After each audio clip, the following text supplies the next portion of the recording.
lips and black bra in the projects. Wrist is whipping that black hard. I'm just saying, my skills is whipping that crack hard. Look at LeBron James. The black guard, got big lips and black bras. As soon as I leave Earth, it's back to the stars. Right to job lives with jewelers and girls. It's axe nods if I rule the world. Yo, my mental vision, setting up intuition. And you really don't have nothing if you intuition. I work with light just to give birth to life. Born in all forms in the perfect light. The black guard, got big lips and black bras. As soon as I leave Earth, it's back to the stars. Just like the lion in Judah, my third eye. Feels like an iron computer that's all matter. And deep thought making your heart shatter.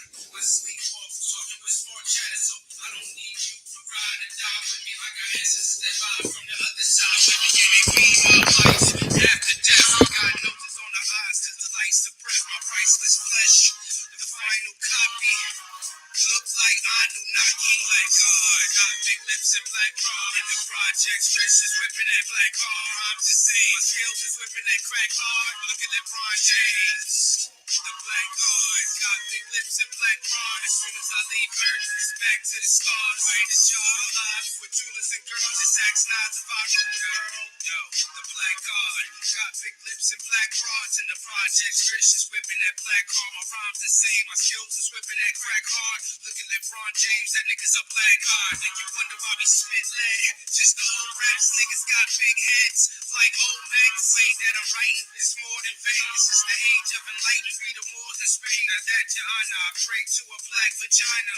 Even the Pope pray to the black Madonna. In the sun, I shine as bright as I be. I'm the greatest of all time, like Muhammad Ali. When I die, baptized in the fire. Only flash night, black skies are higher. Prior to job, my lives with jewelers and girls. It's sex nods, fire rule the world, rubies and pearls. The black guard, got big lips and black bra in the projects. Wrist is whipping that black hard. I'm just saying, my skills is whipping that crack hard. Look at LeBron James. The black guard, got big lips and black bra. As soon as I leave Earth, it's back to the stars. Right to job lives with jewelers and girls. It's axe nods if I rule the world. Yo, the black guard, from infinite to infinite stars. It's infinite light. My life's got an infinite charge. The instruments that implement and give strength to your heart. The temple within, the imprint, mimic the art. Into the dark, the dragon spark the phantom from a higher consciousness. I talk with atoms, I live in the land.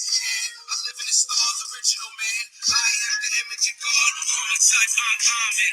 I cut diamonds, so as long as I live, nothing can stop shining. You gon' need to be in the biz to drive me crazy. Live on CNN, hearing cries from Haiti. You know the people down there trying to hide them babies. The black guards, surrounded in light, attract stars. Black guards, surrounded in light, attract stars. The black guards, surrounded in light, attract stars. I told you, all of my critics, I told you all, I was the biggest of all time. All of you, I know you get it. I know you get it. But the man that you're talking about, I'll put on him. I told you, I'm the real champion. I told you, I'm the champion. Wow, let me fall. All of my critics fall. All of you know.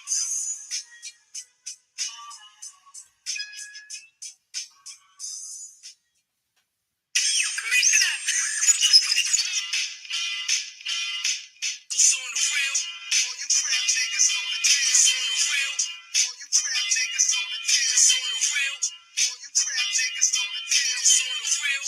This shit my head. I am one of the flyest fools like the Al-Qaedas. We war like in the mess halls of El Miba. Bodies get caught, predicate spells is higher. Why talk if you ain't walk through hell's fire? All-nighters, upscale attire. In call, get them cars, you and your mans admire. Young Messiah, back by the guns for hire. I am that with them bad calls. I am one of the flyest fools like the Al-Qaedas. We war like in the mess halls of El Miba. Bodies get caught, predicate spells is higher. Why talk if you ain't walk through hell's fire? All-nighters, upscale attire. In call, get them cars, you and your mans admire. Young Messiah, back by the guns for hire. I am that with them bad contracts require. Ghost Rider, coast to coast ciphers. I do this for them grown men in diapers that don't like us.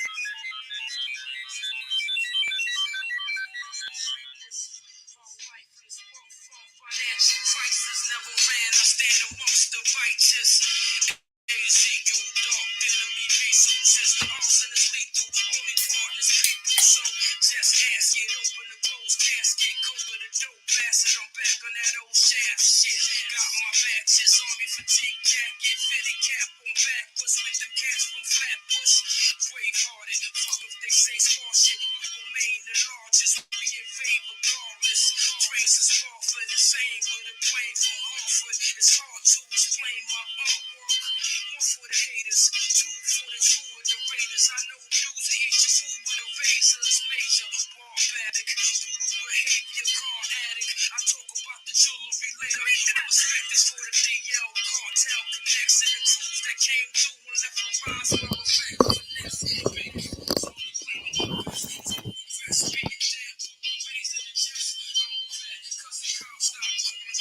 Saying he just left the box, hiding away the press, claiming he's stressed in the three, still facing the stress. I'm like, look, this ain't the fool, you ain't facing your death, so save your breath, how you do something, bang with the rest, cause in reality, it just incarcerated your flesh. You know the deal, I play the process, you real, cause on the real, I still got my hands on the wheel, and I'ma drive till the gas run out. Either crash or rap till a smash come out. Be the real nigga.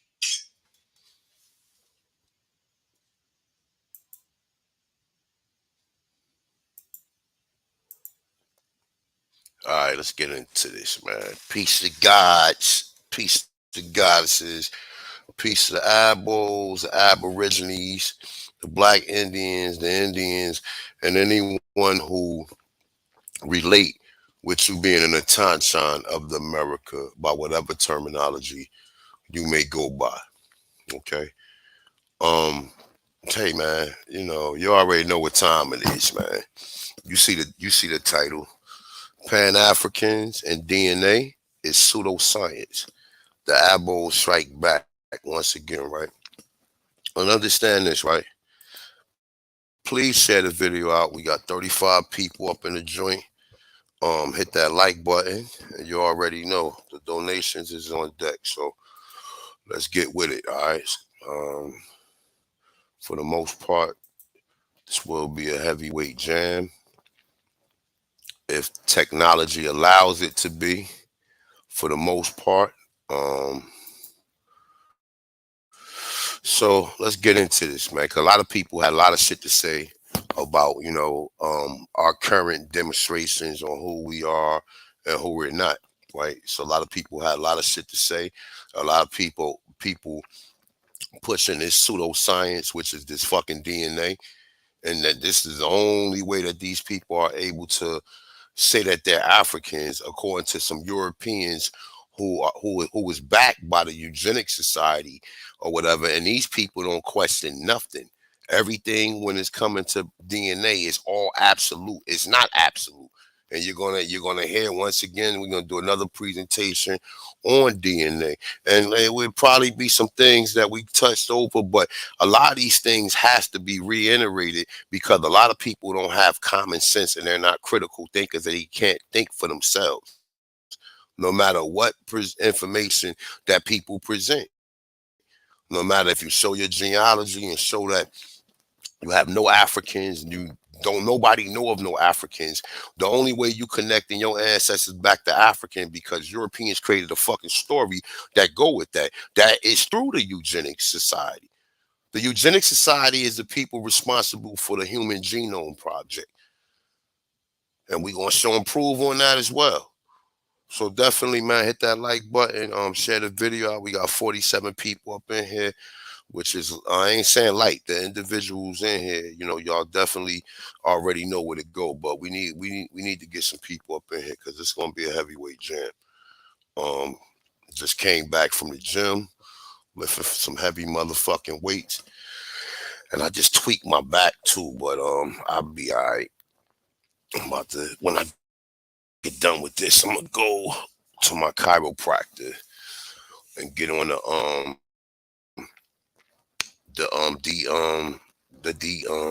what the fuck you call that? The decompression machine where they strap you into the table and move the table out maybe about an inch and stretch out. That's exactly what I'm gonna be doing after this bill. So hit that like button, share the video out. My information is on the screen. So let's get with this, right? It's a piece of goddesses. Y'all already know who y'all are at this point in time. And that's what we're gonna continue and we're gonna evolve even from being a god. So let's get into it, right?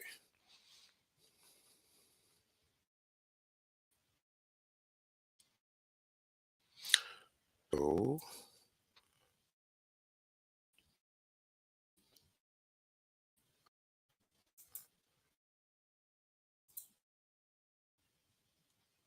So I'm gonna play right. All right, so this is actually my brother Obashango had this posted on his page, right? And he sent me things from time to time, but I was checking this out and I just wanted, this is more confirmation that these people knew we was already in America. Okay, they already knew we was here, and the people who don't got common sense, who pushing against this, is not even looking at the evidence. They're looking at the information that see they push this scholarship, right? They push this scholarship shit, like, you know what I'm saying, and people stand on that, and people in regards to you using scholarship and being a scholar, right? You're you're not allowing yourself to use your common sense and your critical thinking or your intuition that the Most High have given you, right? So let's get into a little bit. I'm gonna mute my mic real quick. So let me see, I got it.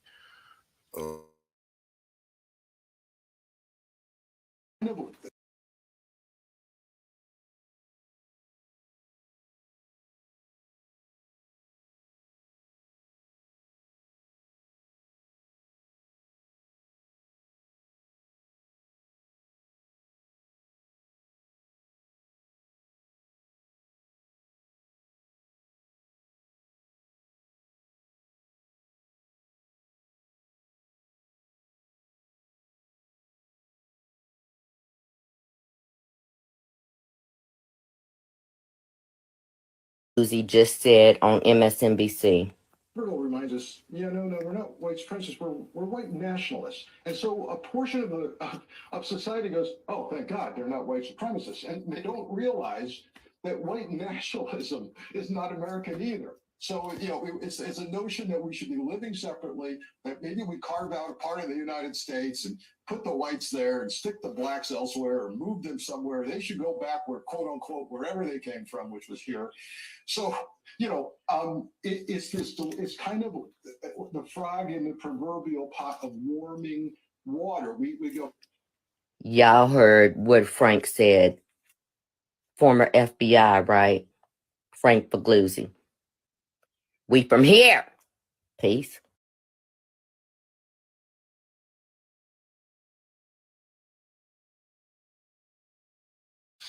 I'm gonna play it one more time just in case if that went over your head, right? And they sneak a lot of this stuff in. A lot of critical thinking motherfuckers don't even believe it, even when these people tell them. They revert back to eugenics science, you know what I'm saying, or pseudoscience to basically make their argument or make their claim validated, right? But when you got people coming out saying stuff like that, he just said that they can't send black people ain't come from nowhere because we was here, right? So I'm gonna play it one more time. My people, listen to what Frank Pagluzzi just said on MSNBC. Reminds us, yeah, no, we're not white supremacists. We're white nationalists, and so a portion of society goes, "Oh, thank God, they're not white supremacists," and they don't realize that white nationalism is not American either. So it's a notion that we should be living separately. That maybe we carve out a part of the United States and put the whites there and stick the blacks elsewhere or move them somewhere. They should go back where, quote unquote, wherever they came from, which was here. So it's kind of the frog in the proverbial pot of warming water. We go. Y'all heard.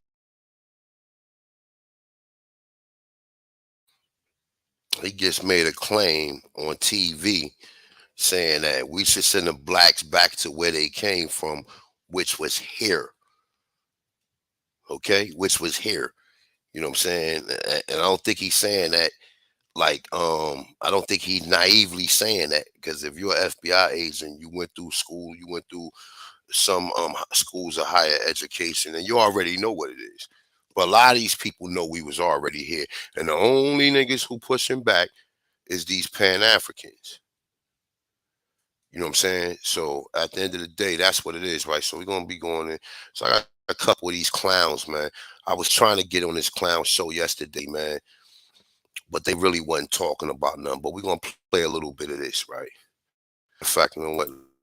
Let me go back out because I'm gonna switch it around.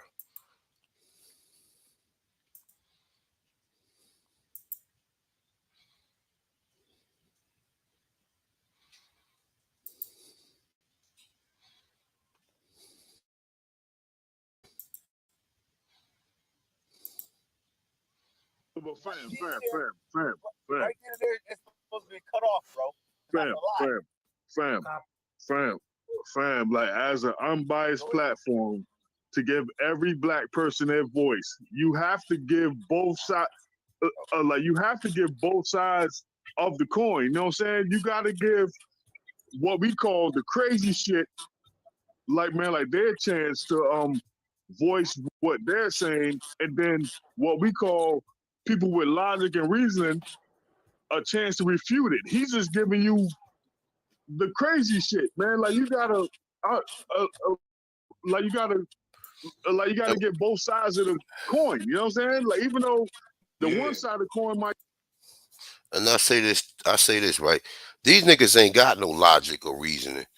They not. They only got. They allow other scientists and other educators, or who we assume they are pseudo educators, right?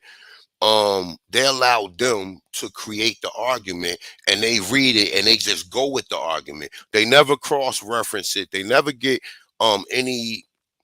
They never get any individuals who are in total opposition to what's being said for them to be able to form and say, well, hold up.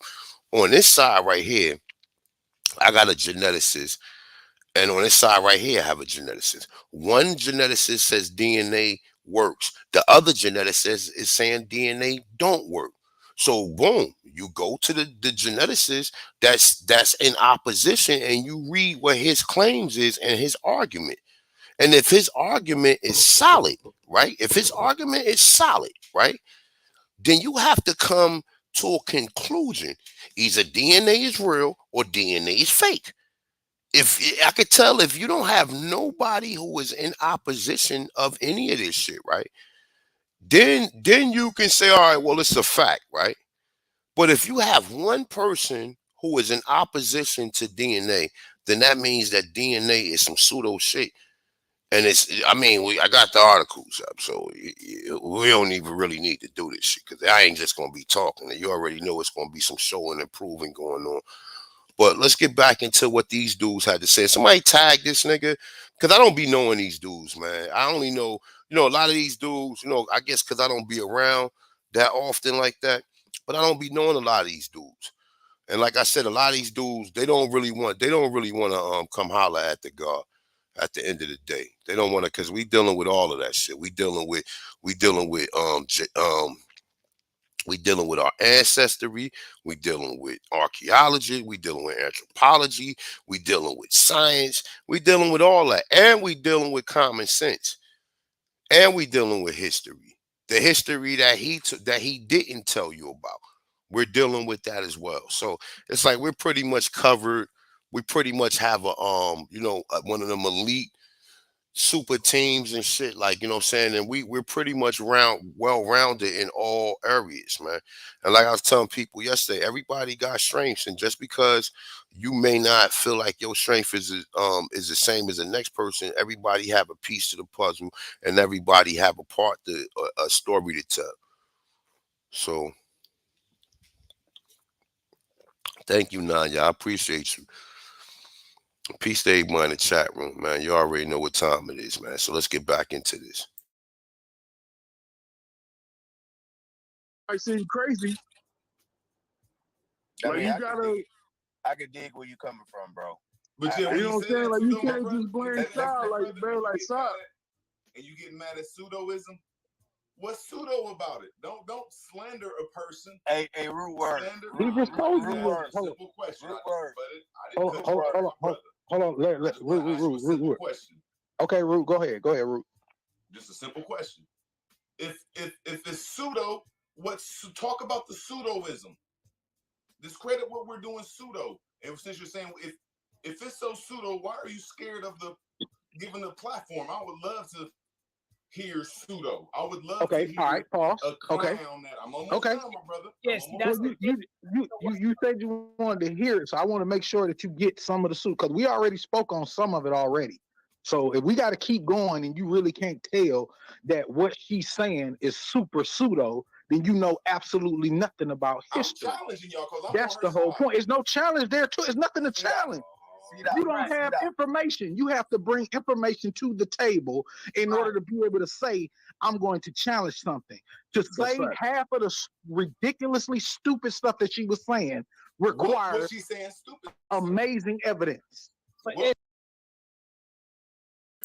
Hey, look, I'm gonna be in on the StreamYard chat room. So if you guys hear any technical difficulties, please let me know so I can get the situation straight. I don't want to be playing this and we don't get nowhere and I have to replay it. So you know what I'm saying? So just do me that favor, like once again, share the video out, hit the like button, and you already know as far as the donations. So let's get with it.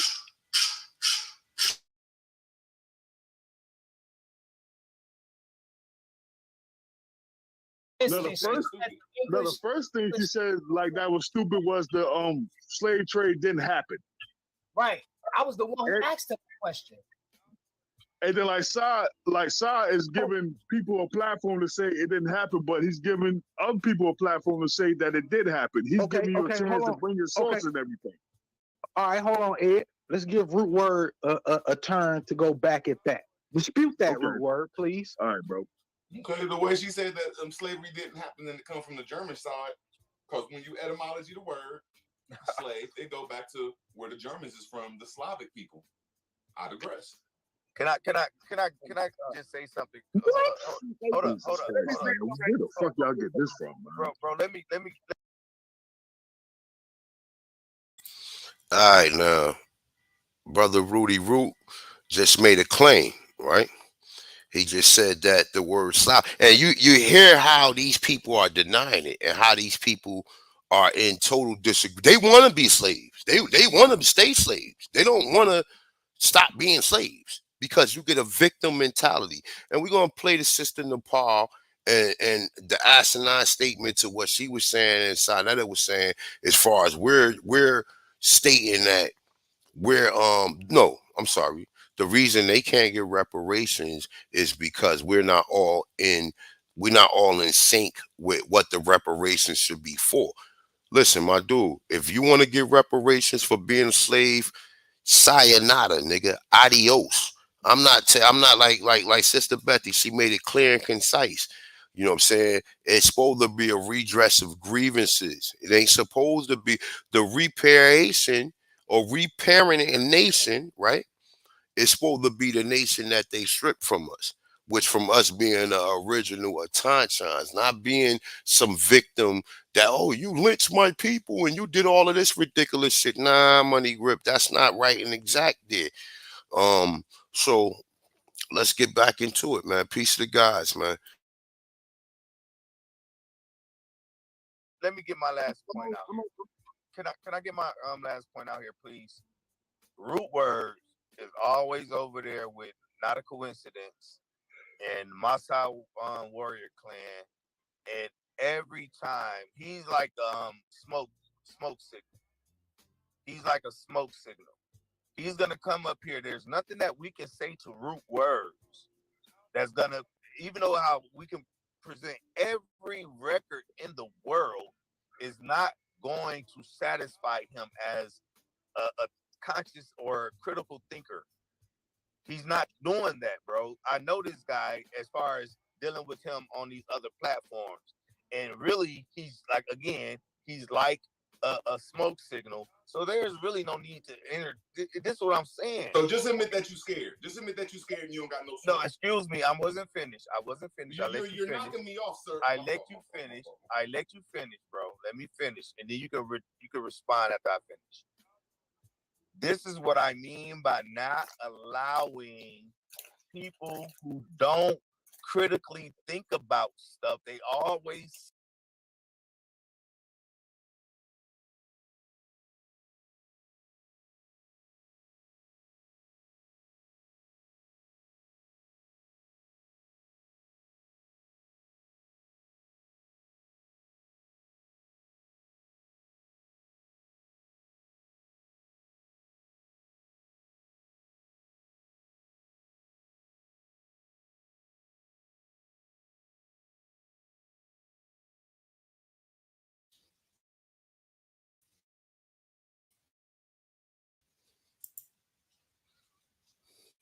I just heard what the motherfucker said about critical thinking, right? These niggas don't critical think. They don't critical think because even a slave narrative is not absolute. And once again, we have to go back and we have to reiterate this shit back to the people. And I know you guys are tired of hearing this shit, but it is what it is, right? So look, the forgotten white slaves and the ignored history of slavery worldwide. Now, the reason why it's ignored is because they can't put this shit out there because this shit right here will make them mentally, will make people and will make them inferior. So they have to put the fact that you was a slave out there to make you feel like you're inferior and they was the superior in the superior position. This is the reason why they don't never tell you about the Moors because somebody gonna go back and do research on the Moors and find out that they was the ones enslaving the Slavs, just like Root Word just said. Most people don't even know what a Slav is or what the terminology slave came from. Yeah, we know that they updated and they changed it, but you think that they did that shit for the benefit of your people. They did that to keep you mentally inferior. None of this shit that they saying that they didn't happen. Okay, now check this out, right? We're gonna go into it again. Once again, we got to do this, man. This shit has to be like it has to be constantly said for people to understand it. And like I said, tag one of them clowns, or if anybody know who them dudes are or whatever, because I don't be knowing these niggas. You know what I'm saying? Um, he mentioned smoke signal. I know smoke signal over there giving them hell. You know what I'm saying? And I know root word over there giving them hell. But with that being said, let's get into it, right? The story of slavery is more complex than you've been told. Did you know that up to 1,250,000 white slaves were shipped to North Africa? Did you know that? That's a lot of fucking people, y'all. Excuse me. That's a lot of fucking people, right? Did you also know a fifth of the United States government 1797 budget was paid in tribute to North African Muslims. Now, I myself know that the people who reside in North Africa and the Mediterranean region actually are descendants of the Amaru.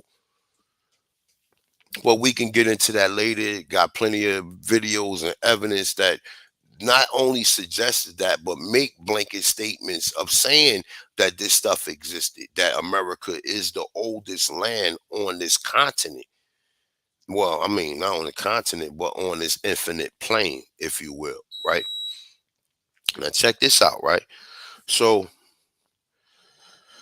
we go down, we see right here, it says, but before we have lost the sight of the land, we were captured, and the Algerine pirates who put all the men in iron, right? So this is Reverend Spat, enslaved April 1641, selling with 120 passengers from Ireland to England.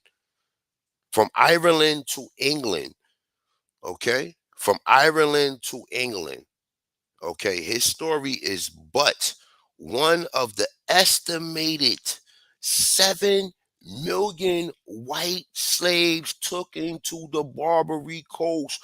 Well, now remember, it says from Ireland to England. So it's telling you that these people was taken to Europe from one part of Europe, which we're going to get into where they came from, to another part of Europe, right? So once again, this is a story that most people forget, right? Um, let's go down, right? All right. So check this out. Once again, we got to keep on going over this shit, man. It's like, when you go to school and if you don't understand, you got to stay behind class, right? You got to stay behind class and the teacher got to take special time for you to reteach you or go over the lecture or the presentation or the educational presentation that they presented in front of the whole classroom. Now you have to stay behind. There might be 2 or 3 other people in there and then the teacher or professor has to reiterate it. Or you may have to email him or Zoom him so you can keep getting this knowledge because something up there is not totally clicking, right? As we go. almost, look, let me highlight this shit for you guys.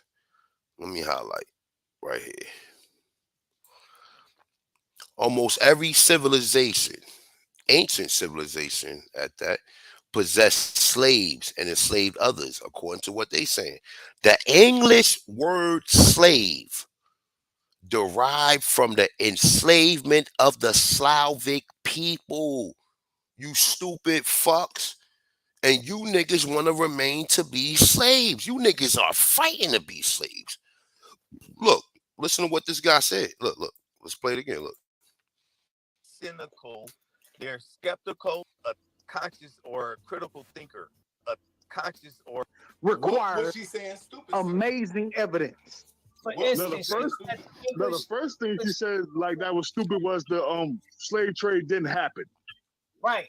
I was the one who asked the question. And then like Sa is giving people a platform to say it didn't happen, but he's giving other people a platform to say that it did happen. He's giving you a chance to bring your source and everything. All right, hold on, Ed. Let's give Root Word a turn to go back at that. Dispute that, Root Word, please. All right, bro. Okay, the way she said that slavery didn't happen and it come from the German side, because when you etymology the word slave, they go back to where the Germans is from, the Slavic people. I digress. Can I just say something? Hold up. Where the fuck y'all get this from, man? Bro, let me. Now you hear this idiot? He said, "Where the fuck did y'all get this from?"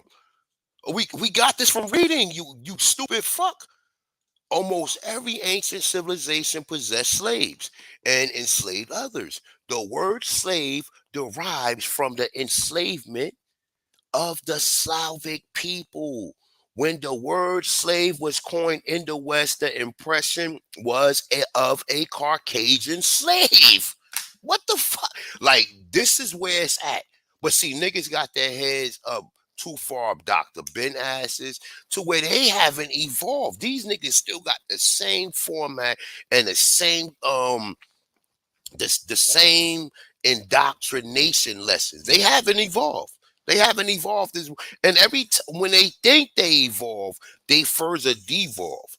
When they sitting here talking about Lucy and these hominids and all, these are not human beings, nigga. Human beings been on this planet for millions. I don't give a fuck what they telling you, nigga. Human beings been on this planet since the planet existed, my dude. Now you have to go and do your research. But the dude said, where did they get that from? Oh, we got it from right here. We can go down, right? Look, once again, right? Let me make sure you guys can hear me. We still being heard, right? Mic check, mic check, mic check. Peace to the gods, peace to the goddesses. Y'all already know what time it is, man. I told you I just came back from the gym, so this was something that was poking at me last night or whatever. And every now and then, when I do got the time, I'll definitely get some focus onto some of these clowns. And it really ain't about them. It's really about the people who viewing it who don't understand. Now here it is, this guy who claims, this is some pseudo. These niggas are all pseudo. Once again, look, listen to after Root Word make his claim what they say. All right, let me mute my mic so you guys can hear it. If it's so pseudo, why are you scared of giving the platform? I would love to. Dad, how you get a TikTok account? But no, like you gotta get both sides of the coin. You know what I'm saying? Like even though the one side of the coin might seem crazy, I can dig where you coming from, bro. But you know what I'm saying? Like you can't just blame style, like man, like style. And you getting mad at pseudoism? What's pseudo about it? Don't slander a person. Hey, Root Word. He just told you. Simple question. Hold on. Root. Okay, Root. Go ahead, Root. Just a simple question. If it's pseudo, talk about the pseudoism. Discredit what we're doing pseudo. And since you're saying if it's so pseudo, why are you scared of giving the platform? I would love to hear pseudo. I would love to hear all right, pause. A clown that I'm almost done, my brother. Yes, you said you wanted to hear it, so I want to make sure that you get some of the pseudo because we already spoke on some of it already. So if we got to keep going and you really can't tell that what she's saying is super pseudo, then you know absolutely nothing about history. I'm challenging y'all because That's the whole point. It's no challenge there too. It's nothing to challenge. You don't have information. You have to. Say if you can hear these clowns, they saying it's nothing to challenge. We got 129 people in here. Hit that like button, share the video out. If you like to donate to the channel, you already see where it's at, right? So it's history, right? Yeah, it is history. Almost every ancient civilization possessed slaves and enslaved others, right? Hold on, let me make sure I muted myself. Yes, I did. All right. Well, all right. The English word slave derived from the enslavement of the Slavic people. Thus, when the word slave was coined in the West, the impression was a Caucasian. Where is the West at? Where do they claim? Where do they say the West is at? America, motherfucker. West of Africa and Europe is America. Is there anything else over there, West? What else would be West? So west of Africa and Europe will be America, right? Once again, thus the word slave was coined in the West. The impression was of a Caucasian slave. Only in the last century has the shocking history of slavery been selectively. Remember, they look at what they saying. They're saying it like they're hiding it, or the people just not okay. Why wouldn't they? Why wouldn't they talk about this?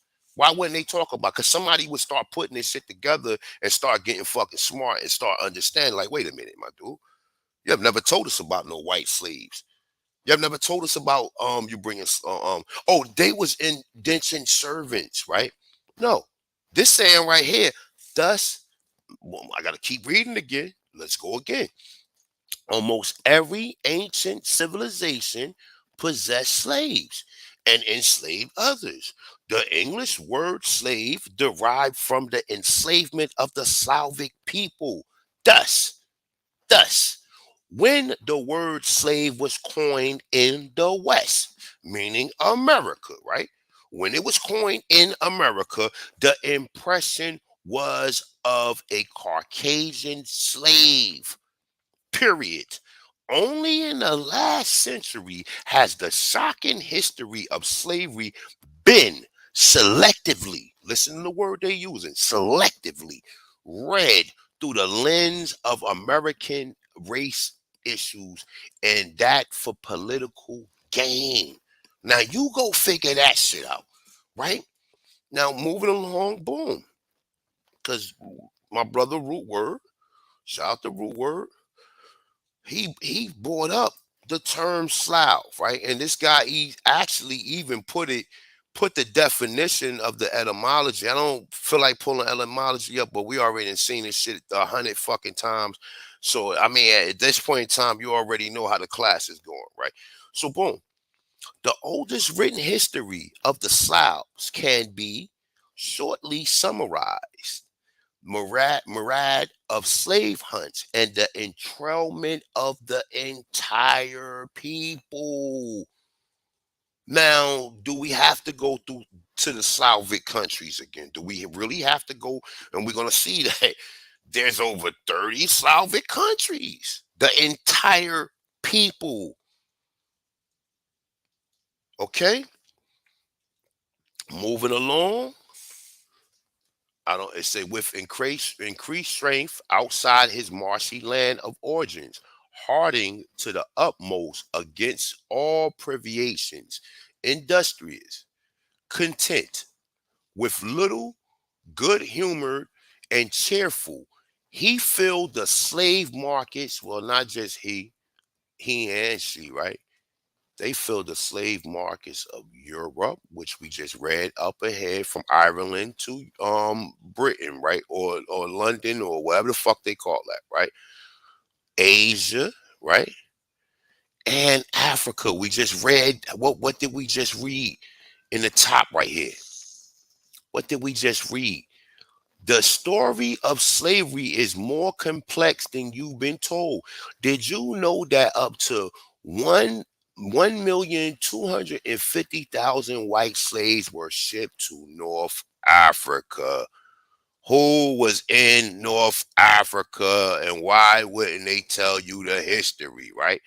It got so bad that a fifth of the United States 1797 budget was paid in tribute to the Moors to free and stop enslaving the Americans, which they wasn't Americans. These are Slavic people. They didn't have no home.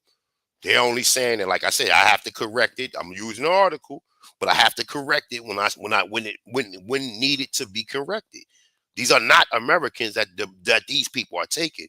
These are people that they're moving around. That's just another deviation from history. So you don't put that you don't put that into consideration of realizing that the people who they call Europeans are not from Europe. They're not from Europe. They was bought there. Once again, right? So look, just to be clear, right? Just to be clear, right? We know that the Slav, right, filled the slave markets of Europe, Asia, and Africa. We also know that they saying right here that almost every civilization possessed slaves and enslaved others. The English word slave derived from the enslavement of the Slavic people. Thus, when the word slave was coined in the West, once again, the West, look, get your fucking compasses out and go west from Europe and west from Africa, right? Coined in the West, the impression was of a what? Caucasian slave, not an African. Not an African. Not an African. And like I said, these guys need to come be over here in the chat room taking notes and learning. These niggas' egos is too big to come over here and learn from the guys. They could come over here and learn. You niggas who was on that platform, if you listening later on, or this video get linked to you, or get linked to some of the other individuals who gonna be in this demonstration, please contact me. Please contact me, and I'll be more than willing to sit you down, teach you this information. If you get rowdy or if you get disrupted in class, we'll put the dunce hat on you and make you stand in the corner with 10 motherfucking encyclopedias, make you carry a whole 10 encyclopedias standing on one leg for 20 motherfucking minutes. So you already know what time, but you tread lightly when you come over here. This is not that, and this is not that type of party, my dude. We have no room or no time for disruption, right? So let's get back into some more of this clown shit, right? Let me mute my mic. Let's get back into some more of this clown shit, right?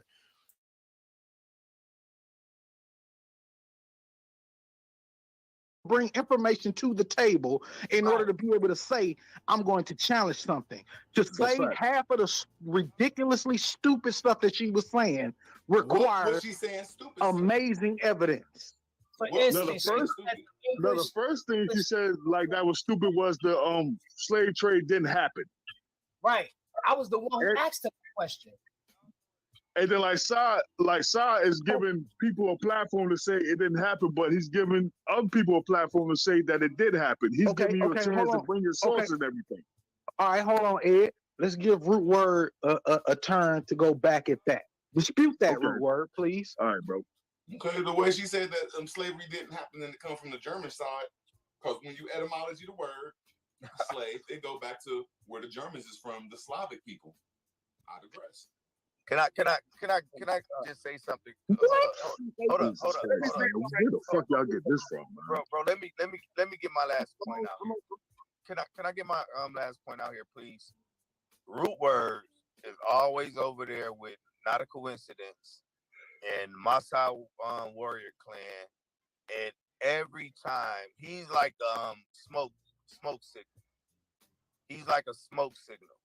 He's gonna come up here. There's nothing that we can say to Root Words that's gonna, even though how we can present every record in the world, is not going to satisfy him as a conscious or critical thinker.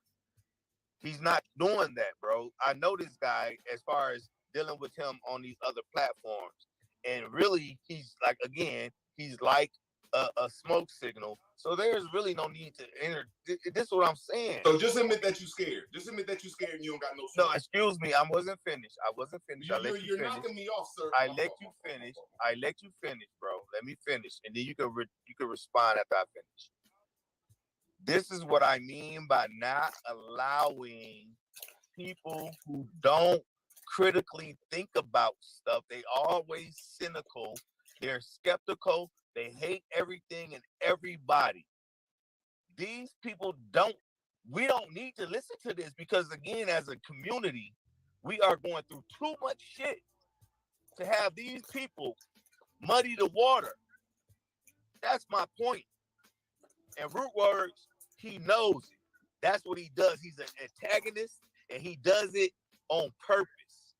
No sources, no real nothing, no intellect when it comes down to this thing. He doesn't believe in anything except for what Root Words want to believe in. And that's BS when it comes down. Nah, the brother Root Word has been over here with the guards for years. So he done seen it up close and personal to the information that's been presented. It's funny the dudes talking about critical thinking ain't even using critical thinking. Shout out to the American guys in the business. Oh man, please talk about that, brother. Like you talking about critical thinking when you ain't using critical thinking to talk about the Slavs, and you want calling yourself a Slav, and you don't even know what it means. Exactly. The spell is working, nigga. They cast, and this is some real shit, y'all. Y'all can sit here and make it seem like this. Look, they cast a spell on y'all, nigga. They can't think about it. They cast a spell on you. I just read once again. Look, once again, you have never heard this before ever in your life. Never heard this before, right? You have never heard it before. These people is not willingly telling you this shit. Once again, we gotta constantly just keep going back to the motherfucking scoreboard, right? Or go back to the motherfucking the teleprompter, right? Almost every ancient civilization possessed slaves and enslaved others. The English word slave derived from the enslavement of the Slavic people. And it's in quotations, and they making it clear and fucking concise. Zoom in on it so they can read it. They said, just zoom in on that one little passage right quick. That's all we need. Because I don't think they can read it. They said, I want them to read it themselves out loud. That's what's going on. Shout out to the American Aborigines, man, and the American Indians in the building. Make sure y'all hit that like button. Read it, y'all. Look at this. Almost every ancient civilizations possessed slaves and enslaved others. The English word slave derived from the enslavement of the Slavic people. Period. Thus, we reiterating it again, right? Thus, when the word slave was coined in the West, the impression was a Caucasian slave, nigga. Then they still is not doubling down on anything that they saying, right? Only in the last century has the shocking history of slavery been selectively read through the lenses of American race issue for political gain. These niggas is trying to get political gain. They trying to get reparations as slaves, my dude. They ain't letting that shit go. Even if you show them this, they gonna sit there and argue you down. Even if you show them this, they gonna sit there and, oh, they only saying that so we won't get reparations. They gonna come up with every explanation that their mind would allow them to come up with so they could dismiss and refute the information that's being presented to them. And these niggas, as we're going to play later in a minute, matter of fact, let's get into it, right? We'll get into it real quick. And peace to Sister Betty, man. I think you did a wonderful job over there. Yeah, shout out to Sister Betty. Good job over there. Let's chop it up, man. Sinette and them are crooks, too. They ain't want to let none of the gods on, so they want to hold the fort down. You know what I'm saying? Yeah, he worrying about He know who I am. You know my motherfucking logo. Nigga, ain't nobody hijacked this logo, nigga. You already know who it is. I'm not coming up there cheesing. Plus, I'm on a roll. I ain't. And even if I wasn't on, even if I was sitting right here in my little office, I'm still not going on. I ain't been showing my motherfucking face. The fuck do you worry? Listen, what are you worrying about? What I look like for, or what anybody? This shit is a message. This is information. The Yeah, that's information. a tactic. That's a tactic that they use when they don't want nobody on. That's just a tactic that they use. You see what I'm saying? I ain't showing my face Information speak, either. If I'm gonna come on, nigga, my face already on my avatar. I'm not turning my camera on. You understand what I'm saying? bro. Exactly. So it's like, come on, my dude. Like, ain't nobody coming in and playing no games, pouring bombing nobody or anybody. And Sister Betty actually asked him to let me come on. And he's still like, yeah, he's in the back because he's not. Man, get the fuck out of here, nigga. I got my own platform, nigga. Yeah, I know you got hundreds of thousands, but it's not quantity, it's quality. This is quantitative right here, nigga. This is not, I mean, yeah, this is not qualitative. This is quantitative information that is based on waking our people up and letting people know that we've been duped, my dude. We've been duped. We just sit here and just admit it. Take maybe 10 seconds to think about it. But we've been fucking duped. And we've been duped purposely. Okay? Purposely, right? I'm gonna play a little bit more of this because I want to just show you once again. We're gonna go into something else, but I'm gonna play a little bit more of this bullshit that's being said. Down to our people and our true liberation. The word, the things that we stand for, our ancestors gave their lives for. It's time out for dealing with these people, man. Period. I'm up here representing Sister Betty. Forget what I'm talking about. I'm Sister talking about Betty is a goddamn. She's a goddamn pseudo. Okay, then. So I'm saying I'm not bringing my philosophy to it. I'm bringing her philosophy. Yeah, don't. Now you hear that? We called our sister a pseudo, right?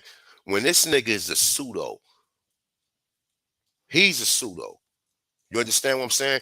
Look, the biggest lie that they can tell you is that we invented books, motherfucker. So it ain't no, oh, we didn't know how to read, nigga. And I tell you something else, right? Cursive is our original handwriting. We the people who invented cursive. They wasn't. That's why they taking the shit out the schools right now. We invented cursive. Cursive is our handwriting. Okay, but That's a whole fact. nother. You understand what I'm saying? That's our Right. handwriting. They don't understand that. They don't understand that. They don't understand it.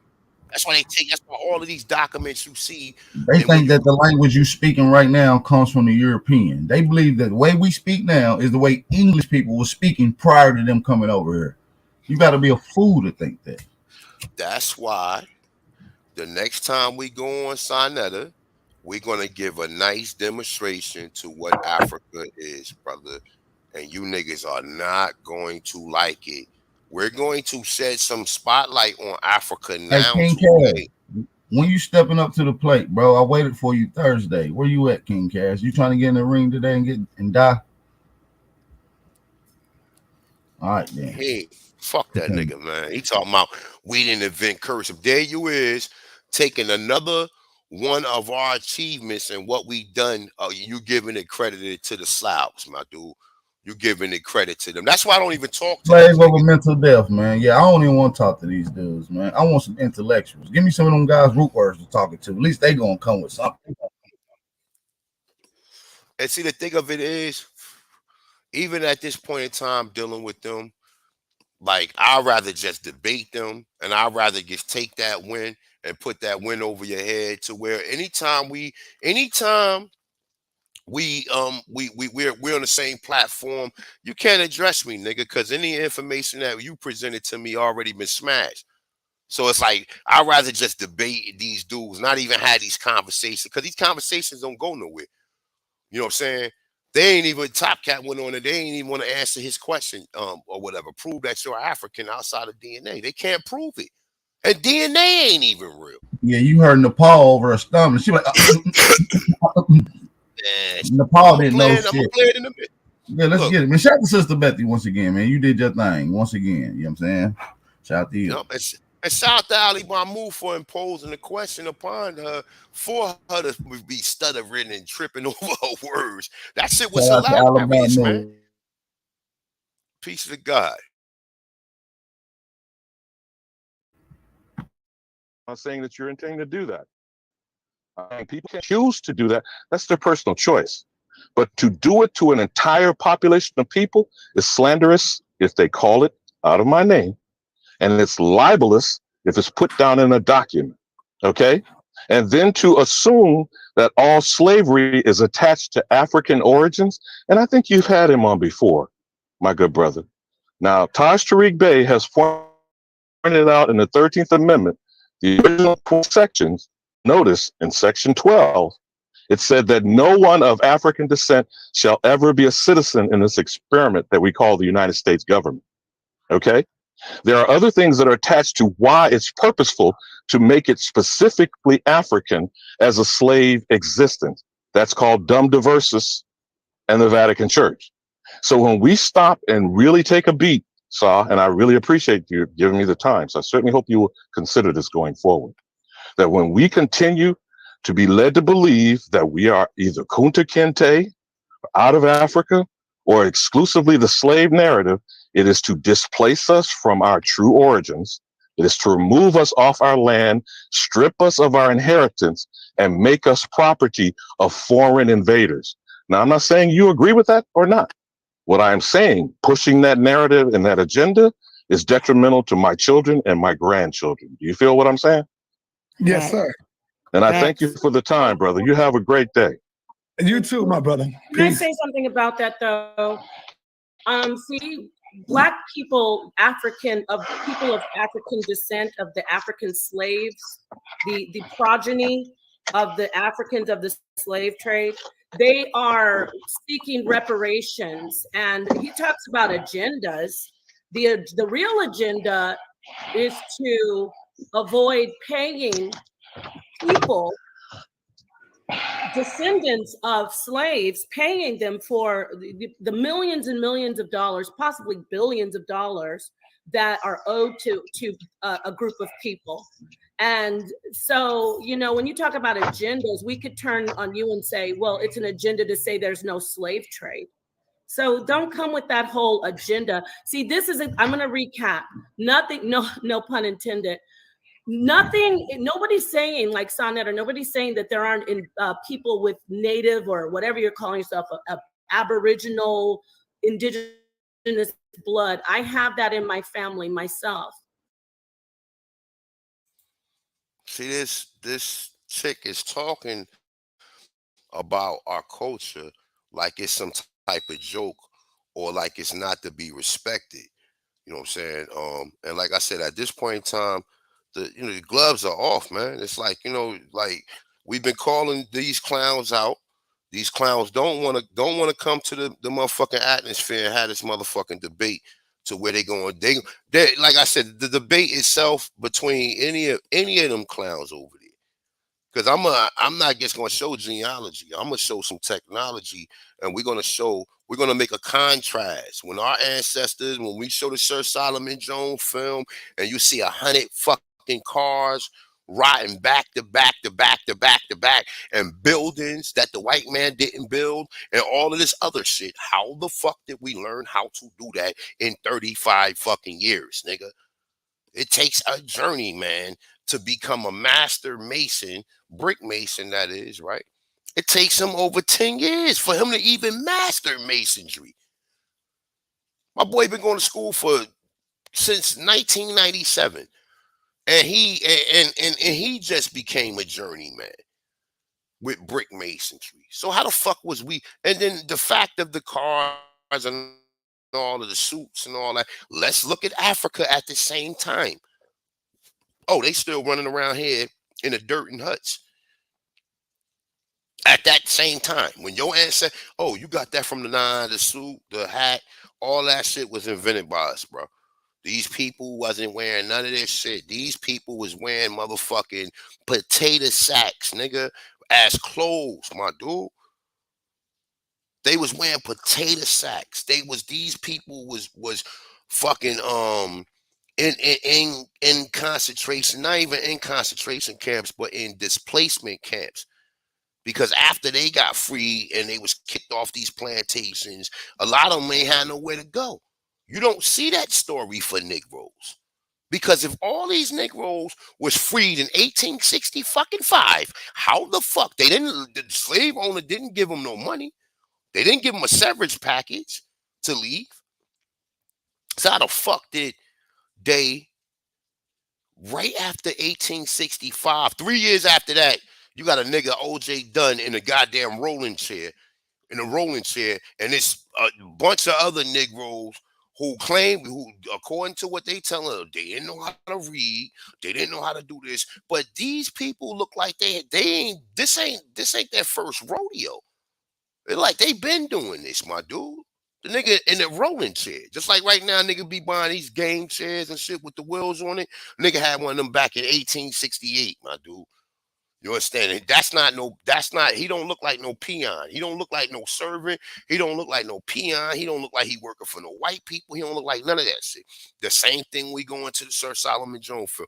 You don't see no white people around. And these people got civilization, they got technology, and they got science. How the fuck did they learn that shit that fast? And the so-called Africans at the same time don't have none of that. They don't have none of that. They ain't get none of that until the white man allowed them to come to them universities, right? And learn our science. So technically, by default, we are the people who civilized the Africans, man. We civilized the whole world, but we definitely civilized the Africans.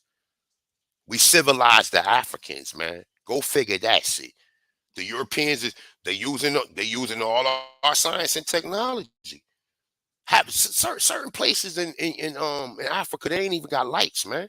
That was the whole reason why Akon took that money from the Chinese, which he gonna regret. Yeah, he already And sold his soul to the all of the Chinese. rest of He them sold his motherfuckers gonna soul. regret fucking with the Chinese. They took the money,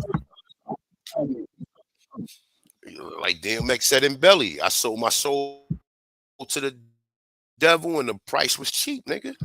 Hey, we was reading that shit from Straight the Tesla fuck up. yesterday. So We they was didn't reading even that have shit from Tesla electricity over here. yesterday, But and guys, man, Tesla had the how long we electricity, had and he how was long getting we had funded by electricity? JP I'm Morgan. sorry, go ahead. I mean, Oh, what's my that? bad. No, you got a badass delay. My bad. Nah, you good. All right, I'm gonna go in and go back out in a second, but I wanted to say this one thing, right? How long did we had electricity in America?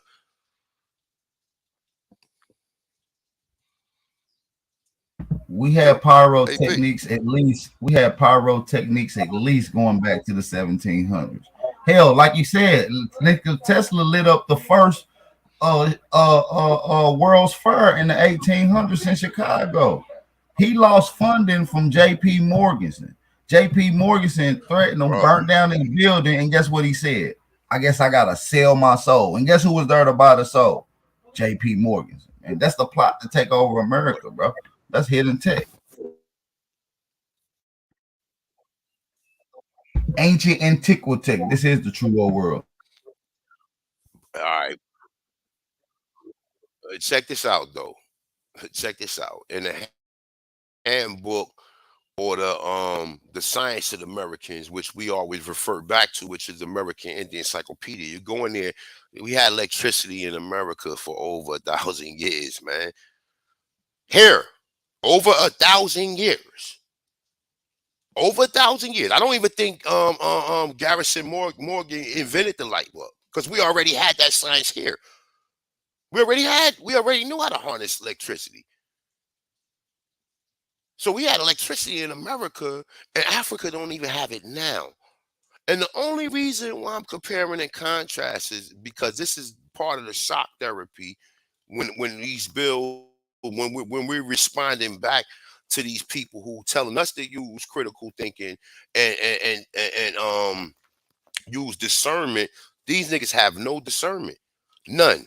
Let's go back to the bill. I'm gonna play some more though. Let's get back into it. Peace of God. Peace of God said we got a $1.77 up in the house. Hit the like button, share the video out, and if you like to donate, you already know what time it is. Let's get with it.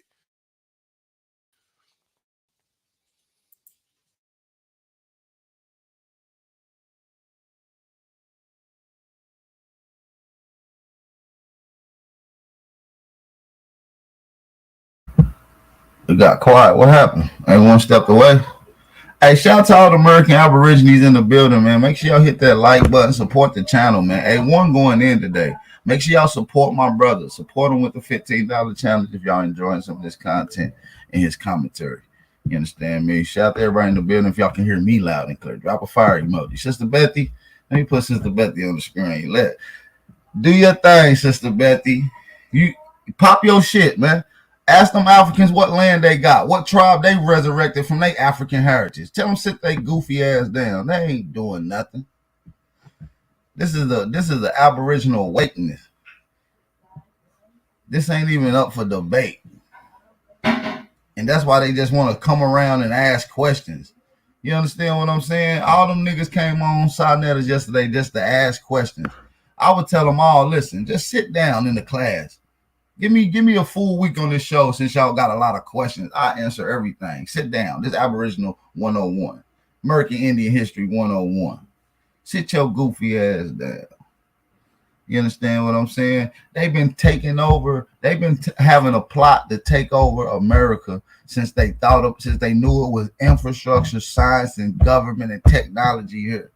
You understand me? I don't care what name they call it. Church, Vatican, Apostolic, Freemasons. These people has been stealing your sacred understanding and sacred geometry since the beginning. You understand what I'm saying? Shout out to A1. We hear you, brother. You back?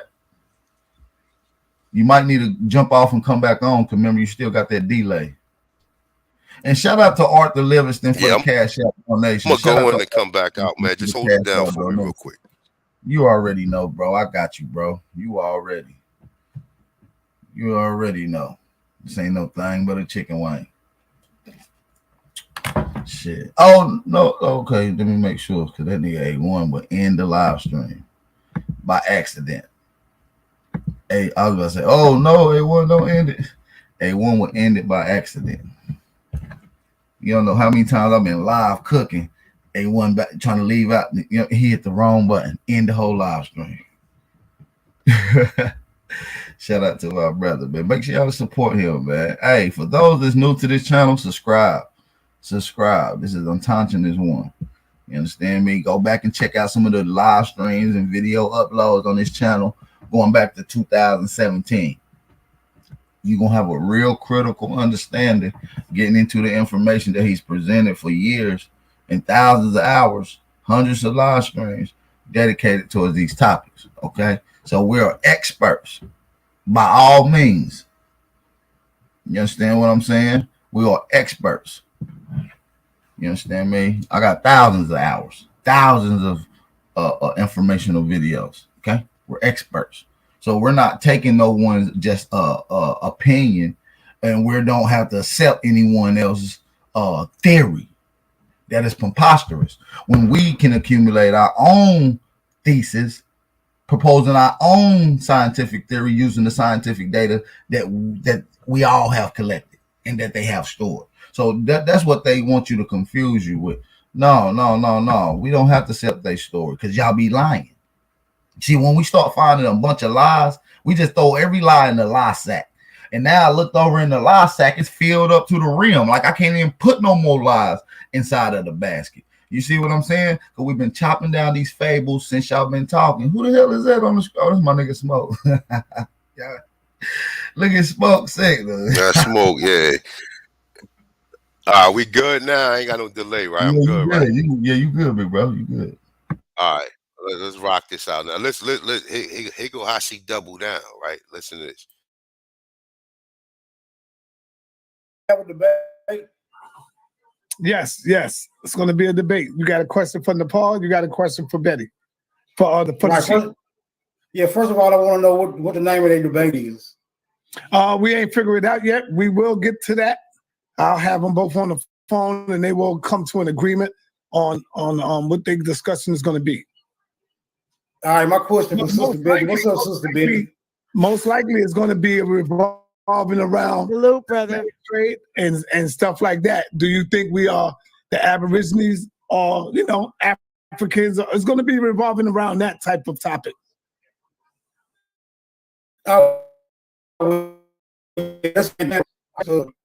Because to be that the narrative most popular narratives that all the black people in America have the descendancy or history in Africa, right?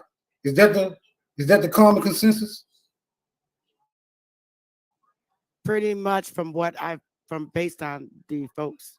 Yes, that is the common consensus, as you say.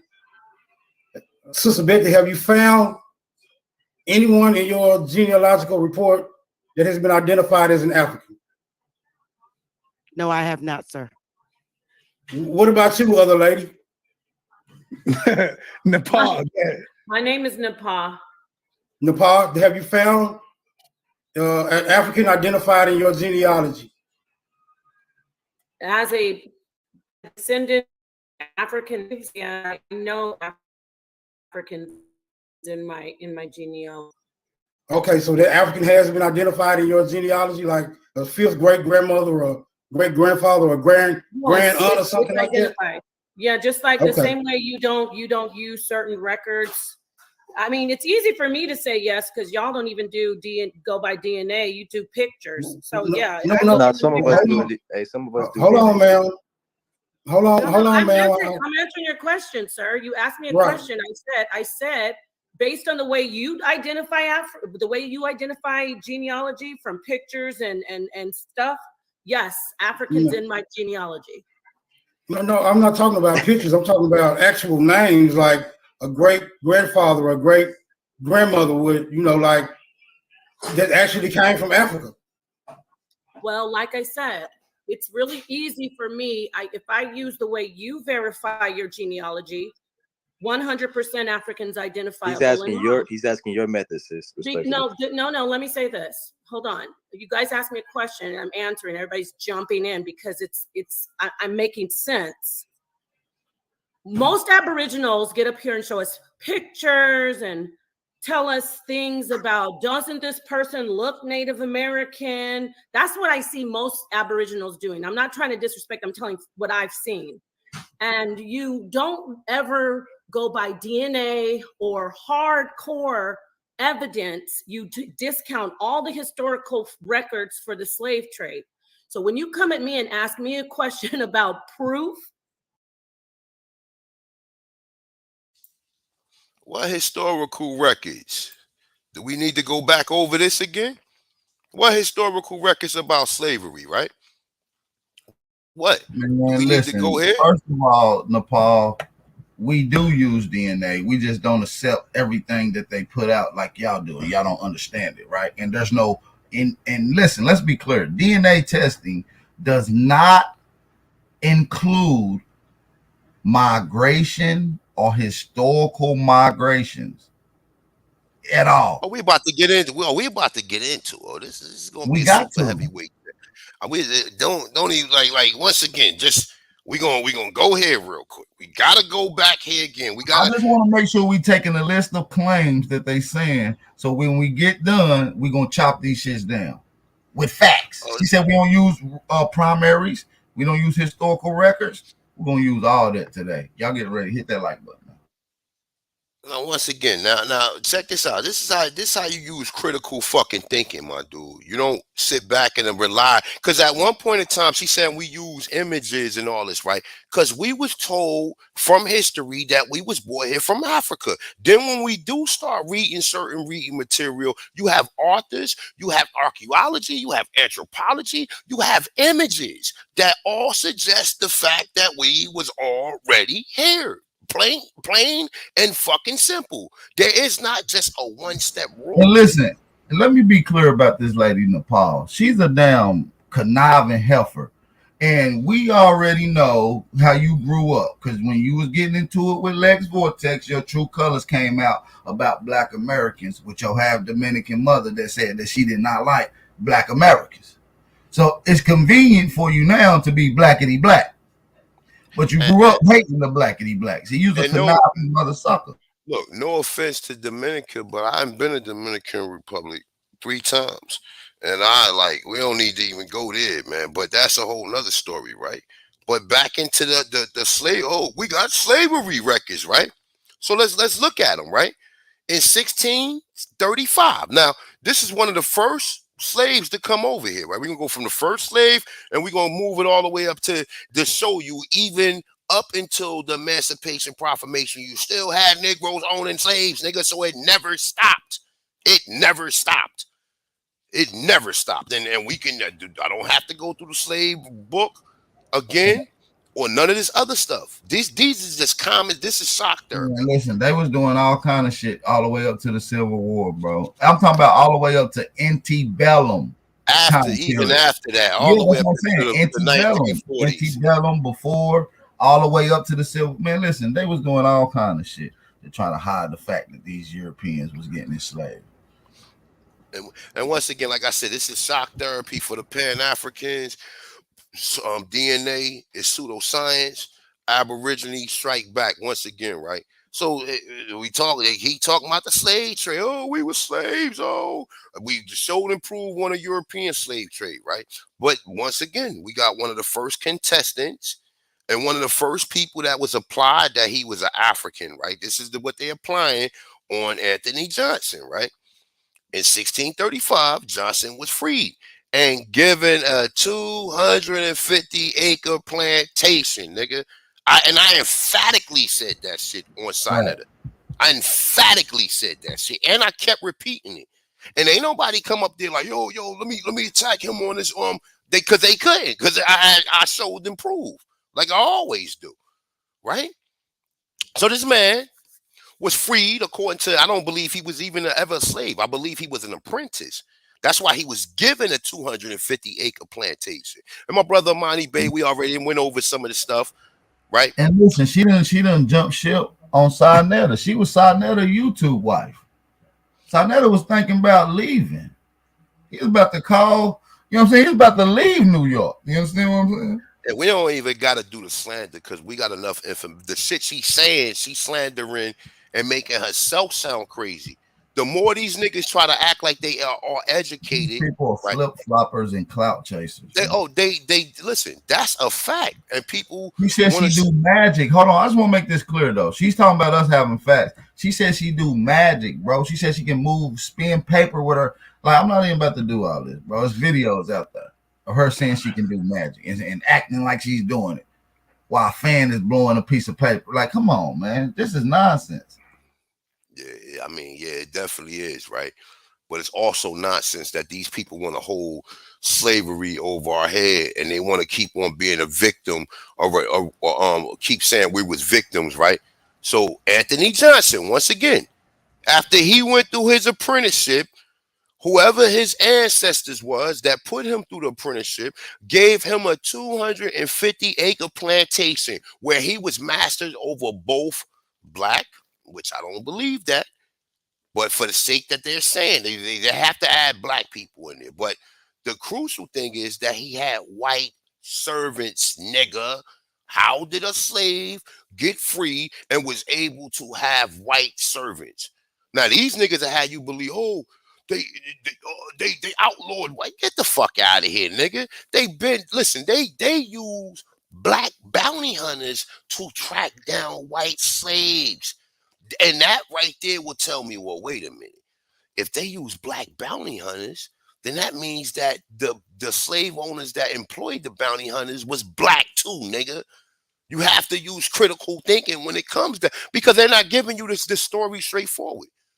They're not giving you the story straightforward. They're giving you fragments of it. And when you hear other pieces to the puzzle, you have to retain that in your mind, and you have to basically keep a mental note of that until you find other information that solidifies the claim that's being presented or the opposition of the original claim that's basically going to liberate you and put you back in your proper status and put you back in your proper mental status as a god and a goddess, as the Atanchans of the Amaru.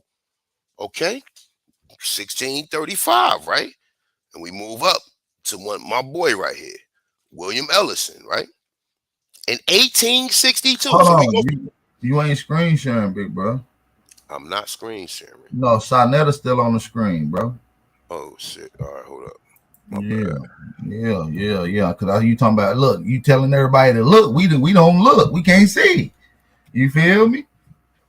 I want them to be able to see these Yeah, facts. yeah, you're right. You understand what I'm saying? Shout out to everybody in the building. Drop a fire emoji if you can hear Absolutely. I thought and now see so. everything. Once again, I had it highlighted. And like I said, people who rock with me, you already know I'll reiterate this shit because this is shock therapy. Part of this, we can't say, oh, yeah, we taught on this and we got to move forward. Nah, this is crucial. This is very critical to your thinking process. This is very critical until you becoming a former mental slave. See, you're not technically a Slavic, but you're technically a mental Slavic because this information has been applied to you. They done made these gestures. Oh, don't you want to hide something from a Negro? Put it in a book, as if Negroes didn't invent books and we didn't invent the vocabulary or phonetics and all this shit that these people use now, right? And so now people, the white man, the Europeans that said that, right, which was the real slave, they telling you, oh, you want to hide something from a black man, put in a book. Oh, the slaves wasn't able to read. They wasn't able to read. They wasn't able to write. So now niggas, because they able to read and they able to write, they overdo it. They don't know. They don't know the process that it takes to read in literature because literature is a spell and it can liberate you or it can put you into mental slavery. Now, this is taking you out of mental slavery because now one has to consider, well, wait a minute, man. If our people were slaves, man, and they keep on promoting this story about we came here in 1619, well, how the fuck did one of the first people came here in 1619 was able to own a what? 250-acre plantation where he was masters over black. Like I said, I don't believe the black part because you have to use critical thinking with that too, right? But then the blacks could be something totally different. They can be capture conquistadors or capture Roman or Christian spies. So you can't not take that part out of it. You have to always understand that a lot of these conquistadors that came over here got captured, nigga. They got captured, they got tortured, and they got put on these plantations with these motherfucking Slavics. So when they saying black people, you have to understand that the people who was promoting the war from the other side was also black. Okay? But nonetheless, though, black and white servants and white servants. And we know where they got the white servants from. We know where they got them from. We know exactly where they got them from. We know everything. These niggas ain't been paying no attention, right? So we go from 1635, right? Which they saying that Negroes came here, and then we speed up to 1862. William Ellison was one of the largest slave owners in South Carolina. And these niggas, oh, South Carolina was where they was bringing all the slaves at. In South Carolina, in the Carter G. Woodson black slave owners in the South, the largest slave or Negro slave owners were in South Carolina. How Bro, ironic is that? you going in.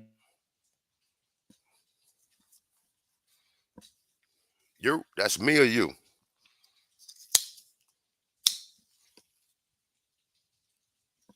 Mic check. Let me get a mic check.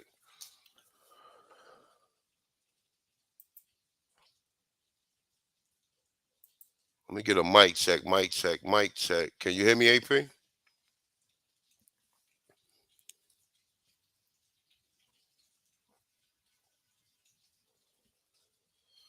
Mic check. Mic check. Oh, all right. There you go. Right there. Mic check. AP, can you hear me? All right. We good? All right. So, boom. So, 1862. William Ellison, one of the largest slave. And see, South Carolina is key because these is one of these places where they tell you that they brought all these Africans at, nigga. And I see the evidence and I don't believe it. I don't believe it. It's impossible for me to believe it with all of these Negro slave owners in South Carolina, particularly. It's impossible for me to believe. And if you want to say that these are black Europeans, who was the black Europeans bringing over here? They was bringing Africans here when they just said, when we just went to here, and they get said that they enslaved up to 1,250,000 white slaves were shipped to North Africa. So even if you're talking about the black Britons, right, or the black Europeans or Moors, right, they still saying they enslaved 1,250,000 white slaves were shipped to North Africa. So even if the black Europeans was dealing with slavery, they was dealing with white slavery. They wasn't even bringing no Africans here. The Africans that they brought here was the slaves, that the European slaves that was taken to Africa. You have to create. You can't let these people create the narrative, man. We got to take the narrative back, man, by using critical thinking. But once again, largest slave owner in South Carolina, and one of the wealthiest. I thought white supremacy hated black people. I thought that they would have lynched him and took all his wealth, took his women, and you know the rest of the story, right? This is what they want you to believe, right? Now check it out. Let's read a little bit more, right? So they're gonna throw that he was a slave in to make you think that all black people were slaves, or black people in entirety were slaves, when I don't see none of that. They're creating these stories and creating these narratives and putting these point of views on it when they finding these Negro slave owners, and they going back with the original narrative that we was brought from Africa and brought here to be slaves, which under further scrutiny and criticism and research, that's a non-factor, or that's no mas, because that shit is not right and exact according to their history, right? So let's get into some more of this shit, right? So I think it was this one. All right, here we go.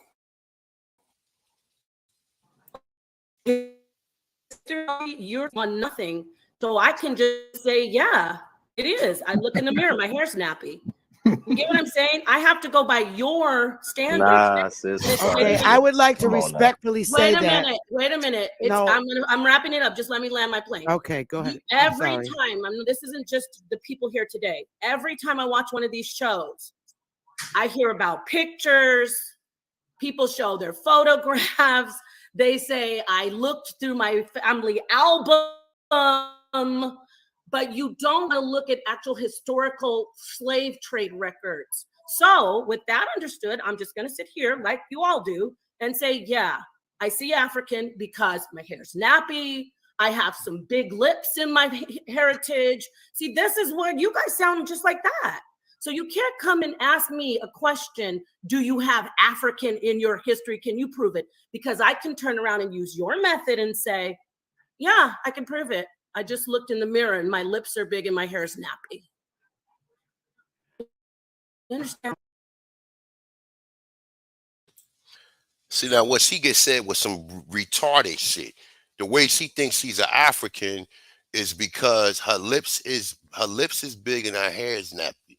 So she don't understand that all people with the same facial symmetry or the same facial features does not descend from the people on that continent of Africa.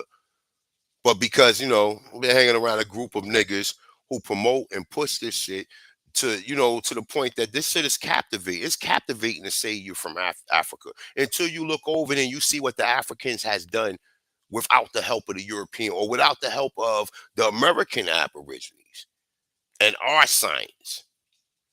That was extremely. Man, that's some cosplay shit, bro. That's some they ain't this cosplay African. They not real African. They never even, when you go read Dr. John Henry Clark, he tells you that you being coming to Africa and going back to Africa is only in mind, spirit, and that's it. They not talking about physically, bro. This is a sick condition of indoctrination. You understand me? And it's been affecting my people at least since the early The late 1800s. We can get into the late 1700s, but this shit has been affecting our people, man. They've been ushering this in through the apostolic authorities, man, doing the Catholicism, Baptist Church, AME churches, etc. So look, everything AP said is right and exact, right? We got 190 people in here. Hit that like button, share the video out, and if you like to donate, you already see where it's at, right? So check this shit out right here, right? Boom. Let's get into some DNA, right? Now, look, I don't just pull videos up. I show and prove.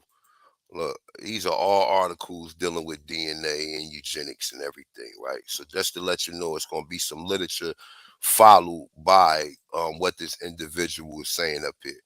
All right, it's just to show and prove on that, right? So look, check this out. Let's listen to what this individual is saying about DNA. We're gonna get into a little bit of this real quick. No matter of fact, you know.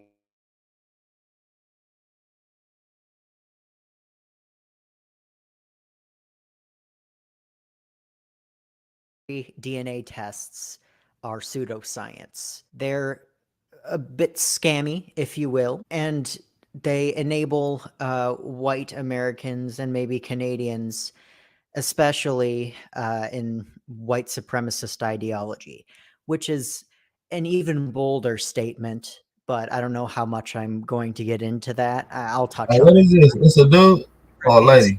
I didn't catch the beginning.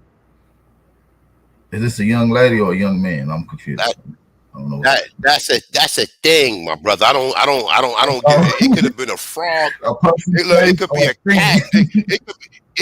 It could be a cat up there saying what she's about to say, or he or she or whatever is her gender confusion or you whatever. How the fuck the vague gender? I call them gender benders. You understand me? Yes. Whatever. What he or she or it is about to say is going to be right and exact, and it's just going to go into what I'm going to show and prove with the eugenics and the Human Genome Project, and then further with the DNA and other scientists confirming that the shit is also fake. All right, so this is a presentation. Hit that like button. You already know how this shit go down. He said Richard said just need the headband and the motherfucking leotards, right? Look, real talk. I didn't pick this person because this person looked like this. I picked the video because I was doing research, and I was already doing research on pseudoscience and DNA. So this video popped up. So I was like, I listened to a little bit of it. Y'all want me to just play the audio so y'all don't have to look at the motherfucker? Well, no, man. You know they gonna crack jokes. Yeah.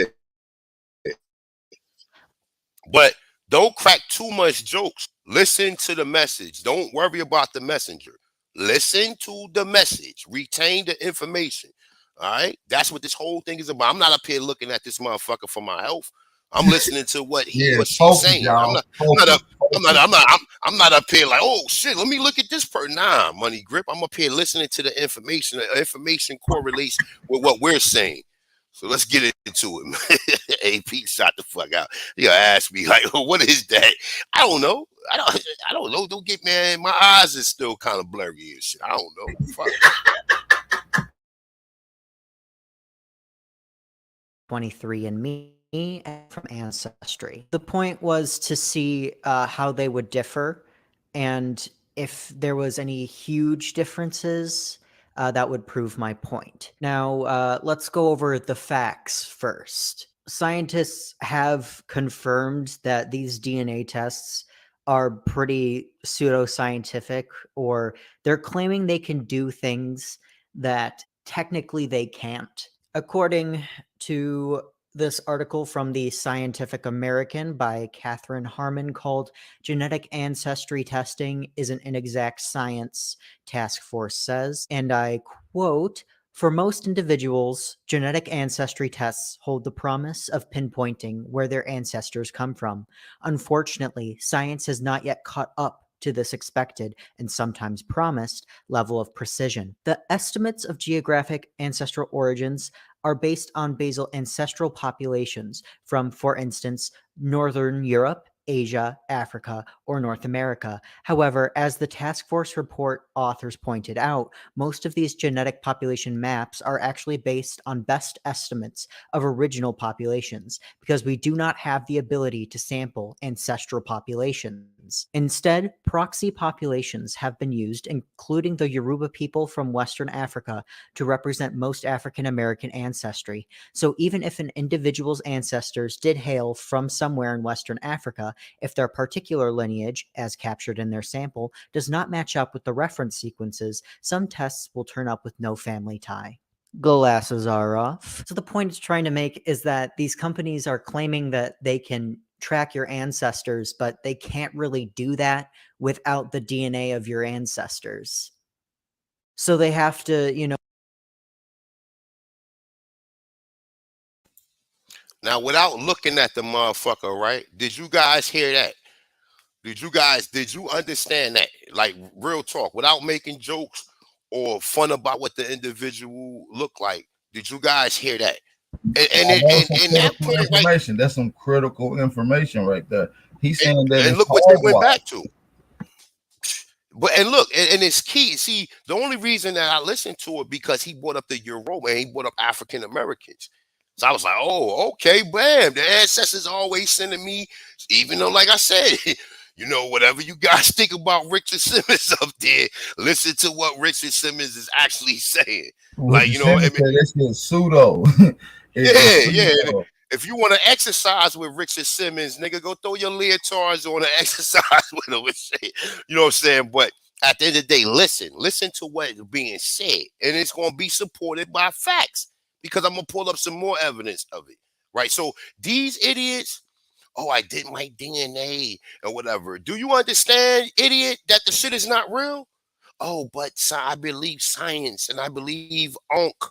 I believe Onk and the Amon Ra Squad and Garfield and Sinetter. These same niggas who went out there and took the jab. They around all these conscious people. Somebody said replay it without the video so they can really pay attention.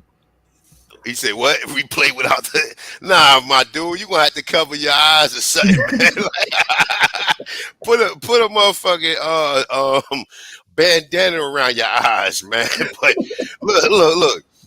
So boom. So she been pretty much programmed with what these people up there telling people. Oh yeah, go do DNA. Oh yeah, and the only way that they know that they're Africans is through this pseudo ass science, which is called DNA, that was created by eugenics. Eugenics is the people who listen. I ain't even go back and put my real Sherlock Holmes hat on, right?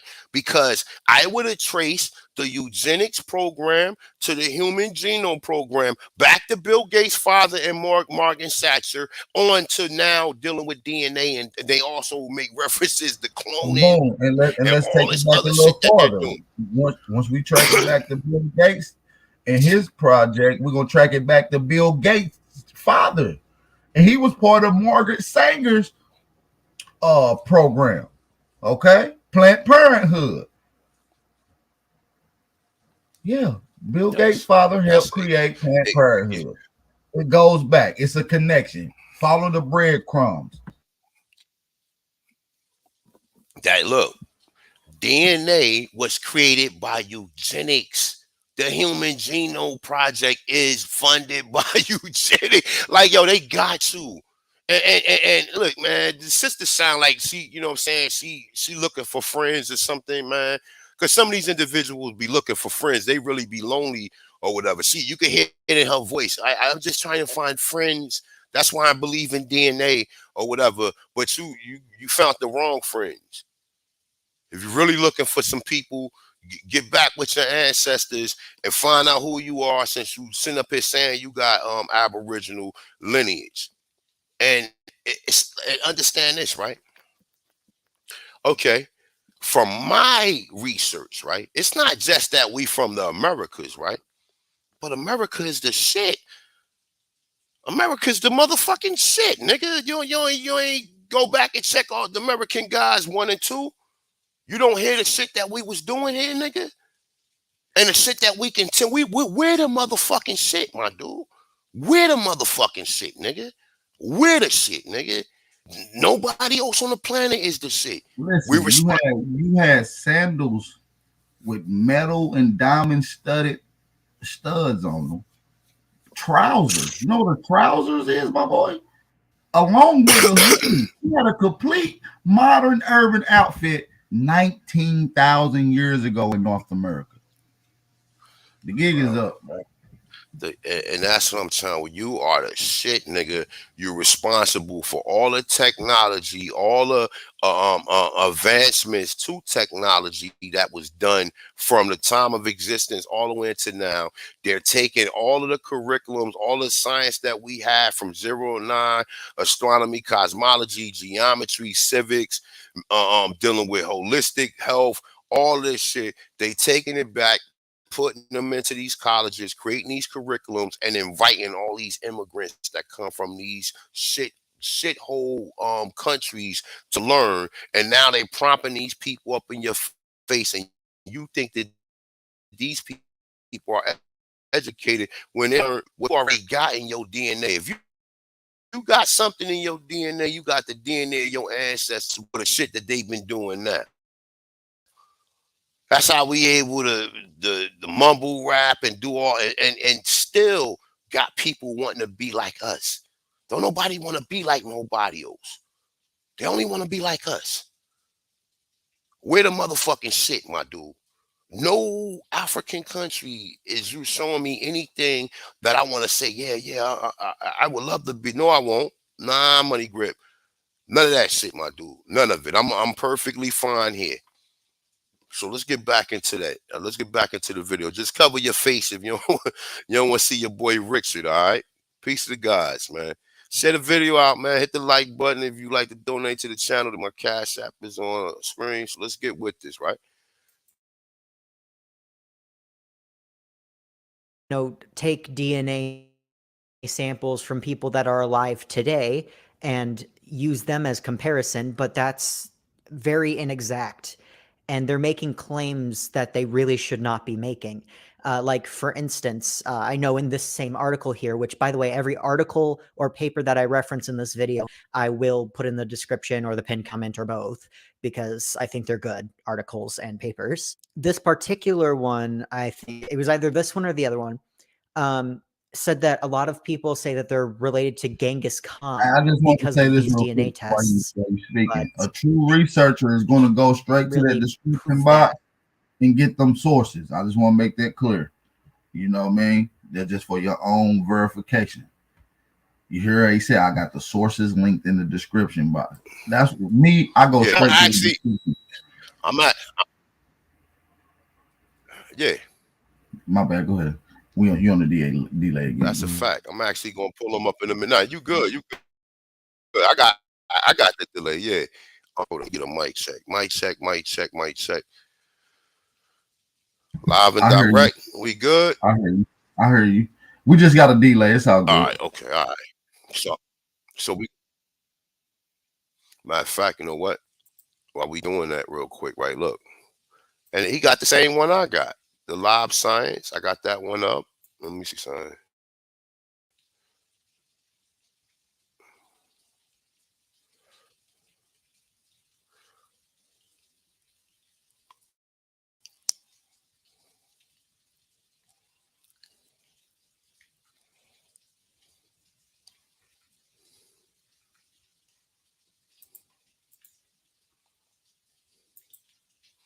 Yeah, he got the same joints I got up there. I'm gonna post it in the chat room for anybody who want it. And that's what I'm saying. See, a critical thinker is going to do the research. You start getting then you start getting suspicious about it. You breaking up. You might want to jump off and come right back on. Mic check. You might want to jump off, come back on, so you'll be clear, because it's messing up bad. Yeah, it's all good. So listen, man, shout to A1. Listen, now y'all got some research to go do. You just heard the claims about him saying it's pseudo. Now y'all got the sources that he just dropped in the chat. I want y'all to go do y'all research tonight. You know what I'm saying? Y'all got some work to do tonight. You ain't had no homework in a minute. All right, shout out to everybody that's in the building. You're in class today. So we're gonna continue with this audio and video as soon as he come back. Somebody said he clear on his end. Oh, maybe it was he breaking up on my end then. Maybe it was me. All right, he'll be right back in just a second, you guys. He'll be right back in just a second. We'll be back in 30 seconds. And we are not Africans. We are not African. Are you an African, baby? I'm not no African. Nigga, you a lying motherfucker. You nigga talking about we African. You African, nigga. I ain't. Shout out to A1. All right, peace to guys. We back. All right. So let's get back into this. I posted one of the other joints, one of the articles. I got another article. Let me see something real quick. Let me go to this one right here.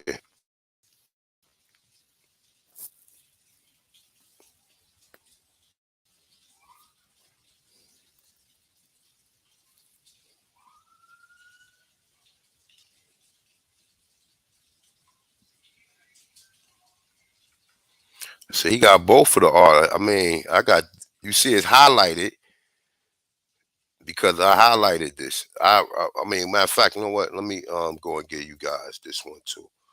But I got a bunch of articles up here. If I get time to go in on them, because it's a lot of shit that I'm going back and forth.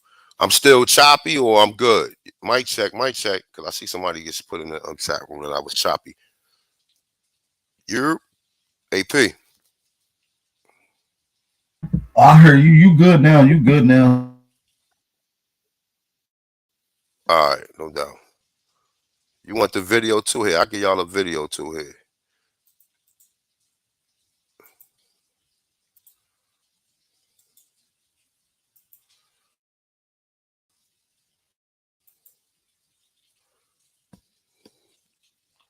All right, I put the video in the chat room as well. So, all right, let's get back into it. So, I'm mute my mic. Let's go.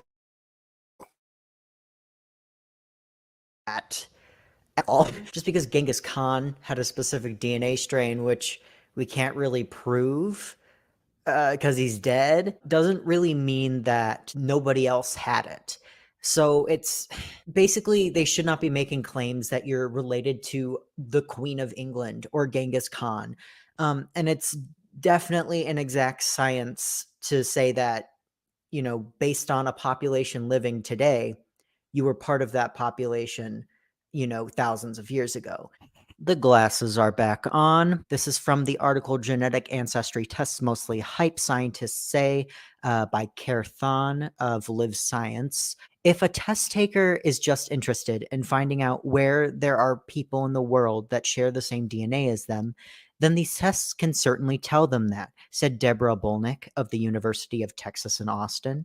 But they're not going to tell you every place or every group in the world where people share your DNA, nor will they necessarily be able to tell you exactly where your ancestors lived or what race or social group they identified with. So my point has been proven by scientists fact-checking these companies. However, I think there's also an element of white supremacy. Genetic testing for socially constructed groups, such as race and ethnicity, never has gone well. A lot of it is racial purity testing, and it's unnerving to watch it become so popular. I understand that a lot of Americans, and I'm talking all Americans, North and South, due to the history of these two continents, there's a lot of race and ethnicity mixing, and people don't know where they come from. There's a lot of diaspora in North and South America. And I understand the curiosity, wanting to know where you came from. I understand that. But in the wise words of my stepdad, I'm US American. I'm not Polish. I'm not German. I didn't grow up in these countries. I don't speak these languages. I don't engage in these cultures. I am US American, a white US American. And hot take about this, much like there's a Black American ethnicity, I think we can say at this point, because white people are also diaspora in Canada and the United States, you could say that there is a white American ethnicity as well, especially considering all of the white people in the United States specifically that have no connection to any of their European ancestors, their cultures, their Because they was languages, enslaved here. on both sides of the conversation. Uh-oh. No, he already admitted he was a Slavic. He can say Right. he from Poland. Right. So he already admitted we already know the Slavic countries and shit. We already, so he can say he was from Poland. So we already know he's a Slav. Yeah, they don't have no connection to their culture because they was enslaved. And when one is enslaved, their culture and everything is took away. They don't have no culture. Their culture is listen, my dude. Look at every the shit that they learning. Hey, they learn mayonnaise and cheese. That's their culture. Exactly. Mayonnaise and cheese. They don't have that. Exactly. Mm-hmm. They I'm still just do. saying. Hey, listen, and I just tell you, even when we playing these videos or reading these articles, there's certain things I don't agree with. So I don't agree with no white United. Listen, he can be a white United States citizen, or he can That's be what he said he is. And that's what exactly. he is, though. That's perfect. That's perfectly fine. He's telling the truth, but he's not a white American. America is originally applied to yours truly, the Aboriginals or copper color races. That's it. It ain't no but now, nah, nigga, it ain't no but now. How you gonna change the definition of the organic attenchons and now you become inorganic attenchons? That's pseudo. That's not even real. That's not even to be recognized. Because we know what the original definition means, and the reason the people changed it is the people who want to say, well, you know what? We're going to change the definition so we can be part of this. So let's get back into some more of this, man. I'm gonna play some more of the other video too, man. But I got a couple. I'm gonna run through a few of these articles real quick after I play this right here, just to substantiate, because just in case if any of these Pan-Africans or anybody who's gonna be checking this video out later on, at least I'm showing you the information. I'm showing and proving to you. I'm showing you the people of interest that you should be looking into that's talking down on DNA. And we have the lady Nepal who say that the only reason she knows she's an African is because she got big lips, nappy hair, right? And that DNA told her. But the brother just said, and that's a dude, that's a boy. That's a boy. That's a boy. That's a boy. Like his name Nicholas and shit, right? That's a boy. I don't know like what he think he is, but to me, I don't want to get into it. But that's a whole other thing, right? But to what she was because you know what? I don't want to say too much because they can pull this shit down for certain unpopular speech when it comes to certain individual. When it comes to, you know what I'm saying? So that's the reason why I don't really want to go in on it. You know what I'm saying? Just in case if he do see the video and see that his video is in there and hit away, we're making references, he could flag the channel. So I don't even want to get all into that right there. But let's play some more of this though, man. Peace to guys, peace to guys. Share the motherfucking video out, man. Hit that like button. And if you like to donate, it's on it's on deck. So let's get with it.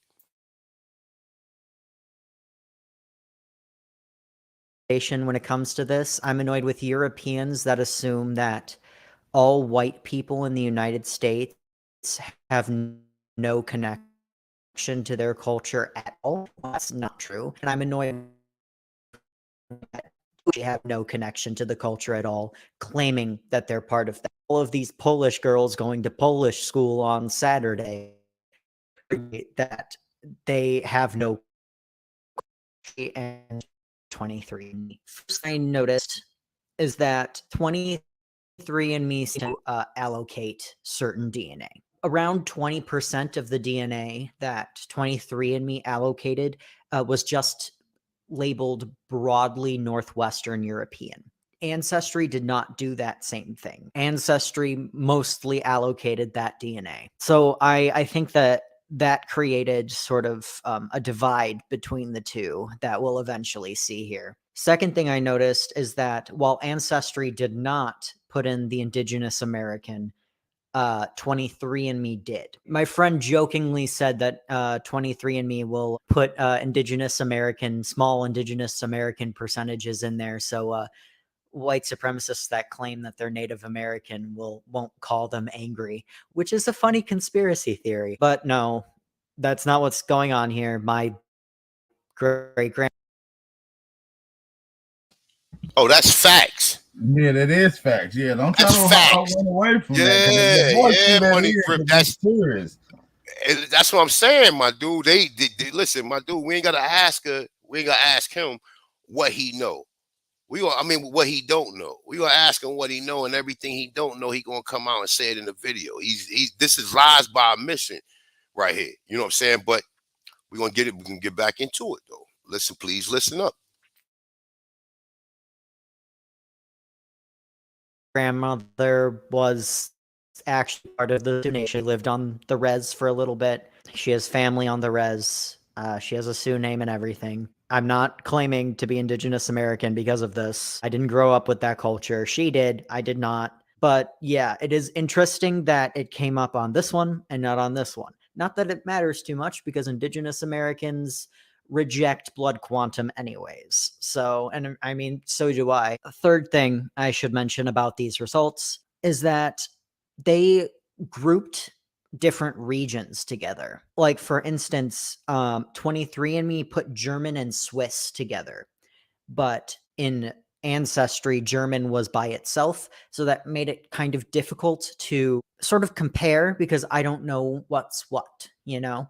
Ancestry also wasn't good about telling me what part of the region I was actually from. Like, for instance, 23andMe has one part of it called German and French, but under that, it didn't say any French. It said Germany and Swiss, like as the sub-regions. So I knew that there was no French as a part of that percentage. Ancestry did not do that same thing and made me have to make some educated guesses. So first comparison, German and Swiss, 25.4% from 23andMe. Like I said, German was the only part of this category in Ancestry, and it came up as 14%. All right, so let's understand this, right? Let's put our let's put our minds together, right? And let's understand, even with DNA, when it does come up with these percentages, right, of Europeans, right, and it's telling you what land or region that they from, which it cannot tell you that.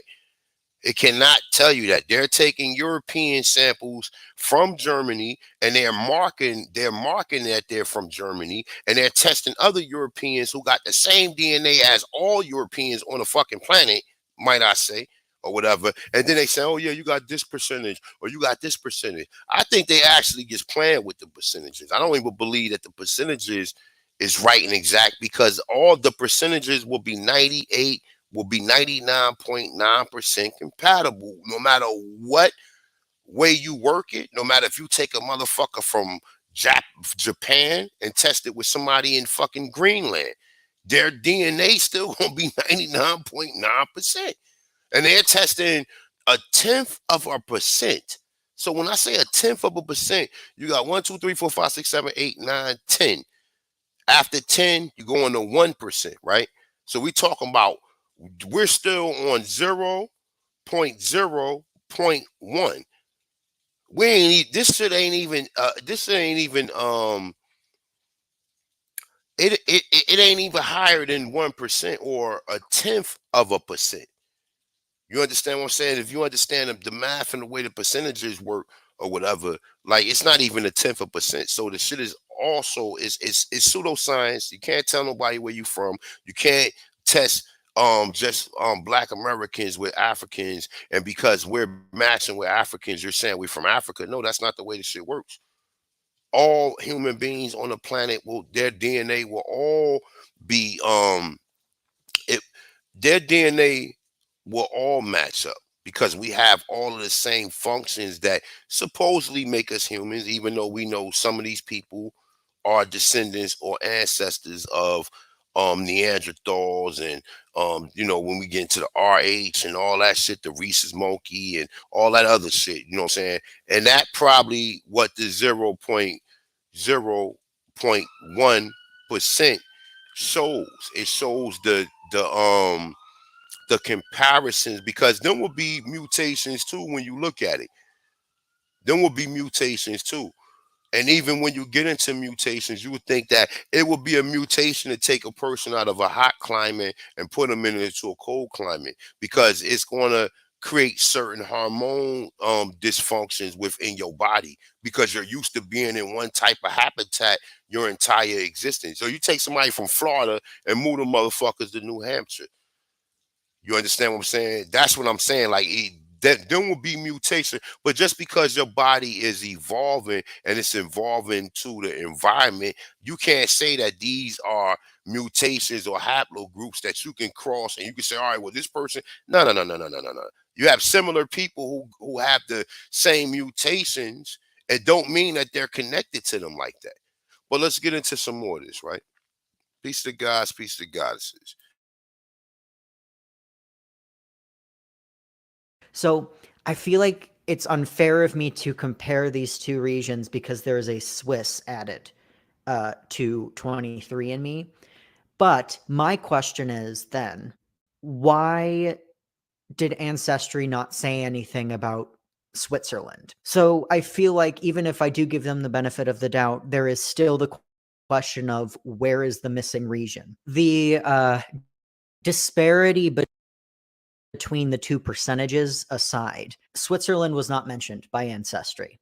And Switzerland was indeed mentioned as a subcategory by 23andMe. Now, when I'm looking at these percentages, I'm not going to piss shit and cry over a 1% difference, right?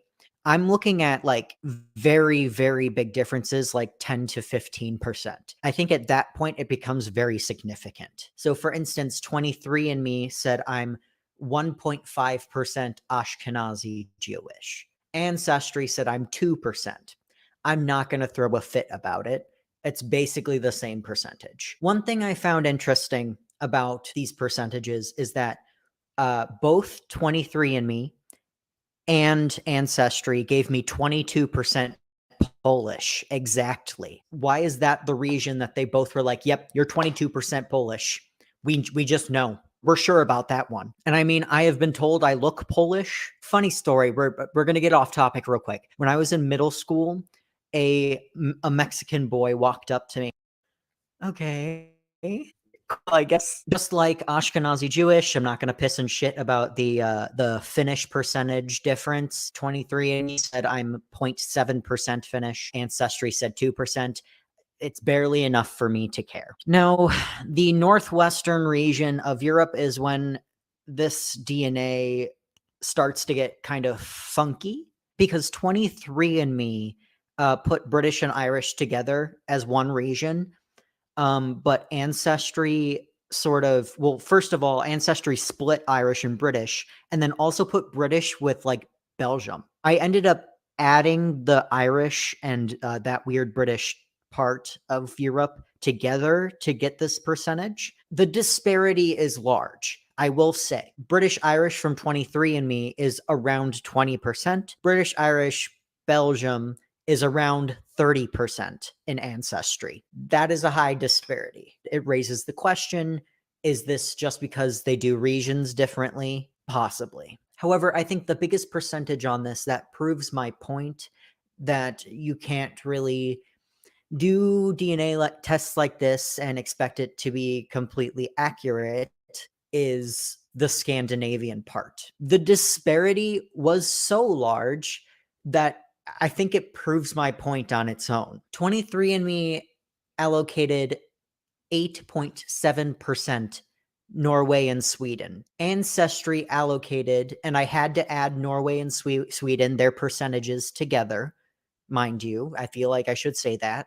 But together, those percentages were 30%. The difference there is significant. The only way I could give them the benefit of the doubt here is that I do believe it was Ancestry that also added Denmark to that, Scandinavian region. I think they combined Sweden and Denmark. But that also raises the question then, where is Denmark on 23andMe? What point am I trying to make here? It's not necessarily that the regions were crazy different. It's not like Ancestry said I was from South Asia and 23andMe said I was 80% Indigenous American or anything. The disparity was not that large in terms of region, except for, of course, the Indigenous American 0.5 percentage point. And that's because they're using similar methods. They're using similar samples from similar regions, and they're going to get the same regions when comparing them to my DNA. So it's more the percentage disparities that make it very, very clear that this is kind of a pseudoscience. And it's extremely hard to actually verify that your ancestors did in fact come from that place. Because fact of the matter is, ethnicity, race, are both social constructs. You can't DNA your way out of that. Ethnicity is about what culture you engage in. Race is about phenotype, about the way you look. Neither of these things can necessarily be, objectively at least, categorized by something like DNA. And that's what makes it pseudoscience. Trying to DNA two social constructs is really reminiscent of when white supremacists tried to, create race theory based on phenotype and DNA their way into white supremacy.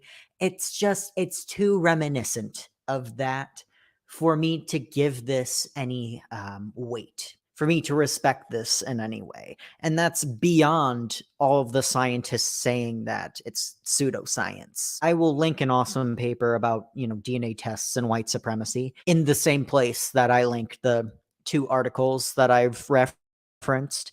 Anyways, no, you are not finished just because you got 2% finish on a 23andMe test. You were white American.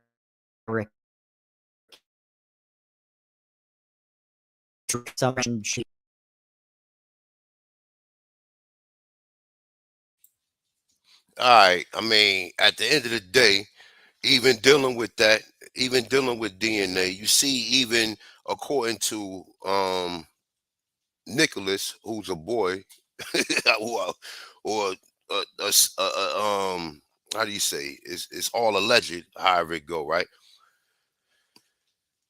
He's making a statement to where he sent his DNA, and the DNA that he came back from 2 different databases is inconclusive. It's not matching up. It's only matching up in certain areas, which is no really difference from somebody in Poland and Switzerland and some of them other places, Scandinavia. Hi everyone, Krista Karen here with another episode. Oh shit, my bad. That shit I'm gonna came say, on. what the hell is that?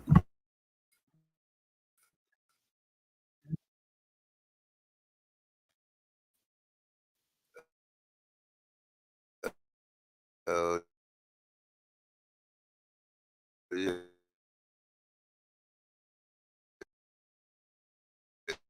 That shit came on.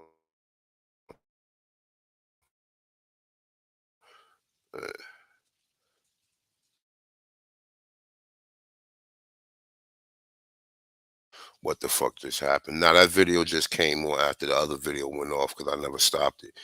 But AP, you still with me? Yeah, I'm here, big bro. All right. So this is one of the articles, and for those of you guys just came in, I'm gonna play this video real quick while that shit load up, and listen to what the FBI agent actually said about us here. I heard what Frank said, former FBI, right? Frank Fagluzzi. We from here. Peace.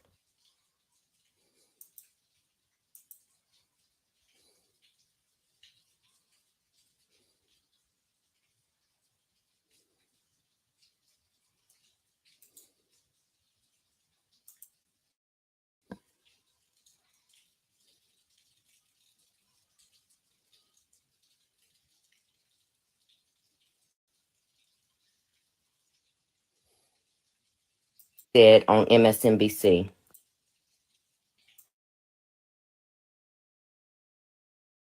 Pseudo reminds us, yeah, no, we're not white supremacists, we're white nationalists. And so a portion of society goes, oh, thank God, they're not white supremacists. And they don't realize that white nationalism is not American either. So, it's a notion that we should be living separately, that maybe we carve out a part of the United States and put the whites there and stick the blacks elsewhere or move them somewhere. They should go back where, quote unquote, wherever they came from, which was here. So, it's this. He said on TV they should go back wherever they came from, which was here. You understand what I'm saying? Like, what? Go figure that out. Yeah, like the way he said it, and when he said it was so condescending and so sarcastic, meaning he already know. But it's like, it's common amongst us, but these people think they from Africa. You know what I'm saying? That's the way it came off to me. You know what I'm saying? It came off to me like it should be common sense, so people were supposed to be from here.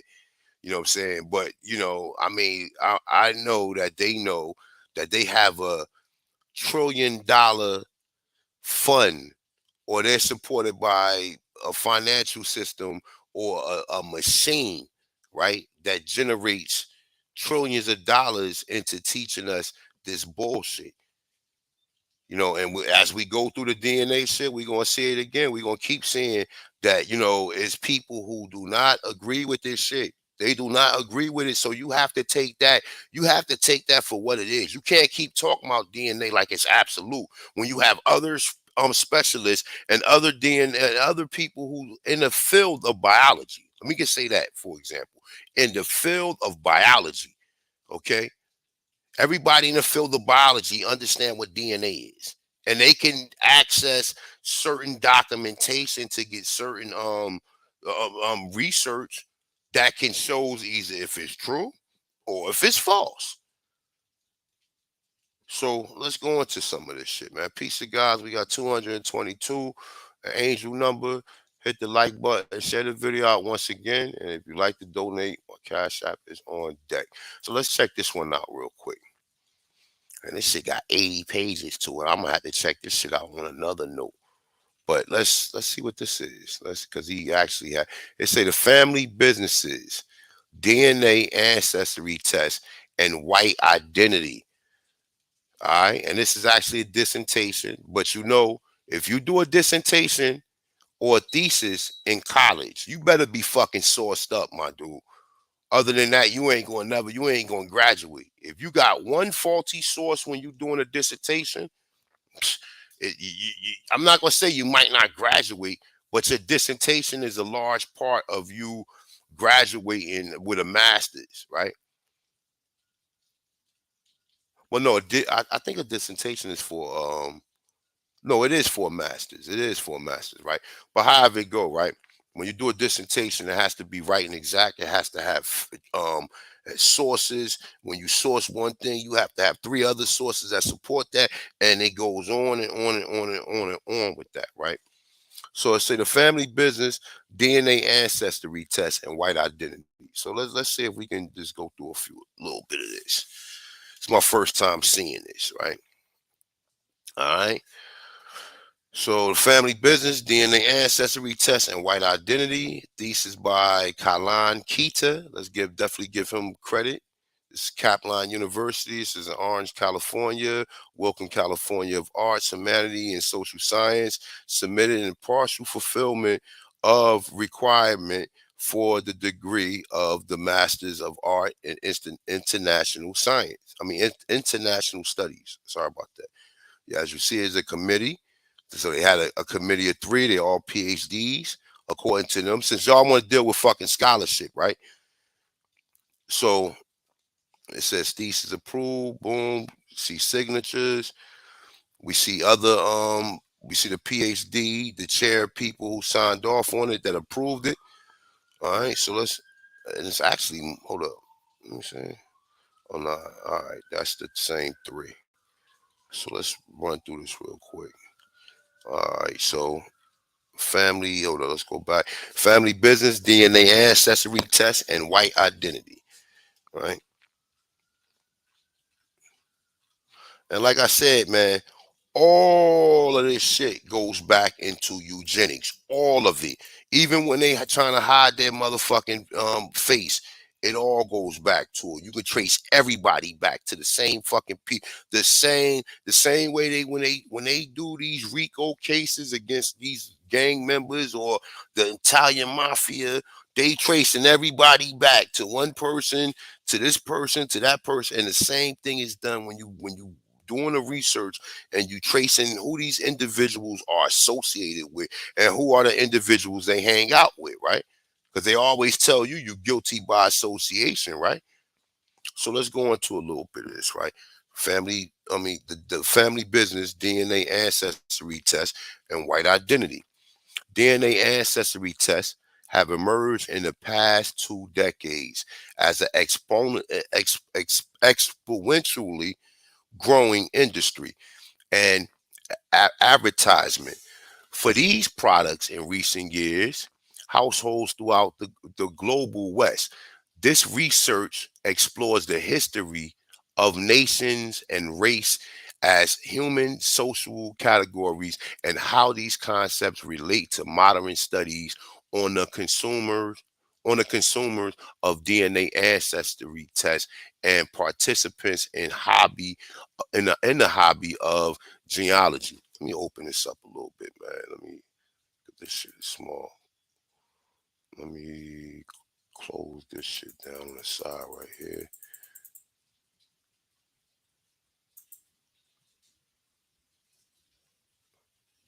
Oh, just give me 1 second, people. I want to close this shit out.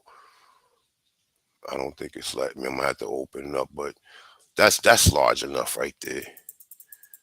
All right, I'm sorry. That's large enough, right? So, all right. So, according to as he follows, he say using both quantitative and qualitative content analysis on key pages from the website of the top DNA ancestry testing company.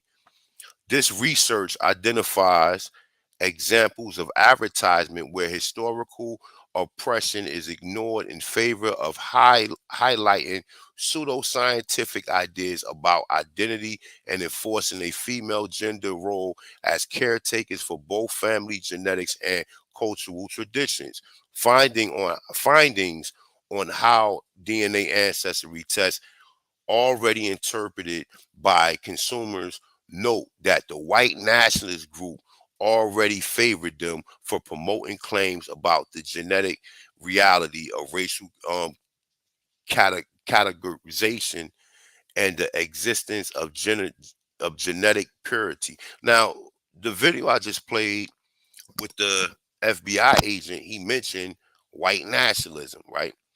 And that was something that was prevalent in that. And when he doubled down and said that, we was already here or whatever, these people already know that. Half of these people already know they're descendants of slaves that was here. That's the reason why a lot of them in the South they act the way they act towards us. You know what I'm saying? And when you do the research on it, you'll see that a lot of shit checks out, right? But check it out. Let's read through a little bit more of this, right? But I'm gonna run through this one, and I'm gonna actually come back and just put some, as they say, cherry pick. Cherry pick some certain articles from here and get with it and just add it to what we already know about DNA, right? All right, so it said the implications of this research are useful in understanding what messages about identity consumers have absorbed from interaction with DNA ancestry companies already, and what future target audience, including children, may learn through company advertisement. So let's go down some. He got actually okay. He got table of contents as he should because it's a dissertation, right? So let's find this one right here, criticizing DNA testing. And that's on page 22. Let's see something.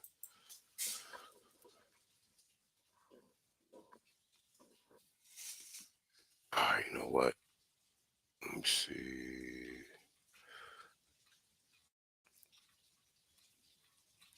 Should be up.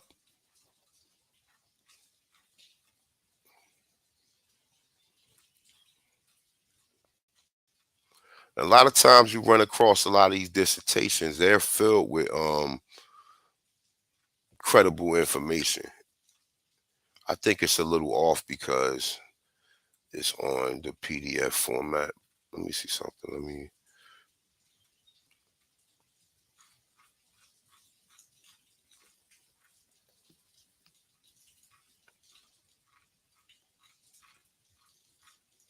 I think I went the wrong way. Hold up for a minute, peoples.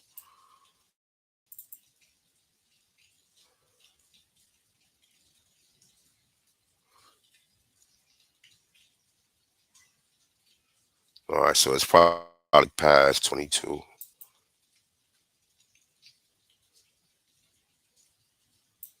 All right, boom, here we go. So let's read through a little bit of this. So DNA ancestry test. The DNA ancestry test is a technology that first hit consumer markets as an education and entertainment service at the beginning of the 20th century.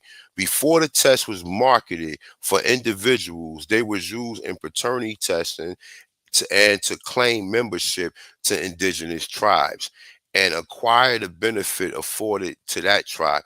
Genealogy, hobbyists were among the first adapters of the technology outside of legal settings, and soon genealogy services already specializing in records and family tree building software emerged with existing DNA test labs to market the two services together as an easy introduction to genealogy, right? So let's continue. The first steps in taking a test is to purchase a physical kit, which includes the swab, test tube, spit in the tube, you idiots, and you thinking you motherfuckers gonna find out who you genetically connected to or who your historical ancestors connected to. Let's continue, man. So keep spitting that tube, nigga, making these people rich, man. What he say at the top? DNA ancestry test is a technology that first hit consumer markets as an education and entertainment service at the beginning of the 20th century. Okay? As it still is now. It's only for pure education. And you know what? I mean, entertainment. And these niggas is giving us entertainment by trying to enforce this shit, right? It's more entertaining to hear these people say where they from. Let me hold on. Let me make sure I'm good. AP up out of here. Mic check, mic check, mic check. We good? Let me see something. Press one for me if we good, because AP got up out of here.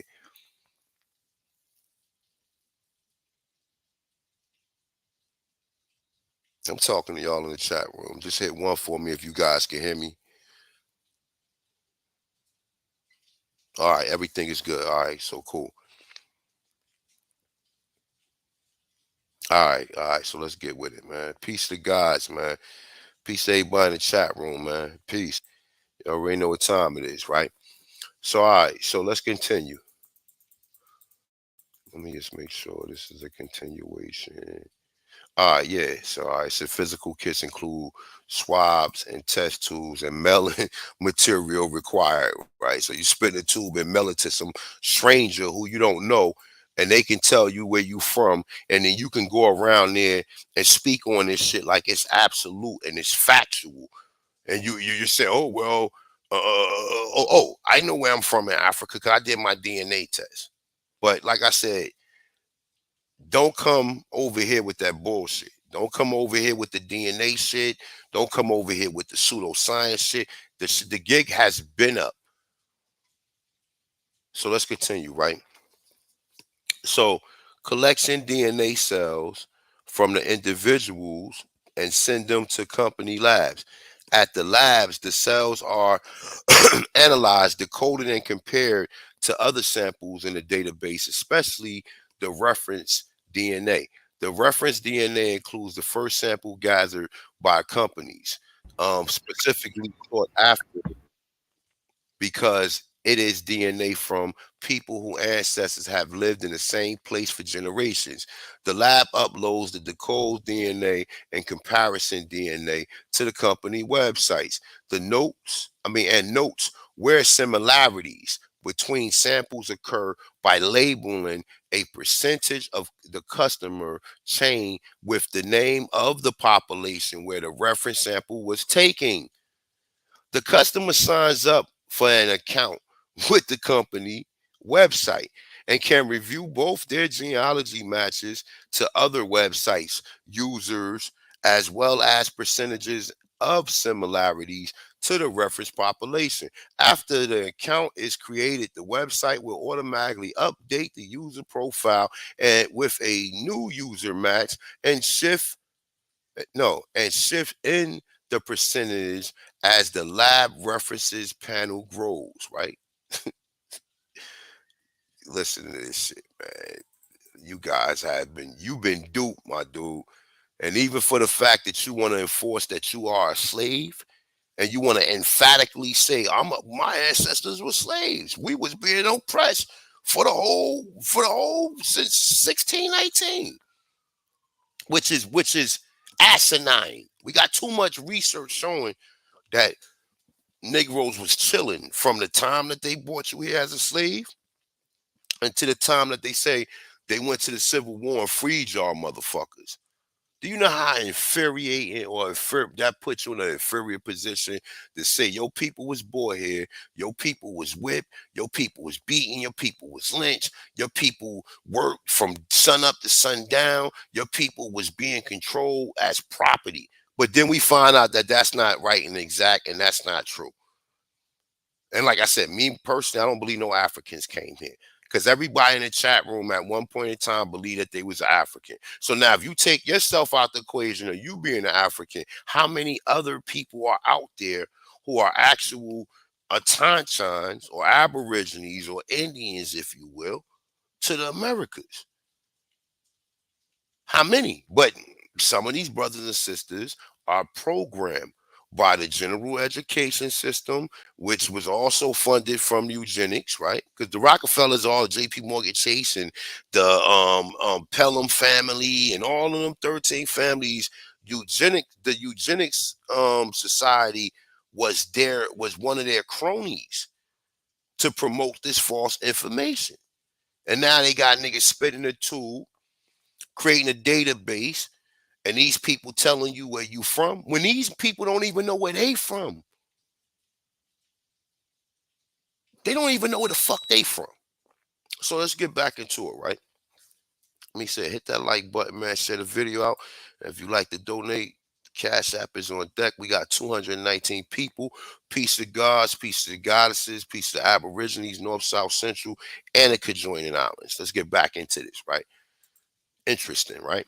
While DNA ancestry tests only recently became a global technology trend due to the exponential rise in new test users.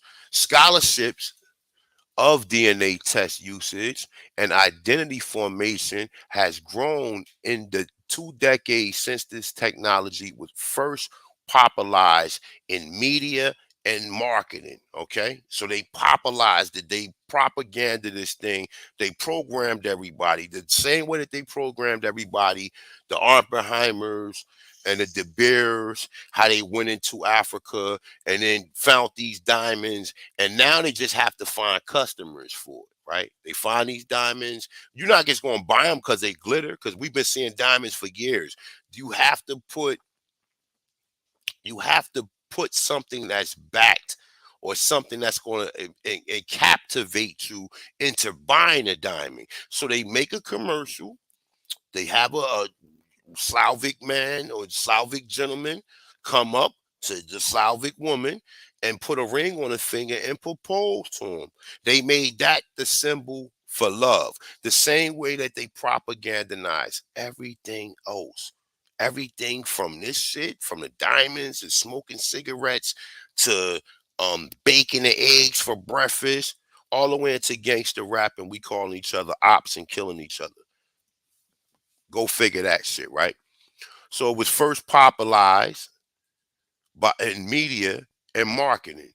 The 3 theories explored in this review contend with the way DNA ancestry tests prompt individuals' identity change, group identity change, and redefine aspects of personality as belonging to genetic identity instead.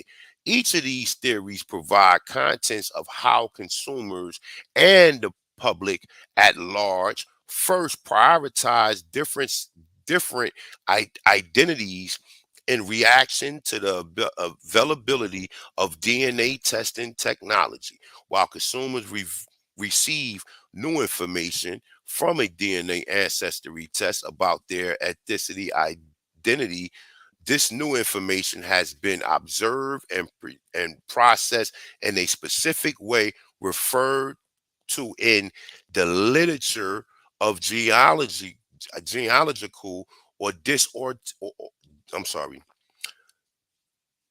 Let me get that one. Let me move it up a little bit right here. I was right there. All right. So I said, as the science on the topic emerged, it was given a plethora of titles such as genealogical disease or innocuous genealogy disorientation is experienced when the sense of self is shaken by the introduction of an unknown ancestry information, right?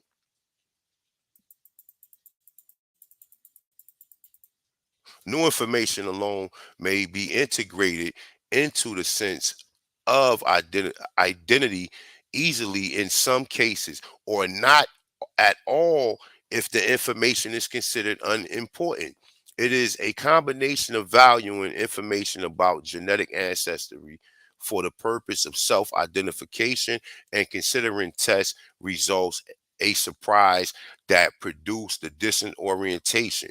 Literature on this phenomenal is divided on whether the experience is necessarily connected to negative emotions or can be more positive.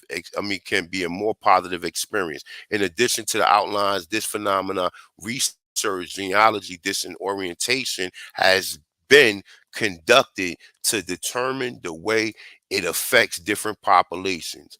The first of these populations studied the identity that Black participants were less likely to experience genealogy disorientation after reviewing their DNA ancestry test results than white people. All right, so now hold up, we're getting into something interesting right here. I'm gonna read a little bit more of this. Let's all right, the second demonstration that Latino women participated participants were hesitant to incorporate DNA ancestry test results into their individual sense of identity. The analysis of this affiliative self-fashioning theories that because the users already incorporated the racial category of mix into their identity, that the addition of new information entered that mix and thus was less shocking and didn't prompt. It goes down. Let me see. You got so and see. Look, every page that he's writing, he's showing the sources. So he putting footnotes in after every page or every couple of pages that we read or whatever he's putting. And this is like, according to, if you want to be a scholar or you want to be known as you dealing with scholarship, this is the way that shit's supposed to be done. When you do research, you ain't supposed to just have the people who believe your narrative. You're supposed to have the people who oppose of the individuals, because now it's under scrutiny. So we know how shit happens under scrutiny. The scrutiny of the people that they scrutinize is true, or it's false, or it's slanderous. In this case, the whole thing dealing with DNA is all some pseudoscience. So let's get back into it, right? So look, you got some good source. I'm gonna actually say this joint and go run back through it, right? All right, so people of color are already grouped together as being all under the racial hierarchy that enforces white supremacy. So the distant differences in whether an individual is a certain percentage of one ancestry may be viewed as less core to the identity. White people, on the other hand, were shown in the research to be more likely to be shocked by their DNA ancestry test results. And a discussion of the reasoning for this differences suggests that this is because the existing identity assumptions of white users is that their identity is unmixed and thus 100% white Europeans. When that demonstration, right, this is not the case or provides any definition within the broad categories of Europeans. The white customers or consumers, sorry, moves from a state of unmarked identity and marked identity, which can be more likely to be disorient. All right. So let's go now. I'm trying to get into the part where they talk about us. All right, so this is giving you some understanding. All right, boom. Here we go right here. Check this out. Let's get with this right here. This sounds very interesting right here, right? So it's a like finding your roots, right? I think this is the joint from your boy. Hold up, let me see something. All right. Matter of fact, you know what? Before the research on how individual consumers' DNA ancestry test was possible, the public first formed ideas about DNA ancestry tests through media that showcase high profile individuals getting asked. Look, that showcase high pro. We already done seen this shit. The Henry Louis Gates, Tina Turner, Oprah, what's the other dude? Don Cheadle, etc. Everybody done seen them. Everybody done seen it, this play that been running all this time, right? So check it out, right? Now they're saying that because they use these high profile celebrities, people are more interested into taking a DNA test because they're the ones doing it. And then you got Henry Louis Gates up there who later doubled down and say, you can't spit no tube and see where your people from. He's doubling down saying this shit. But these niggas that even make an explanation even for that. They would still push against that when this man is emphatically saying this shit, right? Let me make sure I'm being heard, y'all. Let me go back.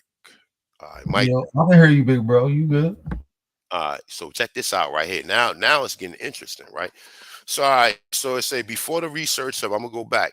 Before the research on how individuals, customers of DNA ancestry tests was possible, the public first formed ideas about DNA ancestry tests through media and showcase high profile individuals getting ancestry DNA results, essentially, and modeling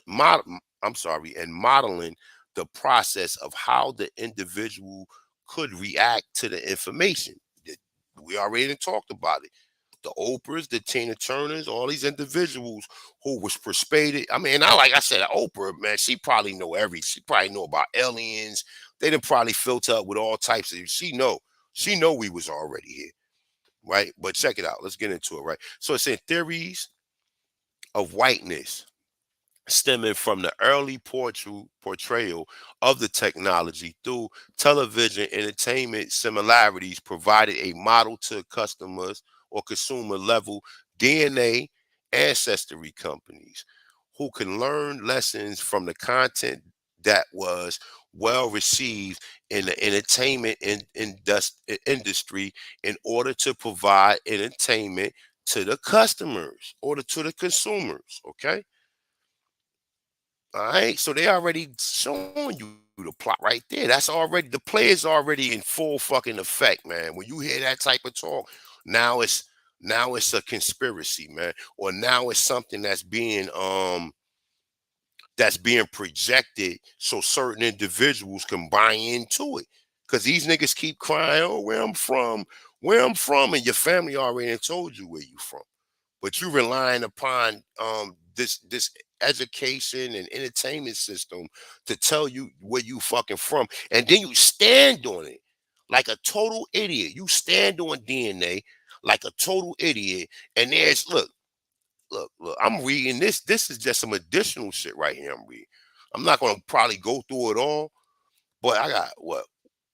So with this one, this is 2, 3, 4, 5, 6, 7, 8, 9. So I got 9 articles on this shit. So this ain't, it just ain't no one article. Oh, A1 just pulled. No. A1 got a bunch of articles up here of scientists that's refuting and saying DNA is not real. So once another scientist say this, now see and see, look, even when they say a scientist says this, right? Now they will form a conspiracy theory to say, oh no, they're only saying this because of this. They're only saying because, so they do the same shit they accuse us of doing, creating these conspiracy, which it really is a conspiracy theory. And it really is a conspiracy theory on the behalf of DNA. But just some of these people haven't really did the research. Just like I told you with that jab. They just put it out there. Oh, people dying.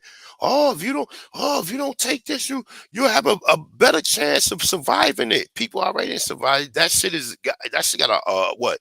A 0.2% of people dying from it. And you made it through it, and now you made it through it. You want to go ahead and go take that jab?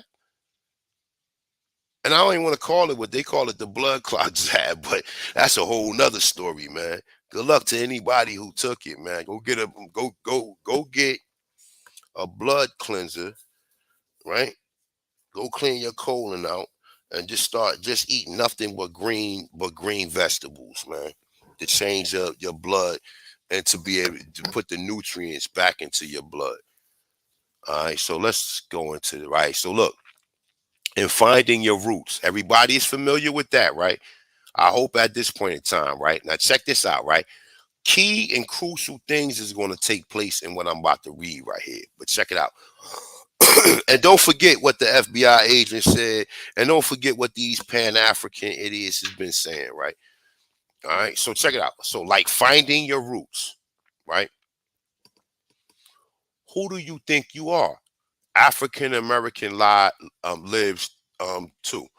Faces of America, and the Root series by Alex Haley. Now it's interesting that he put in the Root series in this column, right? It's very interesting because that was very crucial to these Negroes thinking that they from Africa.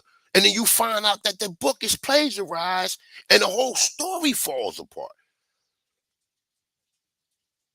But let's get back into this, right?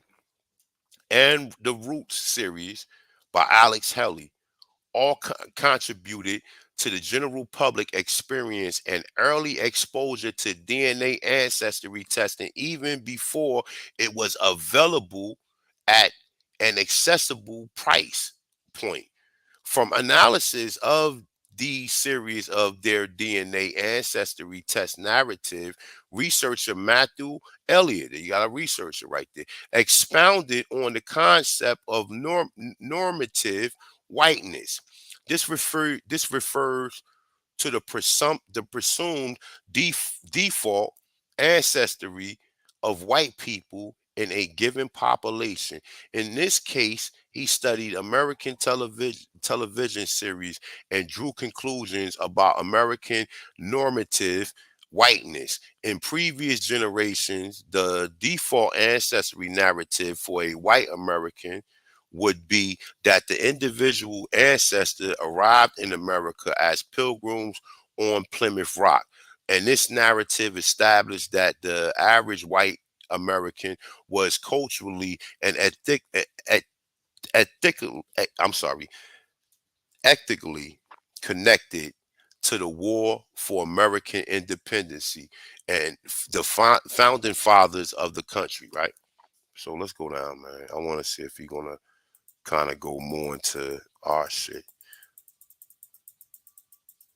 So he put the sources at the bottom right here. I don't know if you guys can see this.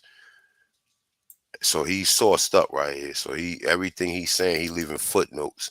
And this is how you really do research. These niggas don't be doing no research like that. You know, I don't really write papers and shit like that. Or even when I do a PowerPoint, I try to source it or show where I'm getting the sources from. Because a lot of people, they be questioning a lot of this information and they don't even have a clue. They don't even have a clue where this shit stems from. So let me go ahead and do a YK say cherry pick real quick because I'm actually looking for him to go further into. All right, here we go right here. Boom. So criticism of DNA testing. In addition to the white identity possession shifting borders with implications of the white mother duty to maintain the border, modern engagement between the white Western science and native population presents a modern aspect of white identity, the pursuit of native connection, right? The conquest of the native people community at the frontier of DNA ancestry testing. DNA research looks to native populations and present both a claim. A claim. A claim is not absolute, but it's a claim, right? But let's continue, right?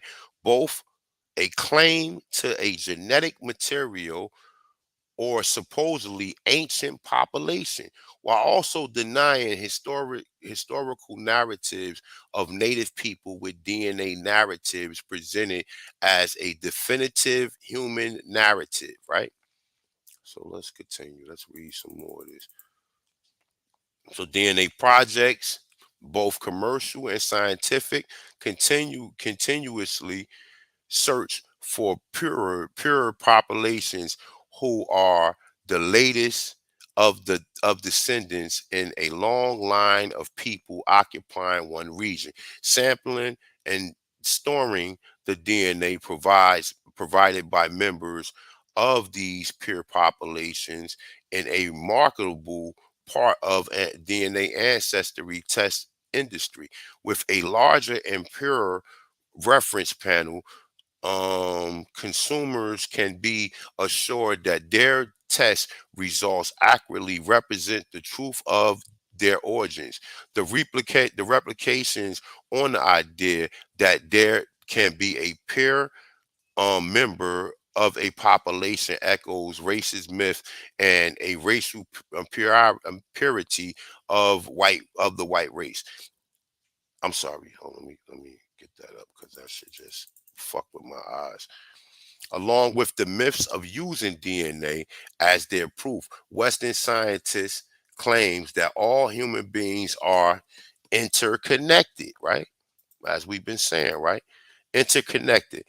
They implore native people to surrender their genetic markers for using and proving this observed phenomena. The first implications of this involves an assumption that the narrative people are displaced in time chronologically behind the modern Western world and possible even less evolved, representing native populations with ways contributes to the narrative on the natural decline of native people, which rewrites the history of white Western colonizers deliberately destroying native cultures and native cultures and native lives. The capture of rare, exotic, pure native DNA as a resource for Western corporations to make money. To make money. You're gonna see this through all these articles. All of this shit is about making money. And they making money off of people. You got these pitiful Pan-Africans that's talking about DNA tests, and they don't even know that they ain't nothing but a victim. You really a victim. You a victim. You a victim to this entertainment and this false education and their lies, and they create. Because remember, even when we talk about who created race, Darwin. Eugenics is the people who created race. They created the whole race theory. all black people from Africa, all Asian people from Asia, all white people from Europe, etc. They created that notion. This is the reason why people believe in the out of Africa theory right now, because of Darwin. That shit doesn't go back. Like, you can't find information that goes back. Well, you can find information that goes back before Darwin theory about where people came from, according to, like, they use a lot of names and regions. And then we use them same regions today and look at the people who are there now and assume that these people was always there, which that is all eugenics. All of that shit is eugenics. Even when they go back and they, oh yeah, the Carthaginians and all of these people, and then you start thinking that, oh, the Carthaginians, they saying that they're in Syria, so you go back and look at the people in Syria and think that these people was the people responsible. No, it was Negroes all around the planet, and the Negroes who had the science all came from the Amaru, all came from the America. They ain't come from nowhere in Africa. The people who resided in North Africa did not come from West or Sub-Saharan Africa. They came from the Americas, period. All right, so let's get into a little bit more of this, and I'm about to switch the note for me. I'm about to switch it for a second. We got 223 people up in here. Please hit that like button. Please share the video out. Please like to donate. The Cash App is on deck. AP, you still with? I'm here. Yeah, I'm here, big bro. All right, no doubt. So as we see, right? Got some shit I want to drop, but I got a debate coming up, so I don't want to drop too much. But I got some heat, man, just to go along with what you're saying. Yeah, I mean, hey, man, I'm giving it up right now. This is, you know what I'm saying? So Hey, it's all good. We can give them the whole play. They won't be able to stop it. You know what I'm saying? And that's what I'm saying. It's no way. It's no way. These people can kick rocks, man. Put their head in the goddamn ground. But let's continue, right? So look. So as we just read, right? It just read the capture of rare, exotic, pure native DNA as a resource for Western corporations to make money off of is another exploitation of native people by white identity. Now check this out. Check this out as we go right here, because I just skimmed through this, right? It says, in addition to assessing the white Western claim to native genetic resources, this claim also serves to invalidate native history and storytelling to replace these with a Western narrative. Now, look, when they say Western narrative, they just talking about white supremacy, right?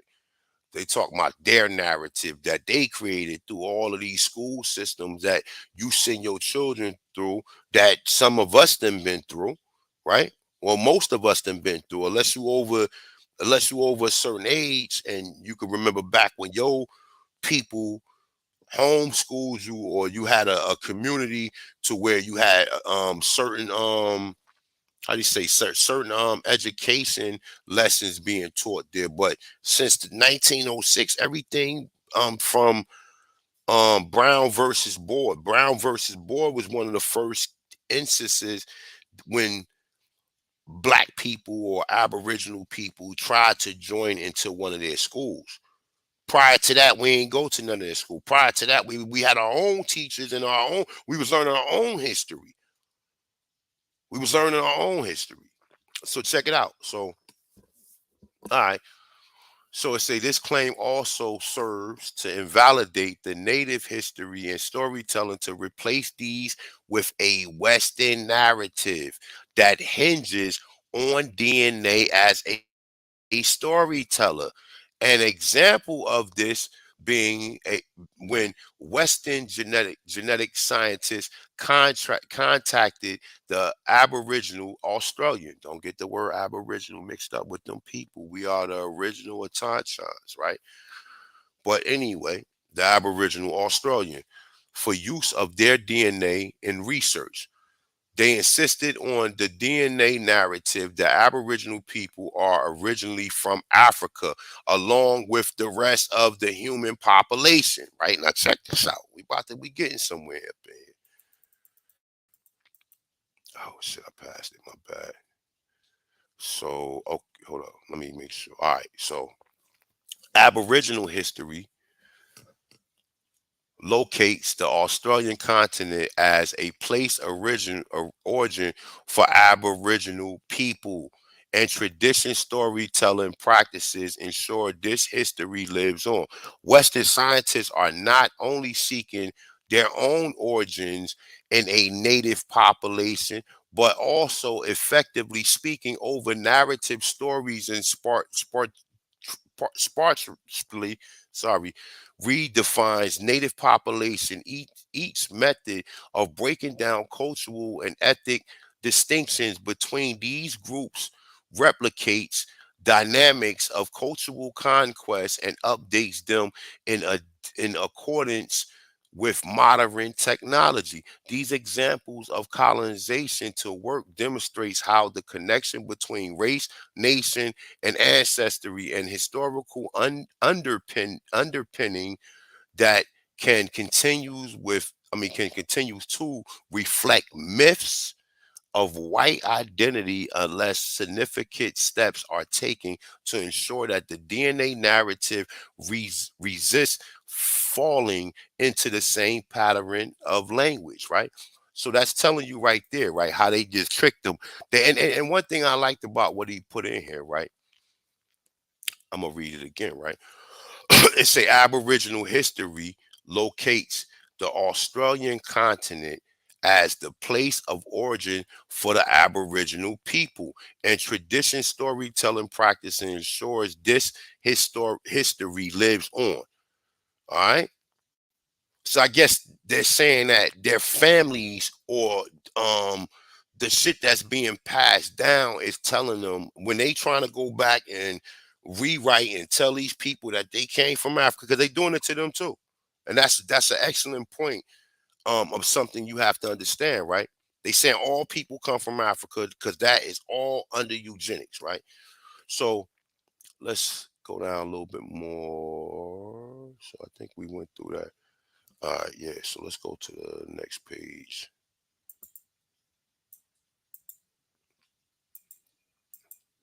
All right, I'm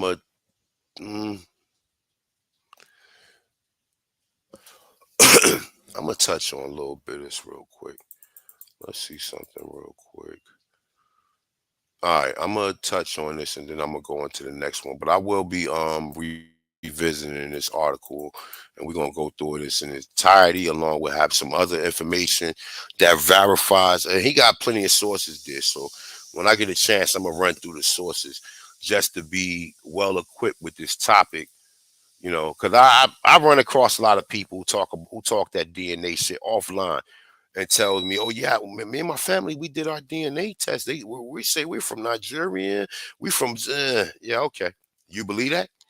Yeah, and they be proud to say that shit. Like they finally found where they was from, and it been sold to you by marketing.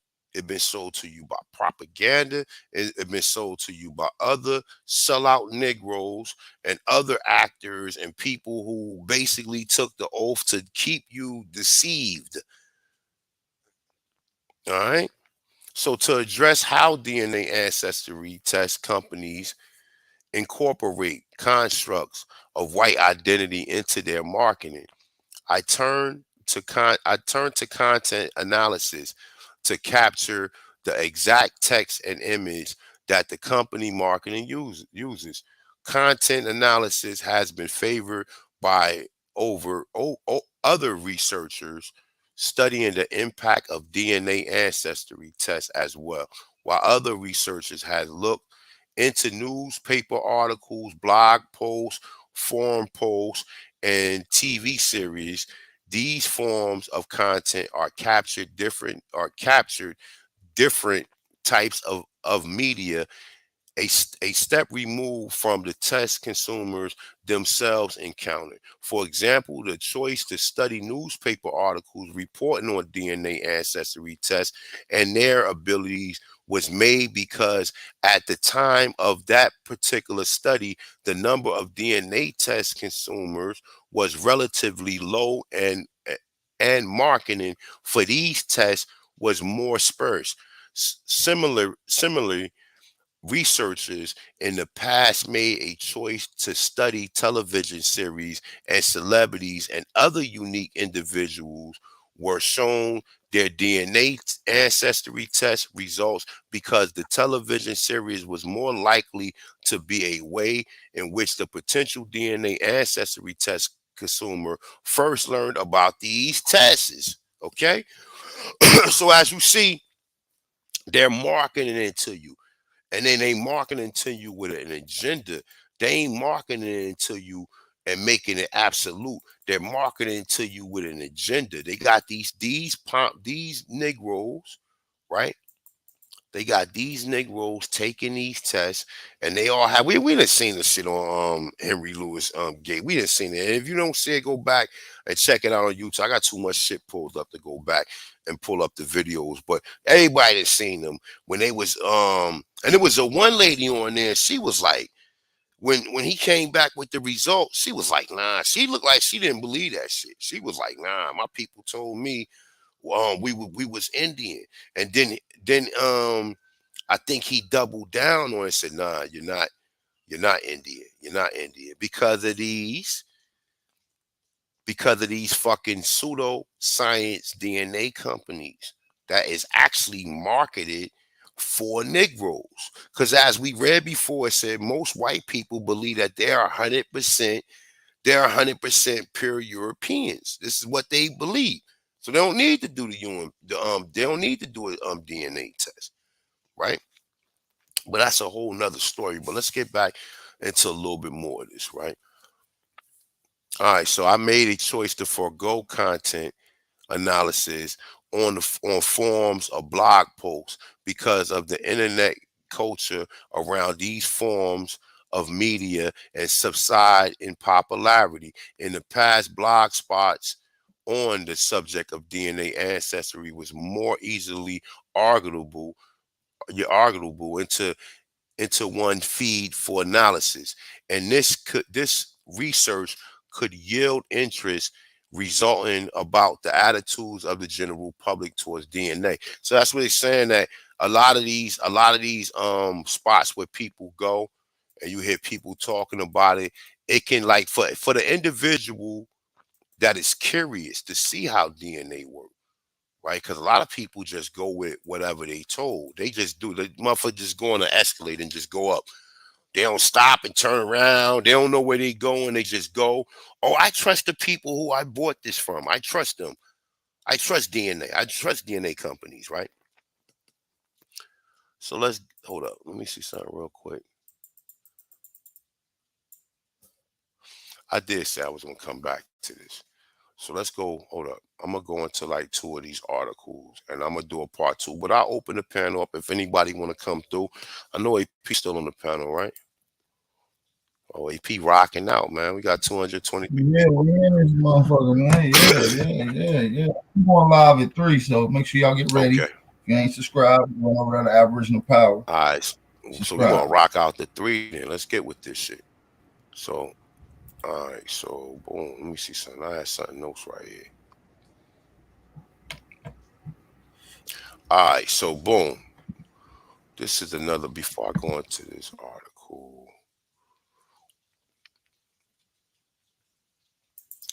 There was this other article right here that talks about genetic testing for all. Is it eugenics, right? But let me go to this one first, because this one kind of goes into some things, right? So it's genetics in medicine, right? So this is an actual journal, right? So it's in the power of hereditary and the relevance of eugenics history, right? So it say this journal is celebrating its 20th anniversary, and those who have subscribed since the beginning may remember reading the first issue. Perhaps they also remember the day only a few weeks later when the cover of Time magazine displayed a double helix entwined around the caduceus as the gateway image to a special theme issues on the future of medicine. The subhead announced the focus of the articles inside: how genetic engineering will change us in the next century.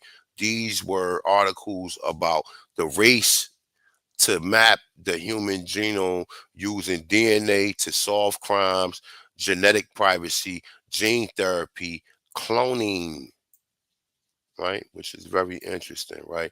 Cloning, right? And more.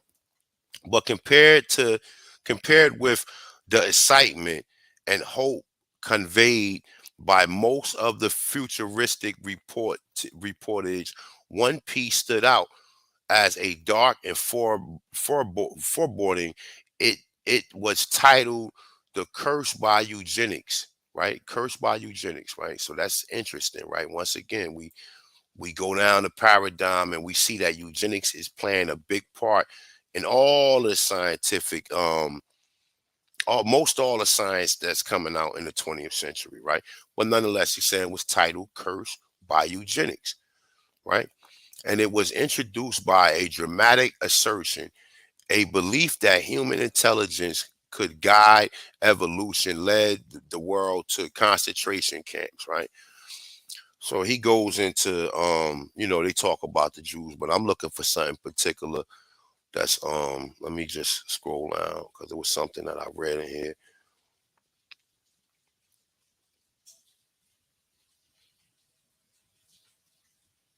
I think it was this right here.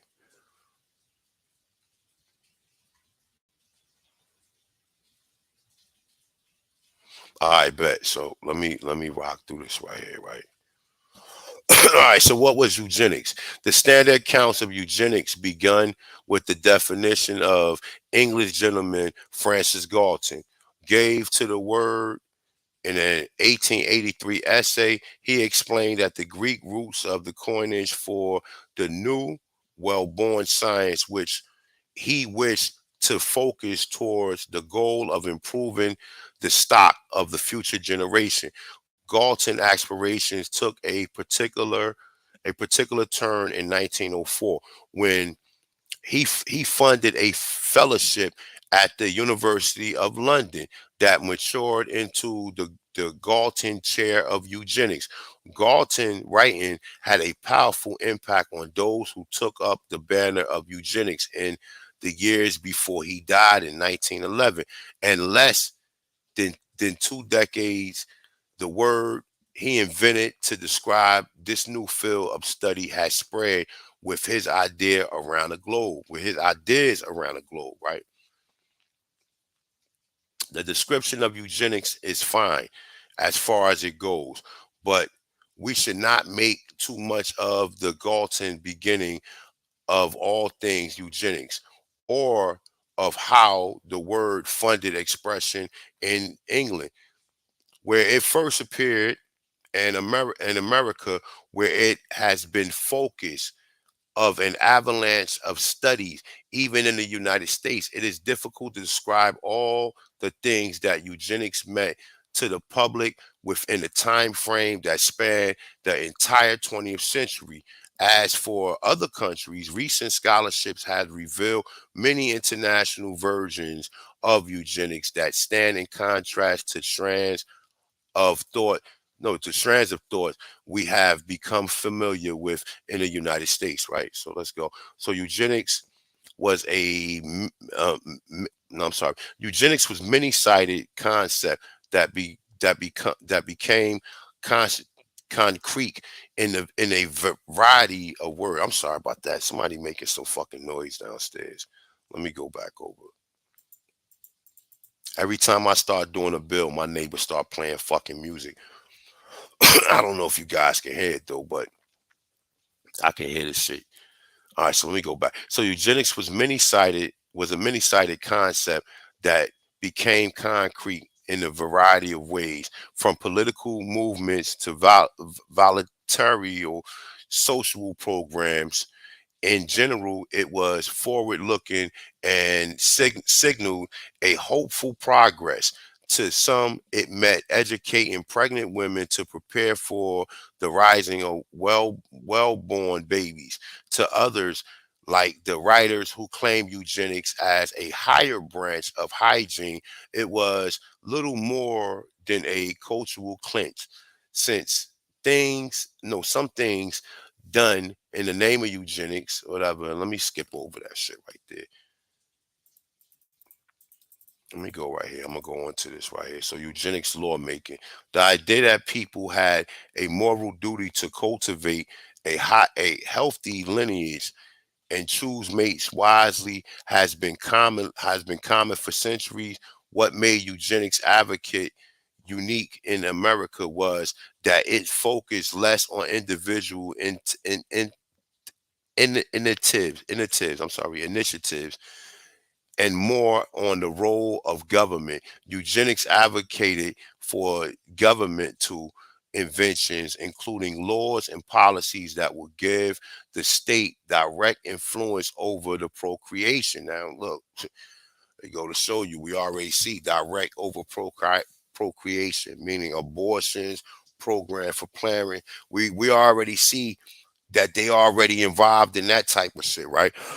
So it said most medical genetics are now well aware of how the enthusiasm for employing the new tools for studies such as pedigree construction, family studies, and intelligence testing eventually led to the extensive body of laws in the United States. And many also know that most laws resulting from eugenics lobbying focus on sexual and reproduction, right? Sexuality and reproduction, right? So go figure that. Think about that, right? Several of the earliest laws criminalized marriages and sexual relations among the eclectic, imbecile, and feeble-minded. 32 states passed laws between 1907 and 1937 prescribing state-mandated eugenical sterilizations to prevent the birth of people deemed defective or social inadequate. Now think about that right there, right? And think about, like, even with that, right? And how connected this shit is connected to DNA. It's all connected to DNA. All of this shit it all goes back to these people right here. But let's go further, right? Excuse me. Let me see what was that. All right, it's saying, all right, those laws stood alongside 40 eugenics marriage laws that required tests for sexual transmitted diseases, STDs, as a condition of marriage. Laws prohibiting interracial marriages, as we see Walter Plecker, feeble-minded, sound familiar, a vestige of colonial era was revived to include a new scientific gloss with a biological definitions of race during the eugenic era. Sorry about that. Let's turn that shit up. Hold up for a second. Let me turn my speak up a little bit because that shit is bothering me. It's all the way up. I think we was in this one.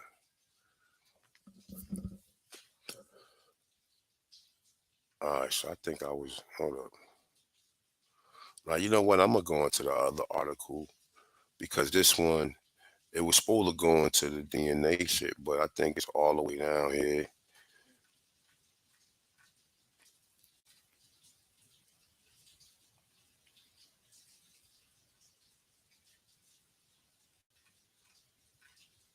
All right, hold up. I think it's right here.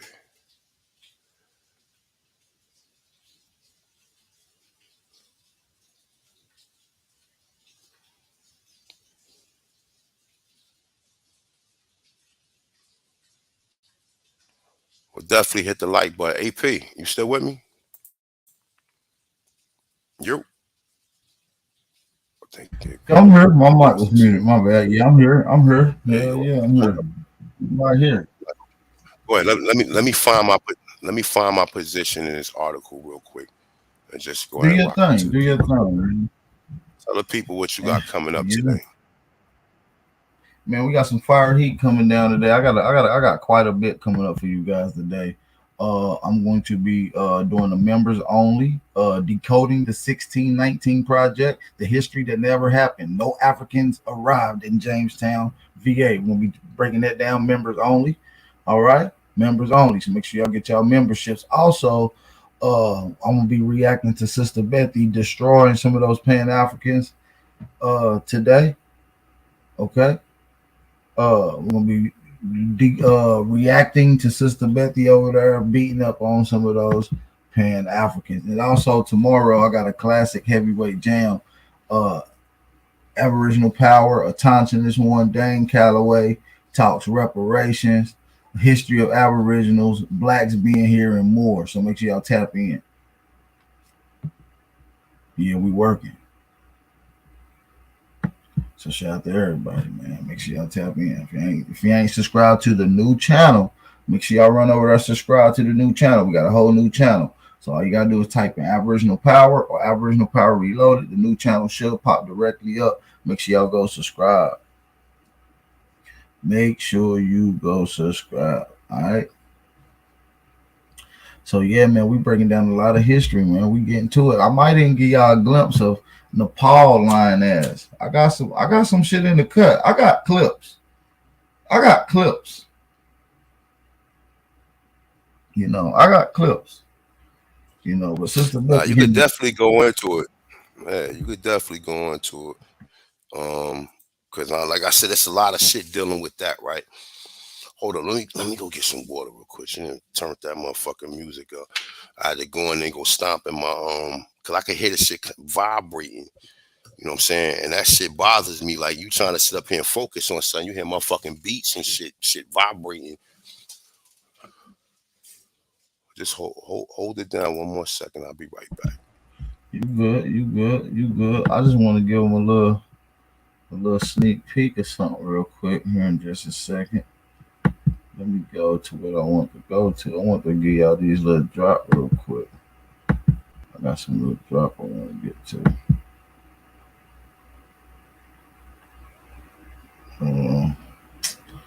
I'll show it later on, man. I'll show something later on, but I got some heat, man. I got some stuff in the tuck, man. We work it over here. You know what I'm saying? So later on next week, I'm gonna be doing a thorough breakdown and explaining the Inca stones. I got a lot of work we putting in. We're gonna be breaking down the Inca stones, 13 million year story from American Indians. So we're gonna be talking about the Inca stones and the story that is conveying, which goes back 13 million years. I know it sounds crazy, you guys, but listen, archaeologists have already confirmed this. You understand what I'm saying? So we're gonna break it down. It's gonna be one of those ones.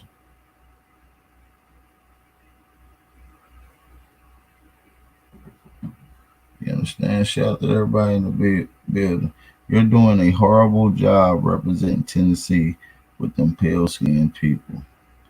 Nigga, pale-skinned people was enslaved in Tennessee. Do I gotta show y'all the records for that? All the way up to 1862, pale skins was getting enslaved in Tennessee. Did y'all know that? Like, do I gotta show y'all the facts? But I got a debate on this particular topic, though. You see what I'm saying? So I want to give y'all two. What topic is that? White slaves in America. And they like to say that it stopped at a certain time frame. Well, that means you stopped at your research. That means you froze. You ain't made it to the 30. They gonna get smashed with that shit. However it go. Whatever they bring to the table, man. You know what I'm saying? Like I said, at the end of the day, we standing on truth. And you know, people who got some type of common sense or who have critical thinking skills is going they're going to definitely understand, or they at least going to be interested in the conversation that we're having, because we're not just, even besides when we go back to our genealogy, we still proving it through other documentation, other records, even through Europeans like the federal FBI agent that just said we was already here. So when you start and remember the Alabama senator saying we aboriginals and the Negroes, they wanted to be slaves and wanted to be African Americans, and they made him apologize. And none of them niggas was even smart enough to look in the dictionary and say, well, what is an aboriginal? Oh shit. First from time of existence in America. Oh no, I Oh, so don't want you to don't be that. want to be first? Yeah, who don't want to be first? They don't I want mean, to be I guess it ain't about being first, but in this particular case, when someone is claiming hold of our stuff, someone has to have the origin of that, and that comes with a time and a place, and so we're just readjusting the proper perspective of who we are and who this land belongs to, because it is an autonomy look, it is an autonomous phenotype, it has a descriptive characteristics that comes with the peoples of the Americas. That's a fact. And that's what I'm saying. Like, even when you look into it, the story that they giving you is not absolute. And even when they make a mistake, they give you roots, and then you find out that the nigga who made roots got sued in the court, for a lot of money. And the shit is publicly known. But people still say, well, they double down and they give you all these explanations, but that's a whole other thing. Let me try to conclude this, man, before this fucking neighbor of mine turn that fucking music back up. All right, so look, you got one of the articles right here, Scientific America, genetic ancestry testing is an inexact science. Test force says, right? So they got a task force, that's basically been constructed to look at these genealogy companies and see whether or not that if they're giving the people the truth, right? And as we get seen from old Richard boy there, right? From his test results, they was inconclusive. And one of the sisters, matter of fact, Sha Pink, she showed her ancestor, her DNA test, and it showed, like, I don't want to, I think she put it out there for everybody, so I don't want to go too far into it. But when it came to the African countries, it was saying that it was inconclusive, not a match. It says non-detected, non-detected. Non-detected, right? So look, it says as store-based distribution of genetic health tests remains stalled pending federal review. Genetic ancestry tests are also drawing widespread concerns from experts, right? So we're not saying this. And for you to totally ignore that other genetic and health experts that's in the field of biology, might I say, right? If you're ignoring that other people is actually saying this because you indoctrinated with mentally staying and mentally condition yourself to say that your people were slaves. So once again, a store-based distribution of genetic health tests remains stalled pending federal review. Genetic ancestry tests are also drawing widespread concerns from experts. Okay, so let's go into what some of these experts are saying. A task force report commissioned by the American Society for Human Genetics and led by Charmaine Royal of the Institute for Genomic Science and Policy at Duke University has called for a better research and reporting in both academic and general genetic ancestry tests, right? So let's go down a little bit, right? So as I say, some 40 companies currently offer personal genetic ancestry tests, but results and interpretations are troubling variable, the task force found. The very concept of ancestry is subject to misunderstanding in both the general and scientific communities. The task force member wrote, right?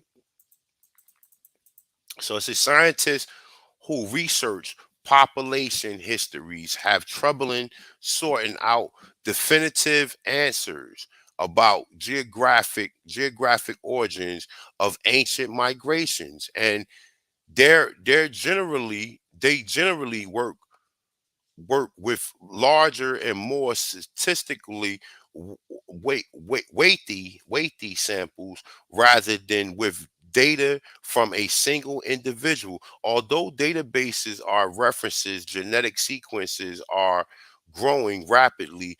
Many of the major studies have been done from a human genetic diversity panel with only about 1,100 genetic samples from across the globe, which means that even much of the vented academia work on human ancestry is still far from conclusive.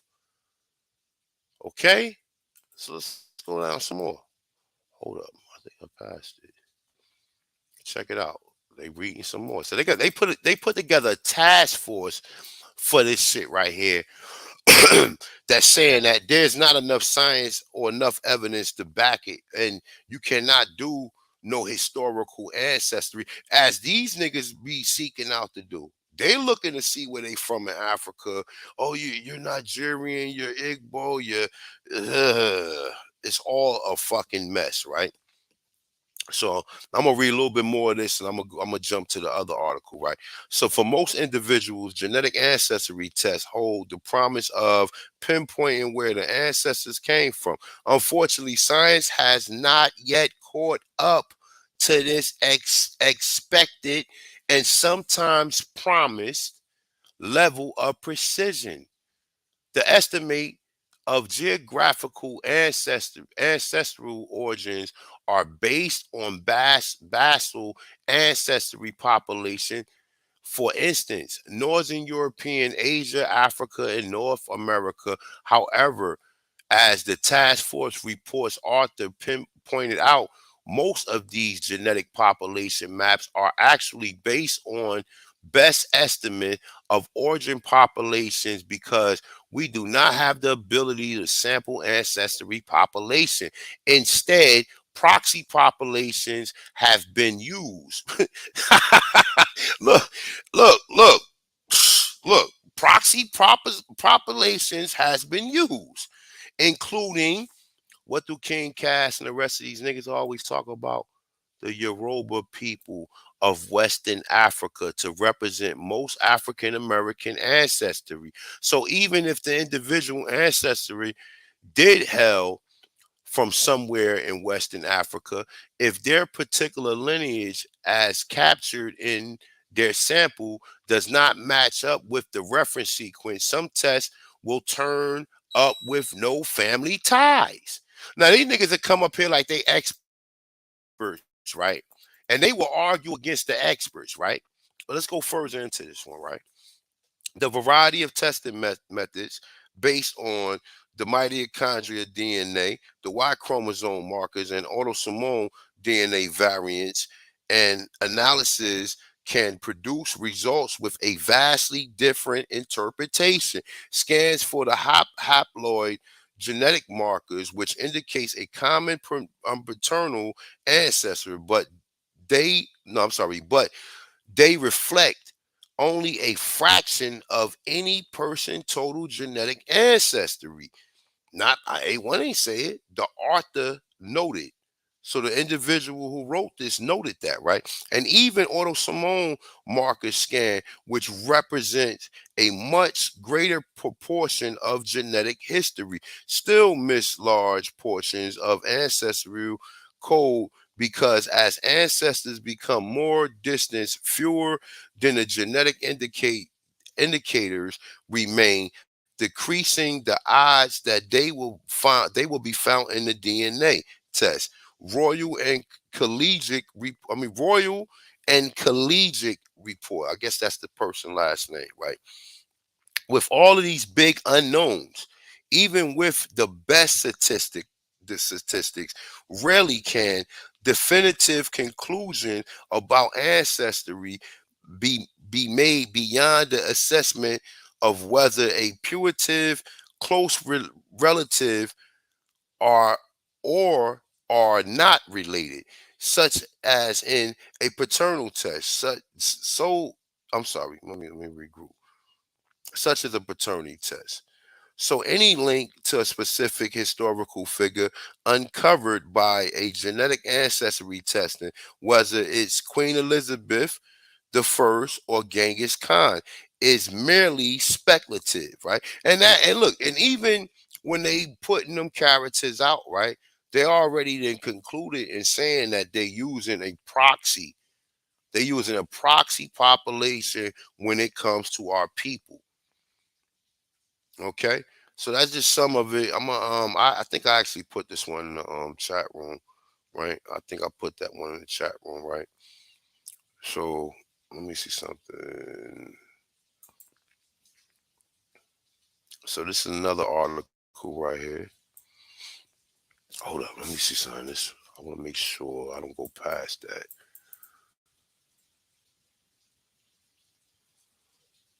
All right. So this is another article right here. Let me scroll back up to the top. It said why you may be reading your DNA results all wrong. All right. So let me see.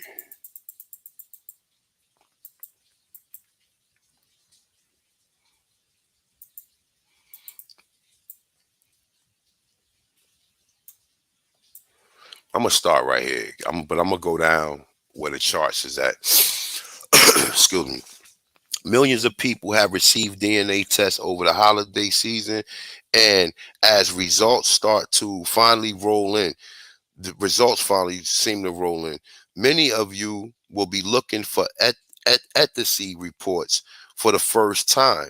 39% of this, 22% of that, and 2% of something totally surprising. It can all be very exciting, right?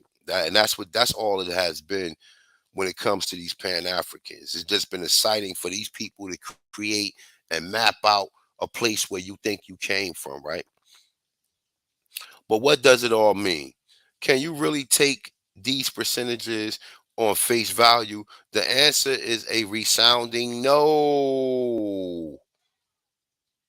I ain't saying this, but this is what the article is reading. It's Family History Daily, right? So let's go down a little bit. So once again, but what does all this means? Can you really take these percentages as face value? The answer is a resounding no. While your results certainly contain truth, accepting your ancestry report without additional interpretation will often lead to confusion and inaccurate assumptions about your family history. Okay, so it's another article pretty much saying that they don't believe this shit is bullshit once again, right? So let's go down right here, right? And these are the actual graphs. I'm not going to get into the entirety of it. Um, that's going to pretty much explain, but I just wanted to just make a couple points because the whole article is pretty much saying the same thing that the last two, the dissertation I just read, as well as the Scientific American journal we just read, right? It's all paraphrasing and summarizing the same exact things, and they making the same exact conclusions with their findings, right? So let me go back into that one. It's this one. Oh, skipped it. All right, so I'm gonna start right here. Let me accept this shit. All right, there are some big differences here. The DNA for this person certainly hasn't changed from test to test. So what has which of these results are the I'm sorry, which of these results are the one to trust, right? So they showing these different graphs right here. Like I said, I didn't want to get into it because I just wanted to show that, you know, you have scientists and you have other people who in the field of biology that's saying that scientists or DNA for historical ancestry cannot be done. Okay. And even when it said the percentages are incorrect and are not accurate, even the percentages amongst what people are getting when they're doing these tests, they're saying they're not accurate, right? But I got another bill that I'm gonna do, and I'm gonna go further into a lot of this shit, right? But it's just giving you just some understandings to other individuals who don't believe DNA. And in this case right here, right, they actually put together a task force. Shit is that bad out there that they had to put together a task force. Okay, they had to put together a task force because of the propaganda and how they're marketing it, and they know it ain't nothing but entertainment. It ain't nothing done for entertainment. It's only done for entertainment purposes. Let me say that correctly, right? So here we got another article. Let's go into this one real quick, right? All right, so it say DNA ancestry tests are meaningless for your historical genealogy search, right? So, and look at the picture right here. Some Europeans going in the middle of nowhere around some individuals who really don't care if they come to their island or to their continent or whatever, right? And there they go. Look at this lady's face. She's like, oh my, right? So let's go down to a little bit of this, right? And it states even right here up under the page, right here, right? I'm gonna highlight this. It say all humans share a large amount of DNA, which mean individual ancestry tests can't reliably trace your ancestry genealogy very far without other evidence. Genealogy tracking has become big business, with many companies charging up to $300 to trace your DNA to a specific historical figure or ethnic group in the distance past by analyzing ancestry tests. A group of scientists now offer a public warning that these ancestry tests has little scientific backing and are often unreliable and inaccurate, that they amount to genetic astronomy. I mean, astrological. You know, motherfucker studies some pseudo shit, right? Though advertisement for these ancestry testing companies give the impression that your unique DNA genealogy can tell you a specific story about your ancestor. The scientist says that some history you get could be given to thousands of other people with a similar ethnic background, and that any number of different possibles interpretations could come from your DNA results, right? So here you got two professors, along with a task force right here, might I say, man, might I keep reiterating that they also formed a task force against these genetic companies or whatever.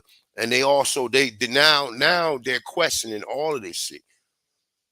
You know, and I mean, I don't know. I haven't done a DNA test, but I'm quite sure it's a section on that DNA test to say where you cannot sue them, that they're not liable for any if the test does not come out correct.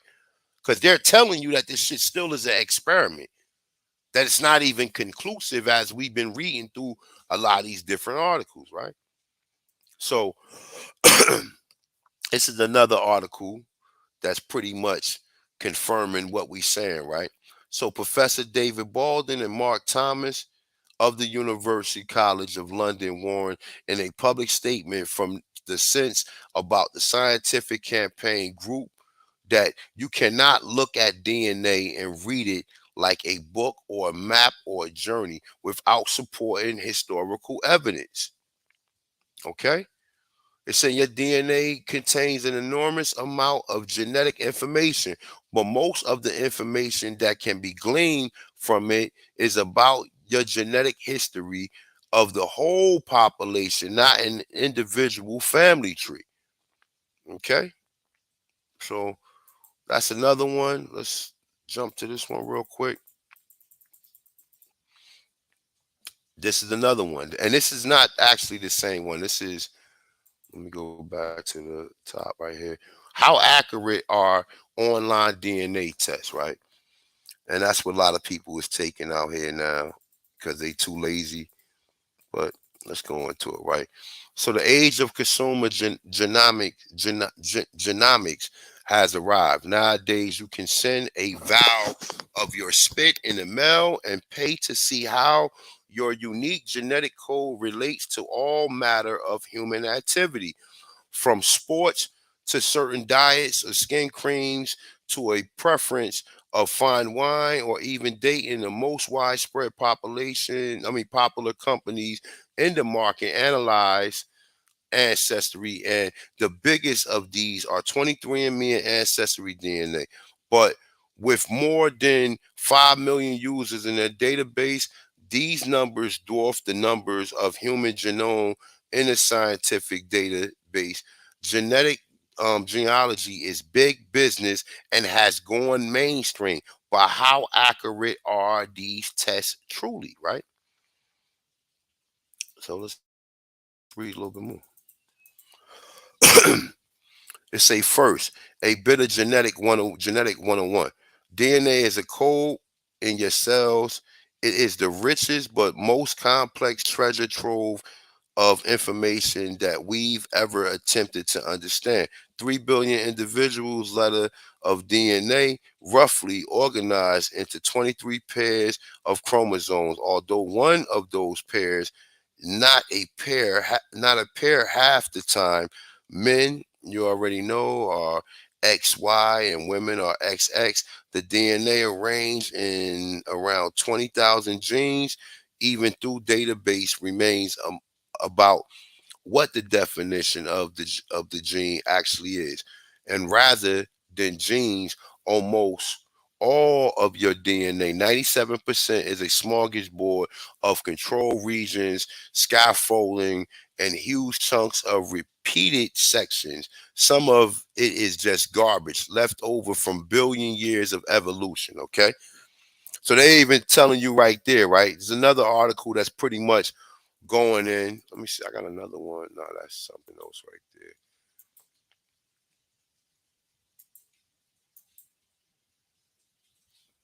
Oh, let me see something real quick.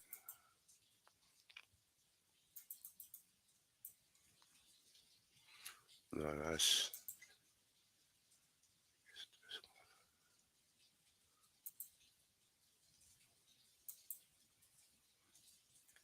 you know what? I'm gonna leave it right there because AP about to go live in 25 minutes.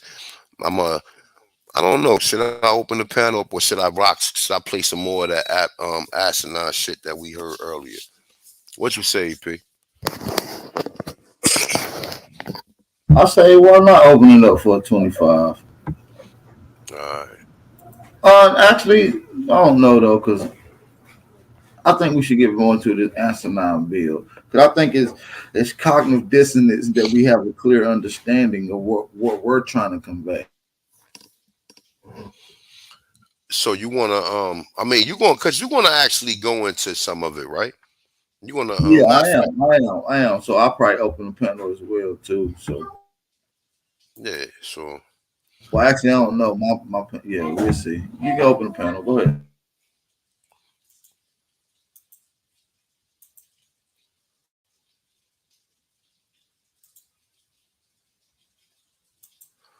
which article, Purple Clouds?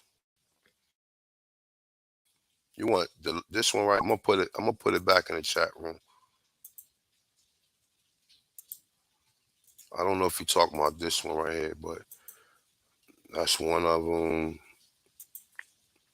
This is the other article.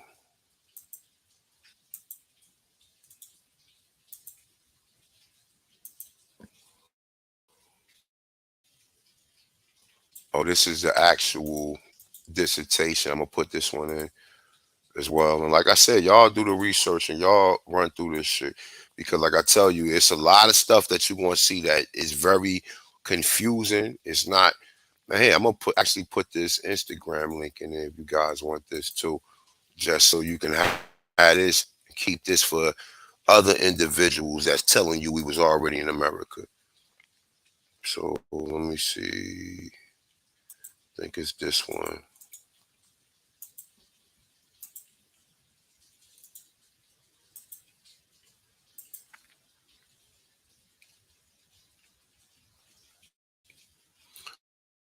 So I think I gave y'all all them articles. And if y'all want this article right here about the forgotten history of white slaves, I'm gonna put this one in here for you guys too. And like I said, for those of you guys who do the research, and definitely try to hold on and keep what you can keep. Also, black slave owners, I'll put this one in there. If don't nobody want to hit the link, I'm gonna actually rock a little bit more of the video out so you can hear this asinine shit that was said yesterday. Let me know if somebody come in, AP, while I'm sharing the screen. Matter of fact, I know what I'm gonna do. We got Brother Rainstorm on the panel. Peace. Hold up, my bad. Now you keep adding them in. My bad. Go ahead. And we got Brother Yost. Peace to gods. Yo, bliss honor and prosperity. Yeah, bliss up, Ahanu. Bap. What it do? Lil Yos, what's up, big bro? Peace, Yost. Peace to my brother Rainstorm, brother. Peace. Yeah, man, it's been a minute, man. I had work on that plantation after coming back from San Diego. So of course, I got some information coming on that with the hills and valleys and a lot of the different historical land sites that I got, visiting the wifey. So be prepared, man. I'm gonna lace y'all with something. Real talk. We always appreciate it, brother. Just the presence. You feel me? You working today, big bro? Nah, I ain't gotta work today, man. I kind of came in on the bill late, and I saw it was about DNA, and I'm like, dang, maybe I should let the cat out the bag. I used to do forensics. You know what I'm saying? So, my degree, by the way, Ahanu, is information technology, dealing with data intrusion. And when I got to data intrusion, I pretty much went through the whole scenario of almost being recruited because my professor was a FBI IT specialist who pretty much broke down the different codexes and sequences that they use whenever they're doing like crime lab sequences and stuff like that. And lo and behold, like y'all said, dealing from entertainment basis, ancestry DNA is like last on the list. There's like a plethora of different things going on when it comes to sequencing our genome project. Now, when it comes to crime and Crime Stoppers, this right here is what I wanted to share with y'all. Like, if you notice the information that I was putting in the chat about the truth alleles, they have come under scrutiny that most people didn't even realize. And this is just dealing with crime. But yet we're talking about ancestry DNA. So I'm gonna share this link in the back for everybody. But I got additional information because the one thing that kills the argument about DNA is to see how many of them have a background in IT, depending on their skill set, know or have seen the source code behind DNA. And this article is called Powerful DNA Software Used in Hundreds of Cases, Criminal Cases Face New Scrutiny. And like I said, I'm going to share this link, but I just want y'all to understand. This is from March 9th, 2021. It's coming from the markup. It says, after decades of secrecy, 2 judges have ruled defendants can investigate whether true alleles probabilistic genotyping algorithm works as advertised. DNA has been considered the gold standard of forensic evidence for more than 30 years, even as various types of junk science have fallen out of use. But in recent years, police and crime labs have stretched and expanded how they use genetic material to pin suspects, from tapping into private ancestry websites, keyword, to creating police sketches, keyword, of suspects' faces. The latest practice to come under scrutiny is an obscure technique called, guess what? This is what I was telling people to look up: probabilistic genotyping, that takes incomplete or otherwise inscrutable, means that it's difficult and complex to source DNA left behind at a crime scene, often in minuscule amounts, and runs it through a software program that calculates how likely, that's a key word, that's making an assessment, how likely. So people are getting locked up on how likely it is to have come from a particular person. One such program, True Allele, has been used in more than 850 criminal cases over the past 20 years. The problem, no one knows whether it works. The code, developed by a private company called Cybernetics, is proprietary. So you have proprietary code being used in crime labs. So what do you think they're doing when it comes to ancestral DNA? Government crime labs that use the software don't get access to the program source code. It's similar to the situation that happened a while back in California with a terrorist. I can't remember the area in California where, you know, pretty much did some BS, but they had his iPhone and Apple didn't want to release the source code to unlock his phone.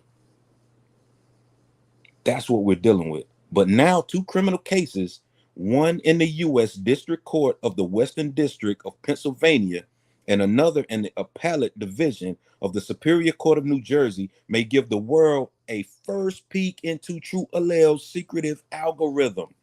Last month, the New Jersey judge ordered prosecutors to hand over the source code for True Allele. And a few weeks later, the federal judge in Pennsylvania did the same thing. And I'm just going to end it right there, but I'm going to share this in the back for y'all, man, so that y'all can take a look at it, because that's something that no one ever really talked about, is the probabilistic genotyping that is being done from an ancestral basis as well, as far as crime. So crime is like creme de la creme numero uno. Ancestry, like y'all were just talking about, that's definitely entertainment purposes only. That's why motherfuckers be shuddering when you hit them with that Africa shit. But I digress, and I'm gonna make sure I get this link to y'all in the back. No, that's dope, bro. Definitely get that too. Indeed, man. Like I said, see, that's just it, and that's autosomal DNA. That ain't even mitochondria or Y chromosome DNA, which they tell you that shit is even. And understand this, right? The autosomal DNA, even when you do your own DNA, right? Or if, because what little Yost just said right there, that the shit is that shit is fake too, right? So even when they using it for these crime scenes, right? We're not saying in all instances that it's not the individual DNA that's being extracted, right? But it's just the method of how they extracting it and the method that they're using. But even if you do autosomal Right. DNA, right? It's the You know what I'm saying? method. The It's the method. You're right. method. It's the method, the methodology behind it. We're not saying that It's they're wrong with it, but the methodology that they're using is a fallacy, and it needs to stop. and that's why I tell you a lot of these sciences, if the wrong people get their hands on it, you know what I'm saying? You already know what happens after that. If the wrong people get a hold to this, you already know what's going to happen. And the same thing with this DNA shit. In the same way, like I said, I didn't like that yesterday. Just the fact that we tell people we are Tanchans, Aboriginals, to the land or the continent of America, right? We tell people this, right? And then people still say we Native Americans, we're mixed with Mongols, we mixed with this, we mixed with that. So at the end of the day, and then let me add this too, right? Then they tell you to go ahead and go get a DNA test, which we already just went through the DNA test. They had to create a task force. We already see DNA is big business.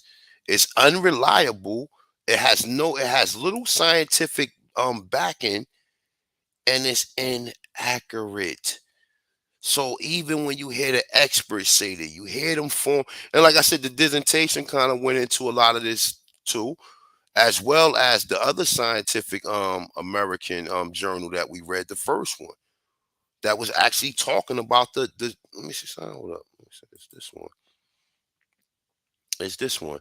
It's talking about they had to put a task force together, and it also talks about the different how they taking these proxy populations and testing your people with them, and they not even testing them among real populations, man. These people created a whole narrative and got people, what I'm saying, got people running off the real quick. I'm gonna read this one again, right? And I ain't sharing the screen, I'm just gonna read it out loud, right?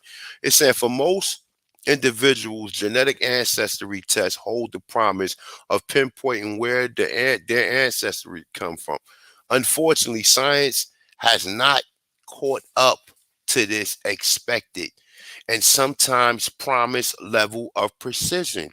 The estimates that the geographic ancestry origins are based on basal ancestry population, for instance, Northern Europe, Asia, Africa, and North America. However, as the task force reports Arthur points out, most of these genetic population maps are actually based on the best estimate of original population because we do not have the ability to sample ancestry population.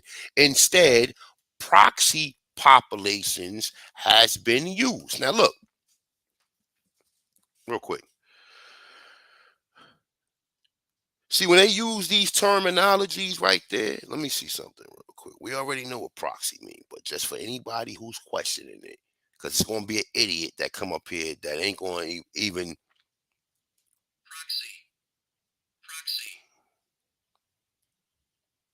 oh shit, hold up for a second.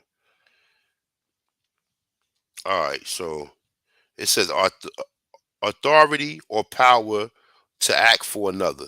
A document giving such authority, right? The agency, function, or office of a deputy who act as a substitute for another. So they got three different definitions. A person are authorized to act for another. So somebody authorized these populations so people can extract their pseudo ancestry from it, right? So once again, however, the task force reports, Arthur point out that most of these genetic population maps are actually based on best estimate. An estimate is not a fact. An estimate is not even absolute. An estimate is like a theory or a hypothesis, nigga. Well, how many miles are you? Well, I think we drove 60 miles and shit. That's not approximate, or that's not precise, or that's not absolute. When people say these things, right? Once again, right? However, task force reports authors point out most of these genetic populations are actually based on best estimate or original populations because we do not have the ability to sample ancestry population. Instead, proxy populations has been used, including the Yoruba people of West Africa, to represent most African American ancestry. So even if this individual ancestry did hail from somewhere in Western Africa, in their particular lineage as captured in their sample does not match with the reference sequence, some tests will turn up with no family ties. Okay, so like I said, like they're telling you they don't have the science, but these niggas keep pushing it They keep pushing the science. They keep telling you that they do got the science, which they don't have the science to do that. So for all you niggas who go back and say DNA is absolute or DNA is a prox, no, it's not. No, it's not. No, it's not. It's not at all. It's not at all. So let me see something. What else we got? Brother Rainstorm, you got something you wanna address real quick? What's up, my brother? Hey, salute to all y'all brothers up here, man. I love all y'all, man. I've been hanging and banging with y'all for so long. I really appreciate it. Like I was telling on Top Cat channel, I'm like, y'all helped me through the day. As being a truck driver, I be listening to y'all. A lot of times I don't chat in because I can't. I got my hands on the wheel, right? But my main thing is, man, y'all just keep dropping gems, man. Y'all still waking our people up. My main thing is I see us really coming together. That's from everybody channel. You know what I'm saying? And these Pan-African dudes and all them, and that one sister, you know, I don't pray, but you know what I'm saying? I don't even know what to say about people like that no more. I just gave up on them. Like he said, there's a promised land, but everybody ain't gonna make it. You just there. That's your thing, whoever that person is. That's what I'm saying. But air power, all y'all, man. You know what I'm saying? Lil Yos, Empress Holbert. I can go on and on. So many of y'all. You know what I'm saying? And sometimes, Big Dog Philly, I listen, but I don't chime in because most of the time I can't. But anywho, man, y'all just keep doing what y'all doing, man. I appreciate all the work y'all put in because people such as myself, we can't look all into all this. You know what I'm saying? Because everybody got different lifestyles with whatever your job may be. That's what I'm trying to say. I just appreciate y'all looking into all this and telling the people what we really are. You know what I'm saying? All this, like I was just going back and forth for a minute with Shy One. And I'm like, man, you doing a lot of chatting in here. Why don't you just go up on the panel and say what you're saying? He said, oh, I can't. But if you can't, why are you trying to educate us on something that we ain't into? You just popped up. You know what I'm saying? And it's a lot of our people that's doing stuff like that. And all praise to Sister Bethany and all them, man. I dig all y'all, because y'all putting in work. Y'all got time to study and look into all these different things and telling our people about it. And it really hits my soul. I'm like, man, these dudes and these sisters are really doing it. You know what I'm saying? I just don't like it when we kind of go back and forth with each other in that sense. Like they say, if you arguing with your wife or woman or husband, whatever, that's y'all business. Don't put that shit out here because these pan motherfuckers gonna take advantage of that. You know what I'm saying? Like, hey, divide and conquer. They're gonna divide and conquer us when they see that. They gonna do it just like you said, A1. They gonna do it. They ready to jump. Them motherfuckers in the bushes, man. Yep. They're like, oh, they over there arguing.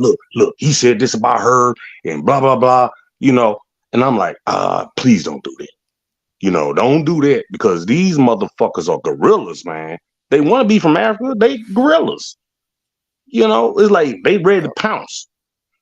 They ain't pumas like us. They ain't from here. Hey, motherfucker, if you want to be from over there, fine. You got the right to identify. If you want to be a goddamn lizard, I don't give a fuck. Go ahead and be there. But don't come over and tell us we lizards too. No. I was just talking to my daughter the other day. That's what they've been doing. Been doing it.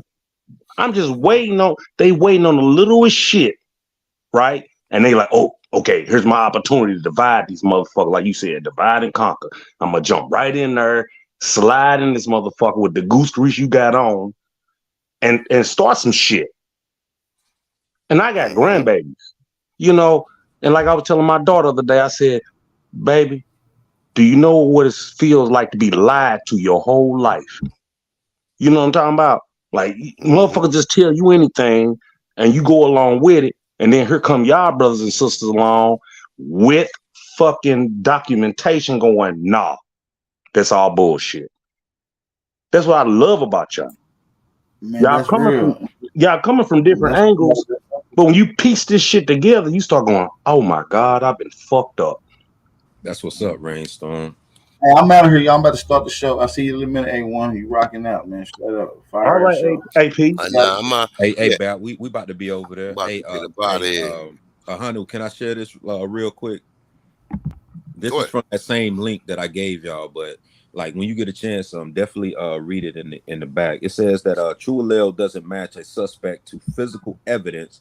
It calculates the statistical likelihood that a person's DNA is present in a complicated mixture of multiple people's DNA or in a minuscule amount of DNA left behind. For instance, after someone merely touched something.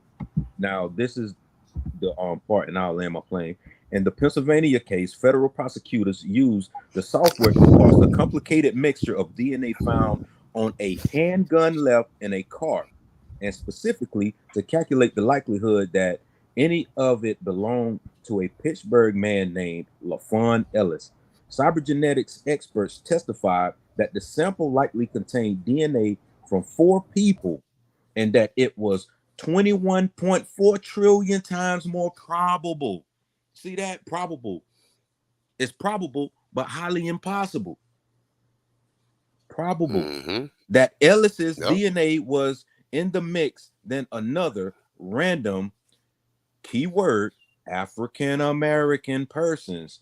Ellis's attorney, however, says the gun isn't Ellis's and disputes the DNA evidence connecting it to him. So even DNA is pinning motherfuckers up that just happen to be at a scene. And look at the conundrum that we're in today. And I land my plane on that. But that's all in the link that I sent you, big bro. No doubt, no doubt. And that's what I'm saying. Once you start seeing inconclusive reports or the shit is inconsistent, then you should be questioning. You should be wary about what you send up here promoting. You promoting this to people to make these companies rich, and in the case where you get reported about the Otto Simone DNA that was tested for a crime scene, right? It still had 4. Yeah. And And the you crime know what scene though? comes first before ancestry. They're not worried about ancestry. They're worried Check about the this crime out though. scene. Go ahead. Check this out, Lil Yos. Now imagine if they would have took that one sample and tested a large population of people, brother. Oh my God. You see what I'm saying?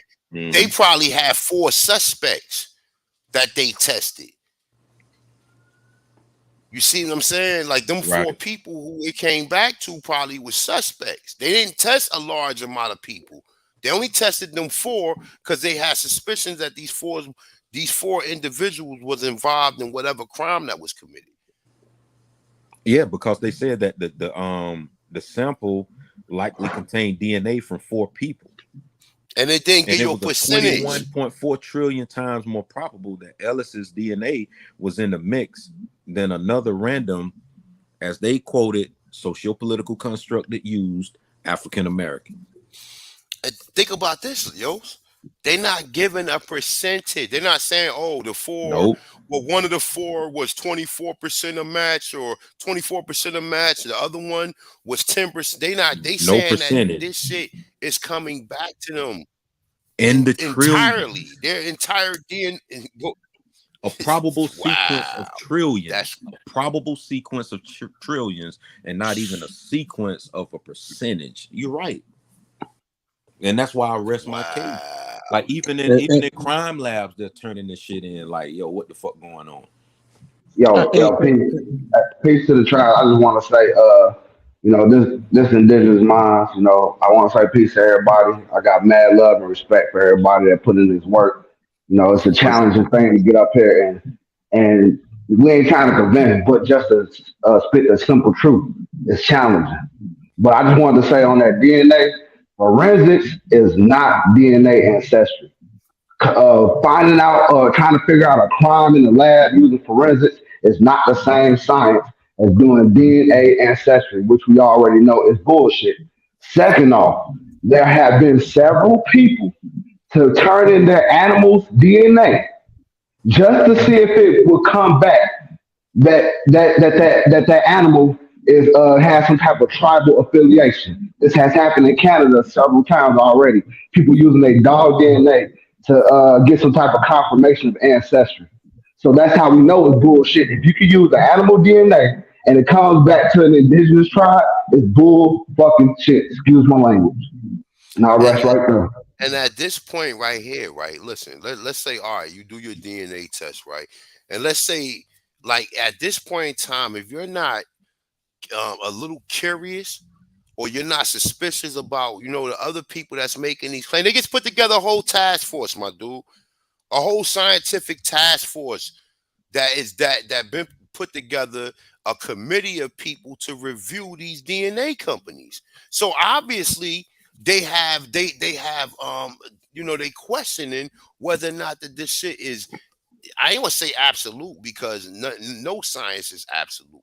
They want to right? see they want to see the code, because the one thing that my degree evolves around being data intrusion and information technology is we want to see code, because when you got DNA corporations telling you that they have over 150 plus lines of source coding for their particular purposes and their mission statement on why they do what they do when it comes to DNA, whether it's crime, forensics, or ancestral based entertainment. The one thing that we know is the more code, the longer it takes to go through. So even when you get a court order, guess what gonna happen? When you got over 170,000 lines of code, it could take a whole decade to go through that. And while you taking a whole decade to go through that, they're creating an additional 170,000 plus lines of code telling you how they corrected the issues that has been inevitable in the first sequence of code that they used. Because everything works with a code. Program needs programming for the network to operate. We are the program. We are the script. Our blood, Right. our consanguinity is what's being used to create this concept in this market. And they're not telling people that. They're disguising go it ahead, as bro. entertainment, but it's not entertainment. This is our lives, our livelihood. That's right. That's right. That's And, right. and we wonder why people say to get sick. Why the hell would you give your DNA to these people who we've known have manufactured all type of diseases and viruses to hurt us in the first place? Bro, Like we think it's cool and shit. These people are using this shit to weaponize. They'll probably weaponize the DNA against us. bro, Well, you not. well, They not like probably. They are. they are, but Yeah, like that's the what I man mean. said, You know. like the man said in that book, quiet weapons for silent wars. You know what I'm saying? It's these motherfuckers are diabolical, Right. for real. They are just that fucking evil, you know. And they don't. I don't see how these motherfuckers get a Because they wink don't of sleep. recognize that. Because you know what? We see a lot of us. We came through a conspiratorial community before we got into this community. So once you start hearing these conspiracies, whether you believe them or not, you start questioning shit. Period. So Mm-hmm. you have to be able to have discernment when it comes Right. to anything that they putting out here. You have to have discernment, and your intuition is going to form that discernment. Right. Your intuition is going to say, nah, something ain't right about this right here. Let me look into this. And then when you find more conclusive information that's telling you that this is not absolute, for somebody to talk on a panel and make you think that it's absolute is asinine to me. You see what I'm saying? Like, Right. how can you talk about something that's absolute that they have a whole task force? They said it was created for financial gain for these corporations. And these task force are government entities. And I'm about to get off, and to piggyback off of what Rainstorm said. You know what I'm saying? And I love that with the quiet weapons for silent wars or quiet wars is I added an extra C to what we already know to be silent weapons of mass destruction. What is that? In the military, you learn the CBRN: chemical, biological, radiological, and nuclear. Nuclear. Yep. And what's the new paradigm that's been happening to a lot of people that they're not paying attention to? Biological. No, cyber. Cyber is a soft target that can cause billions upon billions of dollars of damage. Why is this? Because we have on record different companies and countries scanning our infrastructure for vulnerabilities. And some of these vulnerabilities include small towns that have wastewater treatment facilities. You see what I'm saying? And they work off of old programs. They have not been updated to the new software. Why is this important? You know what? That's Because funny you they say. release pollutants to include chlorine. Most people look at chlorine as, oh, it's supposed to just clean and blah, blah, blah. No. Imagine a cyber actor releasing chlorine into a wastewater treatment facility and people drinking that water. It's going to kill them. High levels. It's going to kill them. Thank you. Same thing with the fluoride. I mean, if they fluoride, and see, like once you people sleep on cyber, it's solved. Yeah. Because it doesn't pay a lot. Kinetic wars is the reason why we had the banking systems. Because guns, germs, and steel came by way of what? Minerals from the land. You need people to till the land to get said minerals to build and manufacture the destruction of one's dominance. You know, when you say cyber, man, you just made me think about a conversation I had the other day. A coworker of mine was telling me about how AI is getting out of control. Where whoever this guy is, I think from some European country. I got to get all my facts right about him, though. But he's like the guy who helped create this new AI technology and how it's like we going into a Terminator type phase type shit. You know what I'm saying? And I ain't one trying to spit no conspiracy, but these people got some real diabolical shit going on. It's not a conspiracy. Trust me. Like and then on top of that, algorithm. when you talk about the soil, like when we get our food and shit, they already. I guess they're gonna do away with genetically what they call GMOs or whatever. And I guess they're doing what they call the RN something that goes into the plant, and it can manipulate our DNA cells. So check this out. There are more male plants than female plants. That's the problem that's going on right now. Go ahead, Ahanu. You good. So check this out, right? And I'm gonna end this with everybody. AP going live. AP should be live right now. So everybody, if you got time and that's what you want to do, definitely go tune into what AP about to put together. But understand this, right? What you said about how you say like the Terminator, or they trying to merge computers or machinery with organic human DNA, right? So when you get into the jab thing, right, it's a chemical in there. Not even chemical. It's actually a what the fuck I want to call it? Not a chemical, a substance. It's a substance called graphenine, right?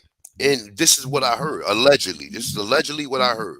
That it was graphenine in some of these things, these these jabs, right? And what graphenine is, it's a metal substance that's magnetized.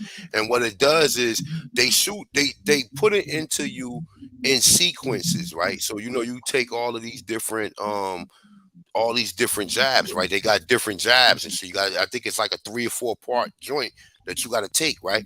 So in all of them, all of it has graphenine in it, right? And what the graphenine does is when it gets into your body, it seeks out the other graphenite particles. Once it seeks out the other graphenite particles, it forms like a blunt object that goes up and down your arteries. Okay, now when I say blunt, some people say that it's like a razor. It's like a blunt razor object. So I'm gonna end it there. I don't really want to get too deep into that shit, man. But you know, God bless those, you know what I'm saying, definitely who you know, participated in some of these genetic experiments that's only trials and still is in experimental process or experimental stages. So peace to the guys, peace to the guys, just peace to Lil Yos, peace to my brother Indigenous Mind, and Lift peace up to a humble Rainstone. Thanks for the thank I'm you. gonna no hold up real quick. Shout out to everybody who actually donated, man. Peace to everybody who donated. I don't want to say your names because you know what I'm saying. But everybody who donated, they know exactly who they are. Peace to the guys, peace to the goddesses. I will do a part 2 to this. But for the meantime, between time, I'm out of here, man. Peace to the brothers, peace to the sisters, peace to the Aborigines, North, South, Central, as well as the conjoining islands, man. Peace. Peace out, y'all. Peace, my brother.